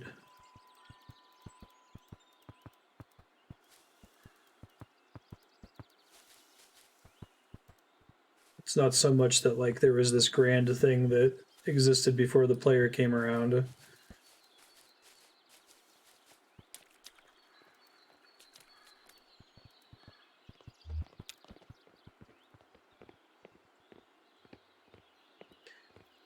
The mailbox says 5 Dogwood Drive. Whoa, really? Looks like a game piece. Is there a doormat? Sometimes a key's under a doormat. What am I saying? I feel like I've been here before. Just showed up the house. That's creepy. When? After the storm? Sometime last night. I've never noticed it before. Creepy.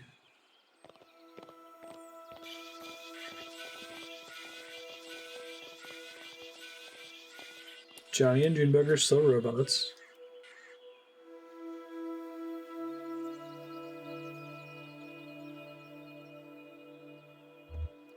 Nobody lives here? Somebody ordered some furniture. It's actually quite spacious. Could fly a plane in here. Nice.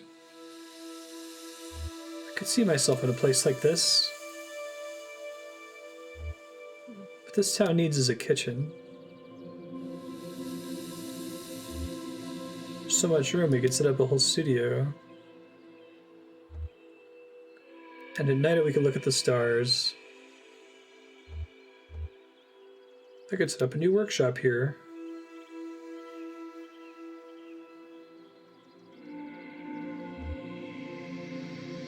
Rework on that big video synthesizer thing. Fix that up.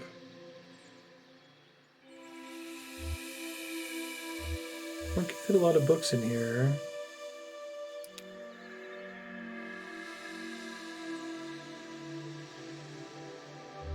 Kind of feel like I'm on stage right now, actually. Who's the audience? Everybody's leaving.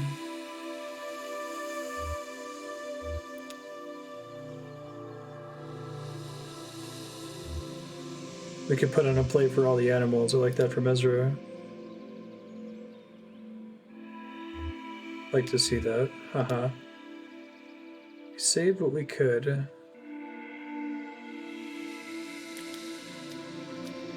Hey cat, I'll race you.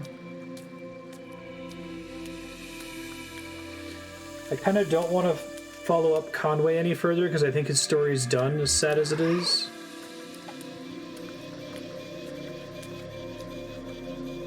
Stand here, this is the starting line.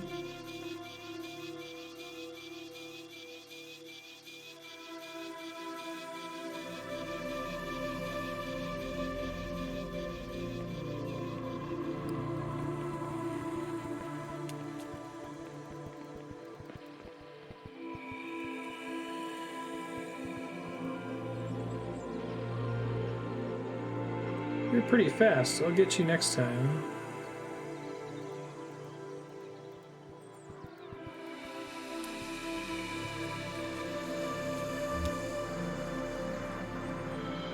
All the ghosts everywhere in the town. She watched him. She stood in her own shadow. A few deer hunters and talkers walked past, but said nothing to the seer, didn't even look. She studied the path. This was the path the seer had found in her scrying game. A series of private dice rolls and inscrutable diagrams. The community trusted this game. It had led them to fish-filled streams, intimate knowledge of the elements and the stars, even here to the settlement.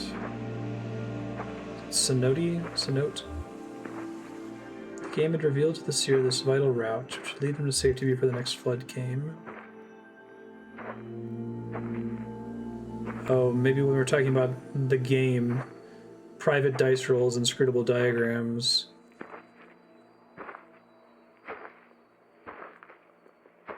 Is this meta?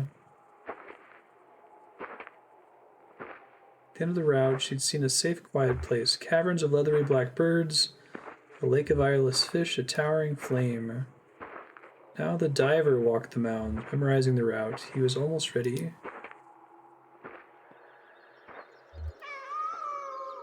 Interesting.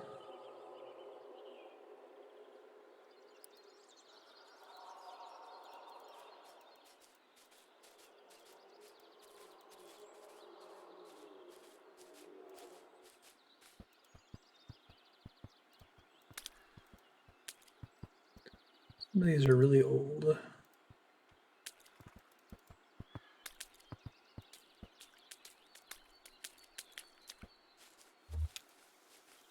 Finally, it just gave way.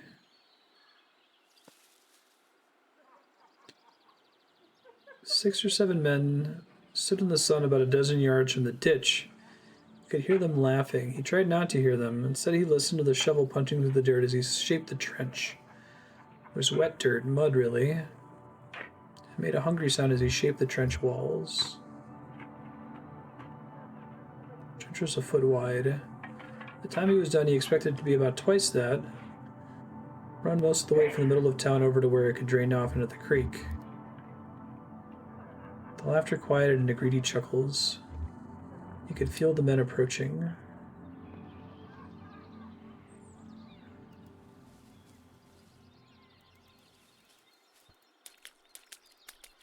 Some of them are just disappearing. That's interesting.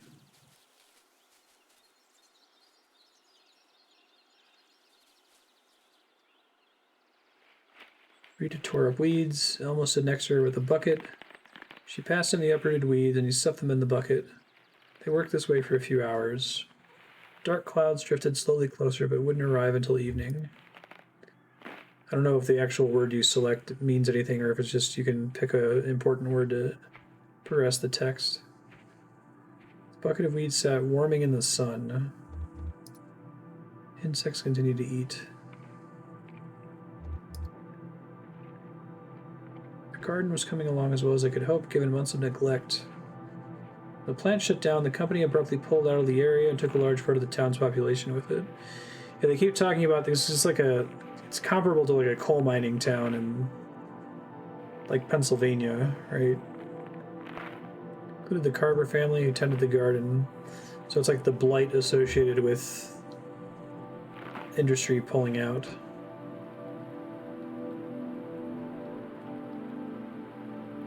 The garden could be cared for by a new family and feed what was left of the town and whatever it became next. They knew for sure they could plant tomatoes. The rain washed their sweat into the dirt.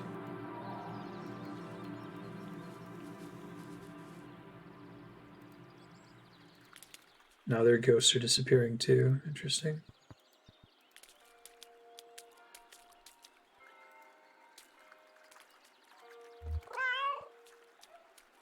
Curious meow.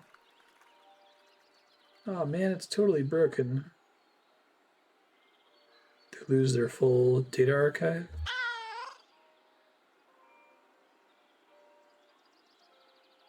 Waterlogged tapes. They might still play, who knows? But all the VCRs are shot.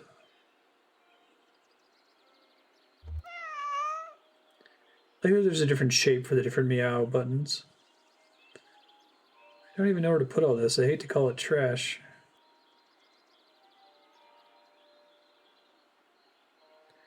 I wonder if the garbage truck still works.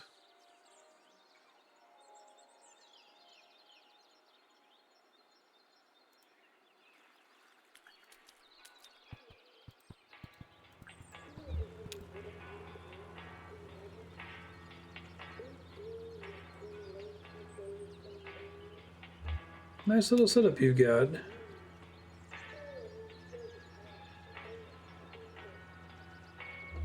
I had a space like this to work on the bike. What do you know about motorcycles? I've always admired them from afar. They don't have much use for a bike in a town with no roads. One thing Cass always insisted about this place, no roads leading in or out. I can always fly.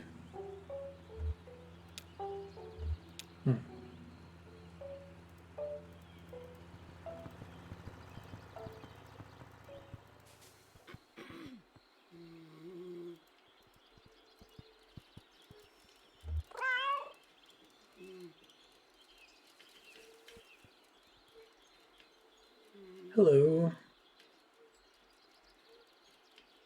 I was going to say, is someone actually acknowledging the cat? Other than the kid?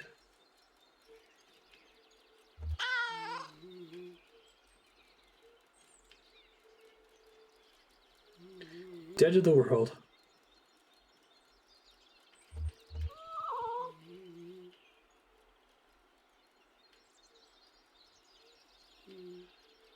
Try again later, I guess.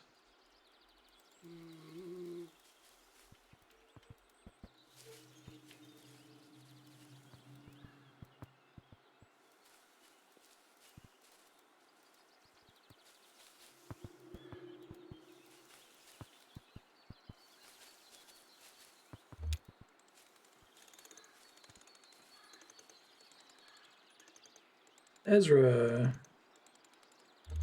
There's really never been a road to this place? Why not? Talking to the crow. Of everyone could just talk to the crow. How'd they manage that?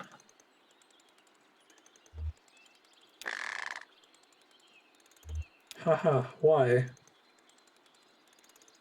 Undulating coo. Do you stick around to help? One confident caw. Guess we better get started. Okay.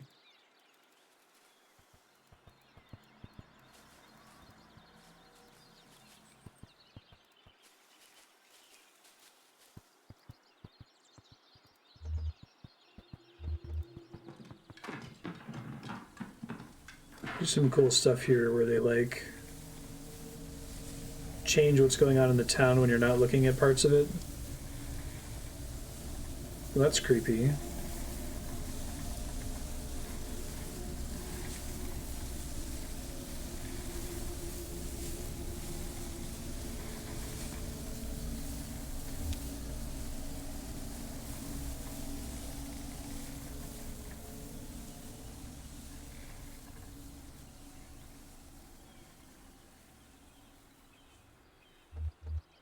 They don't scare me at all. If you met them, you'd feel the same way, I'm sure.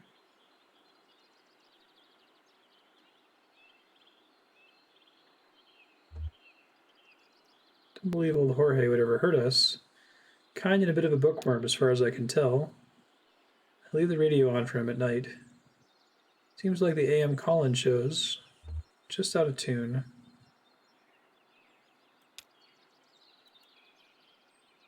This is about the radio they love. They all love it.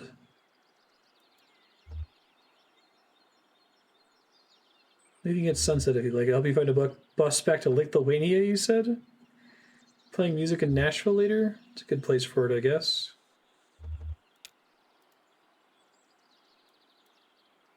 I'm beginning to think I might stay here. Is that ridiculous? Haha. Glad to know someone will be around after we're gone. I'll stay here and care for your ghosts. Yeah. Can see where they're going with this, I think.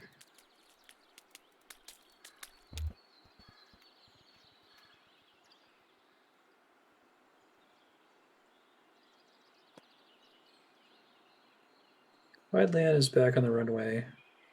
Hands folded behind his head, halfway between dreams and the afternoon sun. He entertained the momentary delusion that he'd survived a plane crash and was vaguely unhappy when the dream faded.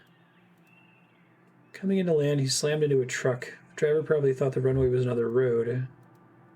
The runway smelled like oil, years of leaky light aircraft taking off and landing. All the state said they wanted was to knock down some trees, many trees, and build a road tying this small town to the larger web of streets and highways that entomb the rest of the country. I like the only way you could get to this town, even with the non-Euclidean zero highway, was to ride a boat through an underground river and then take a spiral staircase up to it. Wyatt and his inner circle of stunt pilots turned mail carriers knew that a road would be the end of their secluded paradise.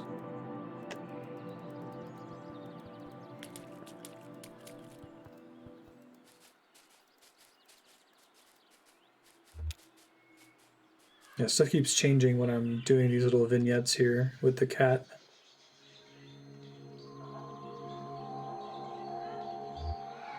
Look at this place, the library, what a mess. Basically this building's only next to kin. I don't think anyone else, nobody living, has spent as much time exploring it. I'm the designated rememberer. Once I found the door hidden behind a bookshelf, but it was locked and I never found the key. My friend Bert says the work of history is to find a pattern in the unasked questions. In the evening, when the Chinese wall was finished, where did the masons go? Caesar beat the Gauls. Was there not even a cook in his army? These are both cool.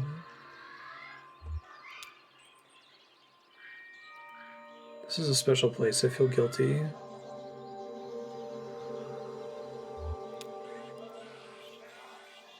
Maybe a new community will grow out of the rubble. It's happened before. I hope they have an easier time. What's good, little dude? Did you come on Night Noise once? Maybe I saw you play somewhere. Yeah, we play all over. We're talking about the library.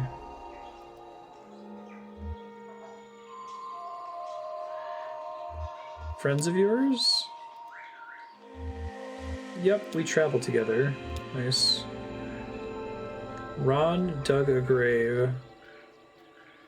The horses? Oh, that was weird that it just cut to that. This book's in pretty good shape. City of Ladies.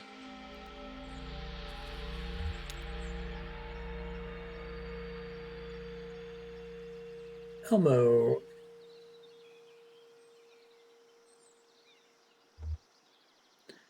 Ever since then, I've been treating it like a little cafe for the town. Everybody pitches in. It's a community thing, but I make the waffles. Like, people have to look out for each other here. It's always been that way. Once led a demonstration march right down this main strip here back in the old days. We didn't have a formal union. They watched everyone, and they had the cops on their side. We had 1,000 strategies to hide our numbers. We rotated leadership on the hour. We had so many secret passwords I never knew if I was speaking in code or shooting the breeze.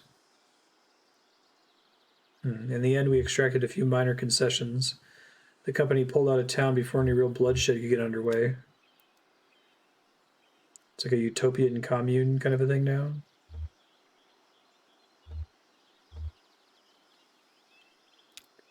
You gonna do anything with the place? What are the acoustics like?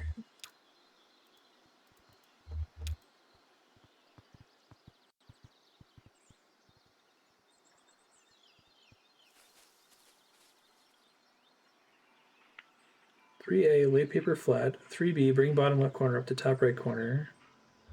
Okay, instructions to do origami. I think he applied only gentle pressure. Looser flowers felt more alive. She rolled her wrists. It was the 6th hour of her assigned company store shift. She'd made dozens of flowers.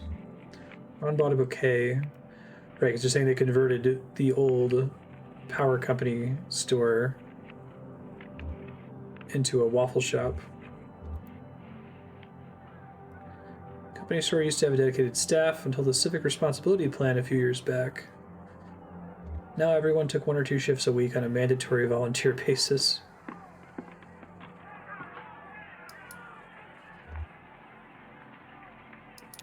Okay, so she saw the union uprising.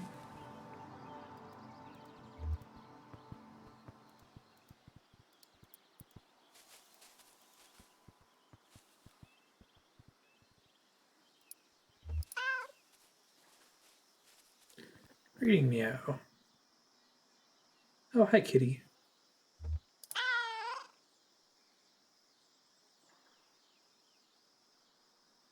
Yes, it's a beautiful day.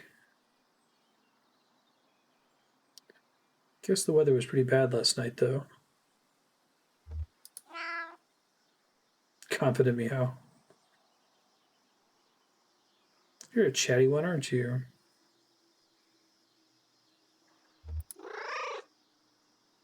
A fanciful meow.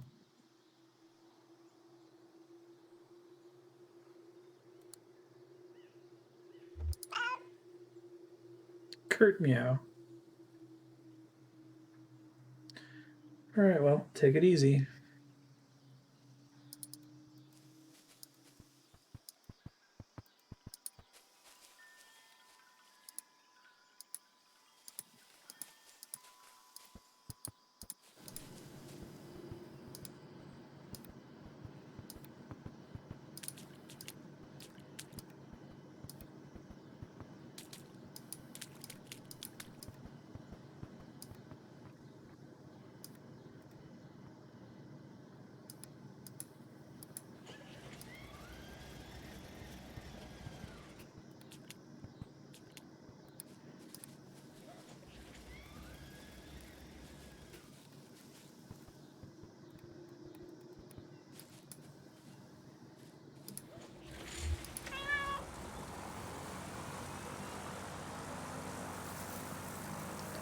Something in the bushes stirs.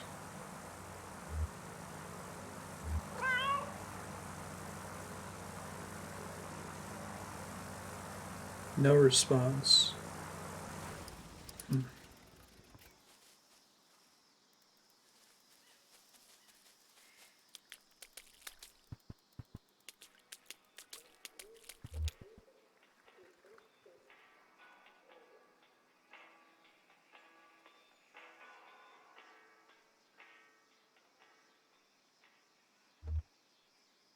I'll miss him for sure. Beautiful creatures, so thoughtful. Whoa, look at this.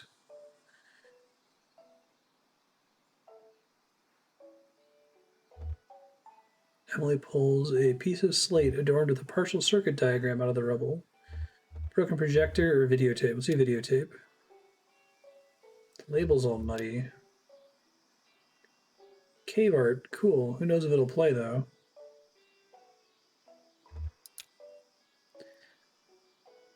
Okay, there's multiple pieces. Piece of slate.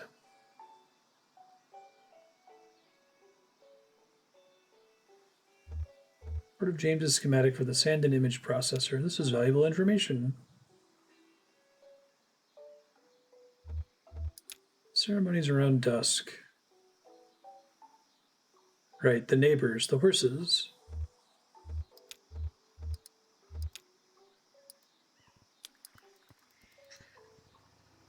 Got it. Scarf, I should be able to process it next Monday. I got the plane working.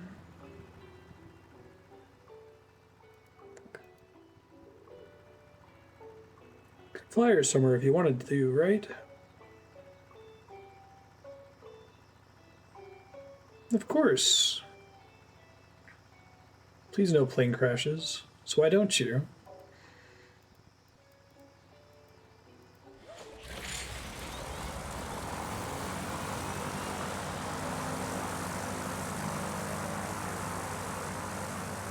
Doesn't look particularly sturdy.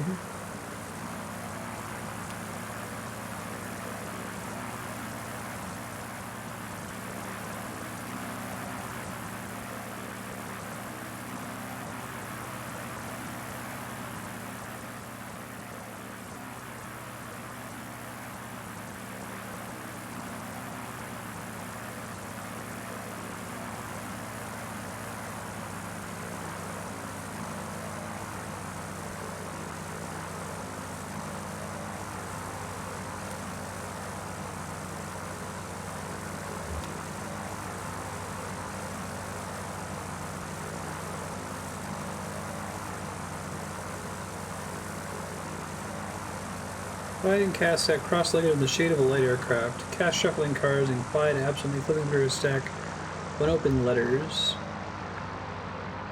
Let me adjust the how long to beat really quick. So doesn't break the timer.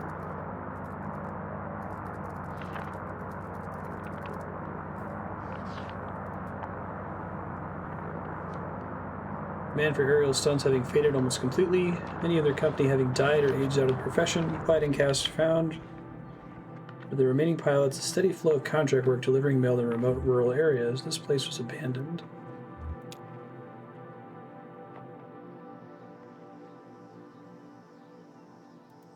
Guess we have to dismiss all of the ghosts, it looks like.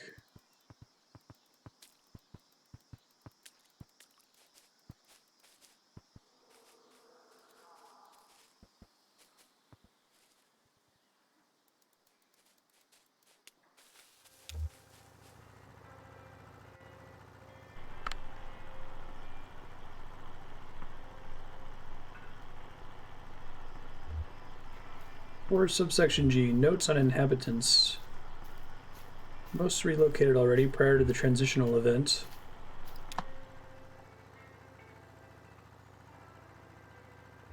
Bureau of Reclaimed Spaces, right? I can spot you easy now. We've had our eyes on this site for years.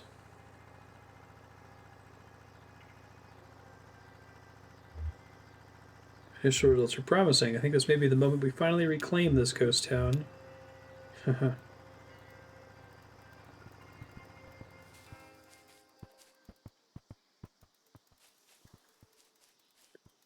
think we want that to happen.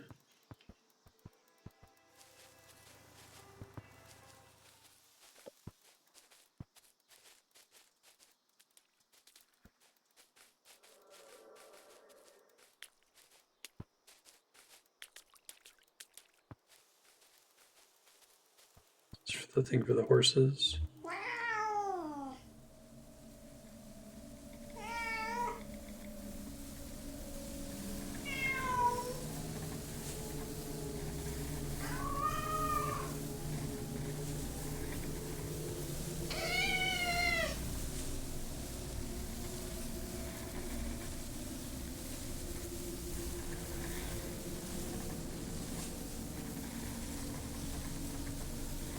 It's very creepy.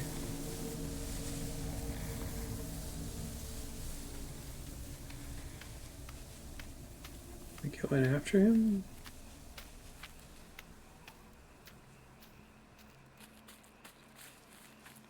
Don't run in the graveyard. Why not?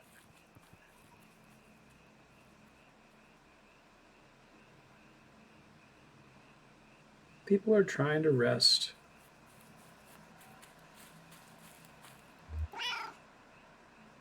Annoyed meow.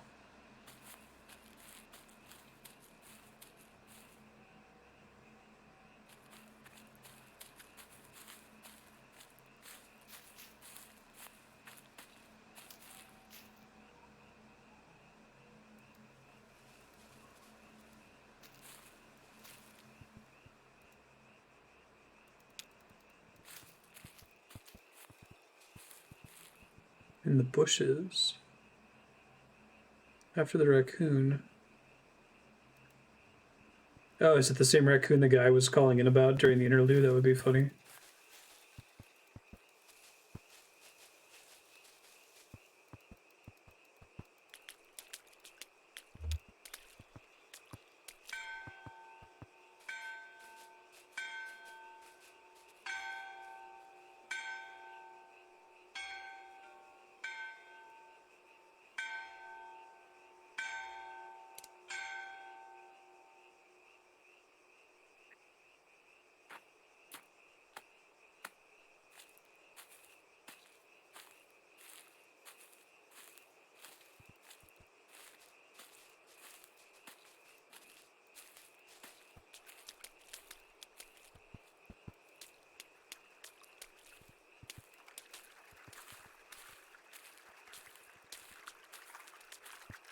Or Ron. Everyone's here for the funeral.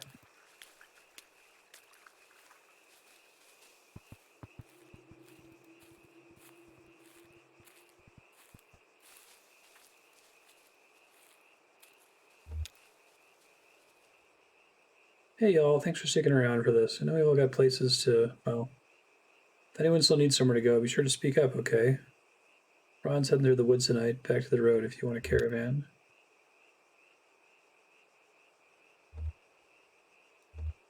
Staying in? Yeah, sure, I'll stay. At least for a while. Maybe we can build something here again. This place has good bones. The neighbors. Nikki has a poem and I have a song. If anyone wants to say anything. Neighbors are kind, gentle, beautiful horses. I used to go on walks with the silver one out in the woods. Why didn't anyone ever give them names? The silver one. He was gray, but his coat looked silver in the light. I always called him that in my head. The other one is the other one, but I love these horses. I'm sorry, silver one and other one.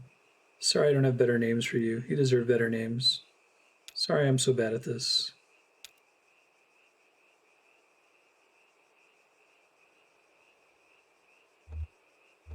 Didn't give them names because their names weren't ours to give. They were here before us, you know. I came with the people from Central America, the Utopians. Pueblo de Nada.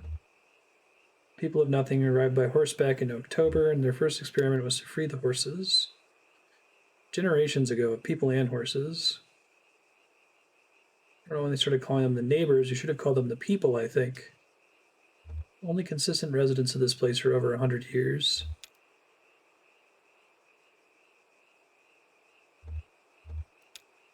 Just want to say these horses used to crap on my floors, but it never bothered me too much. I never mentioned it to anyone. I didn't want to make a thing out of it. For clearing the air, that happened and it's okay. I mean, recently too. I was cleaning up horse crap just a couple days ago, but I'm saying it was okay. It would have been okay if any of you wanted to crap on my floors. I would have cleaned up after any of you if you crapped on my floor. Thanks, Ron.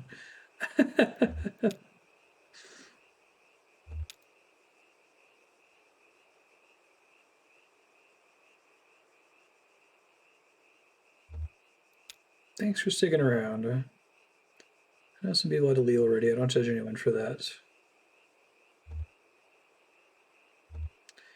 The neighbors would have liked this, all of us gathered here.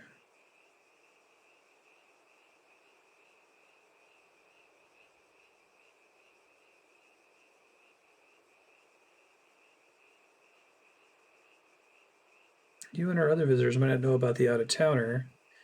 Came here to work for the company to dig a ditch. The company worked him good and hard, and for less than he was worth, but it wasn't enough.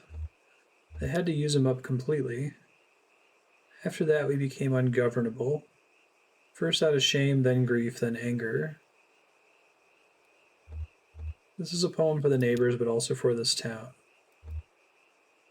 We're going to bury the town today when we bury these horses. It's the same thing.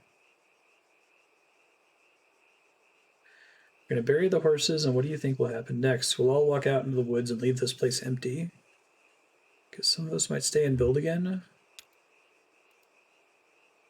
If you do stay, you'll be building on top of a grave, but that's true anywhere. The whole world is built on top of graves. It's what we leave behind. Look for me under your boot soles, as the fellas say. Man, this is like Final Fantasy VI.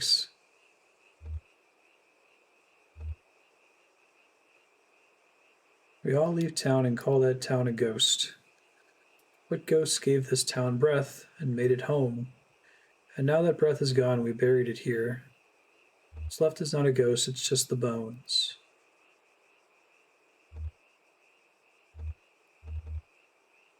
Nikki closes her eyes for a moment before continuing. Our neighbors were the best of us, of course. It's always so, our better selves, clear of ourselves, or we can see their glory glow. They glow now underground, our friends with love.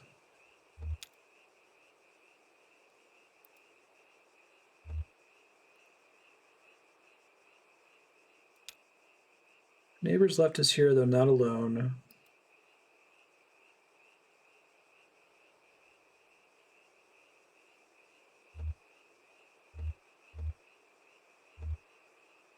Where friends have gone, we hope to one day go. In distant valley, home to better friends.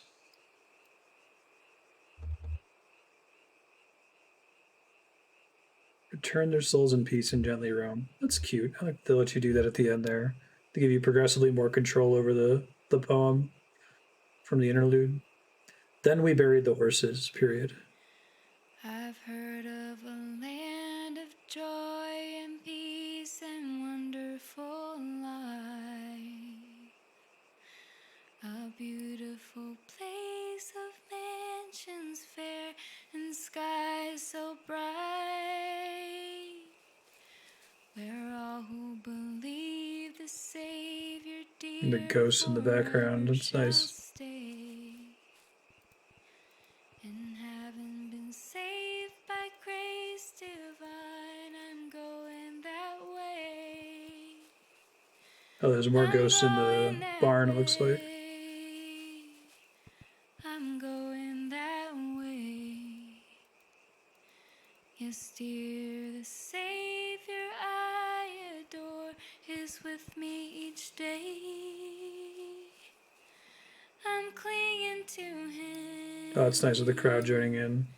And never to stray. Just singing praises all day long. I'm going that way. Well, glorious news I tell and sing as onward I go. Number of ghosts slowly For increasing. those who are still astray in sin, my Savior may know. I want them to sing that praise Ooh, getting the above chills. some beautiful day. For glory to him who died for me, I'm going that way. I know I shall meet him at the gate when trials are past. I know I shall meet him face to face in glory at last. Oh, I believe that when we meet, well done, he'll say, while trusting that soul redeeming love, I'm going that way. I'm going that way. I'm going that way. Yes, dear, the Savior I adore is with me each day. I'm clinging to him and never to stray. Just singing praises all day long. I'm going that way.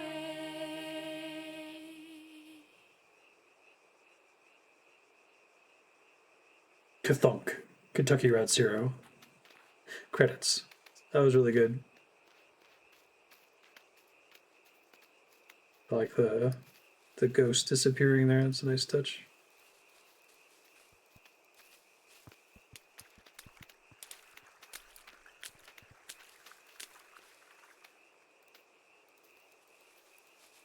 I really like how each of the chapters in this game is like so different in the way you control it. The characters that you're primarily focusing on, story. Like, I think there's common themes across all of them, but this is probably one of the better episodic games I've played. A lot of episodic games are like, you could have just released this all at once. I guess something like Life is Strange works because it feels like episodes of a TV show, so having some time between them isn't the worst, but here it feels like you're playing almost 5 different little games that are kind of connected thematically.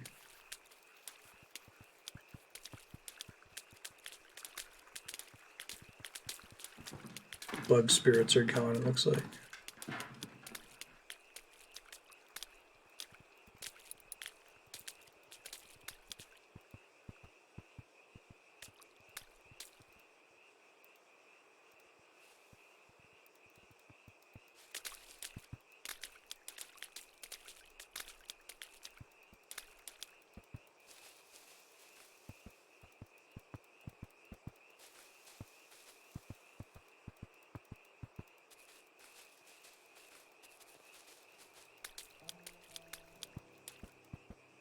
Nice.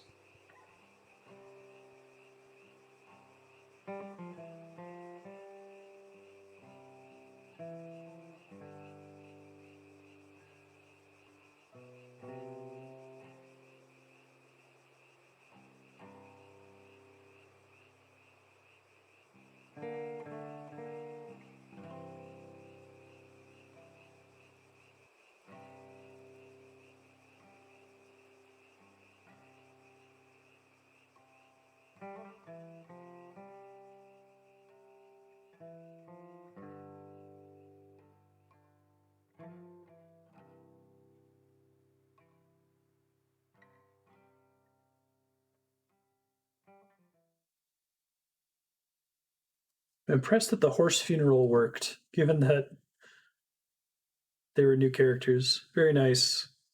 That was a good game. Thanks, Leon, for sharing it.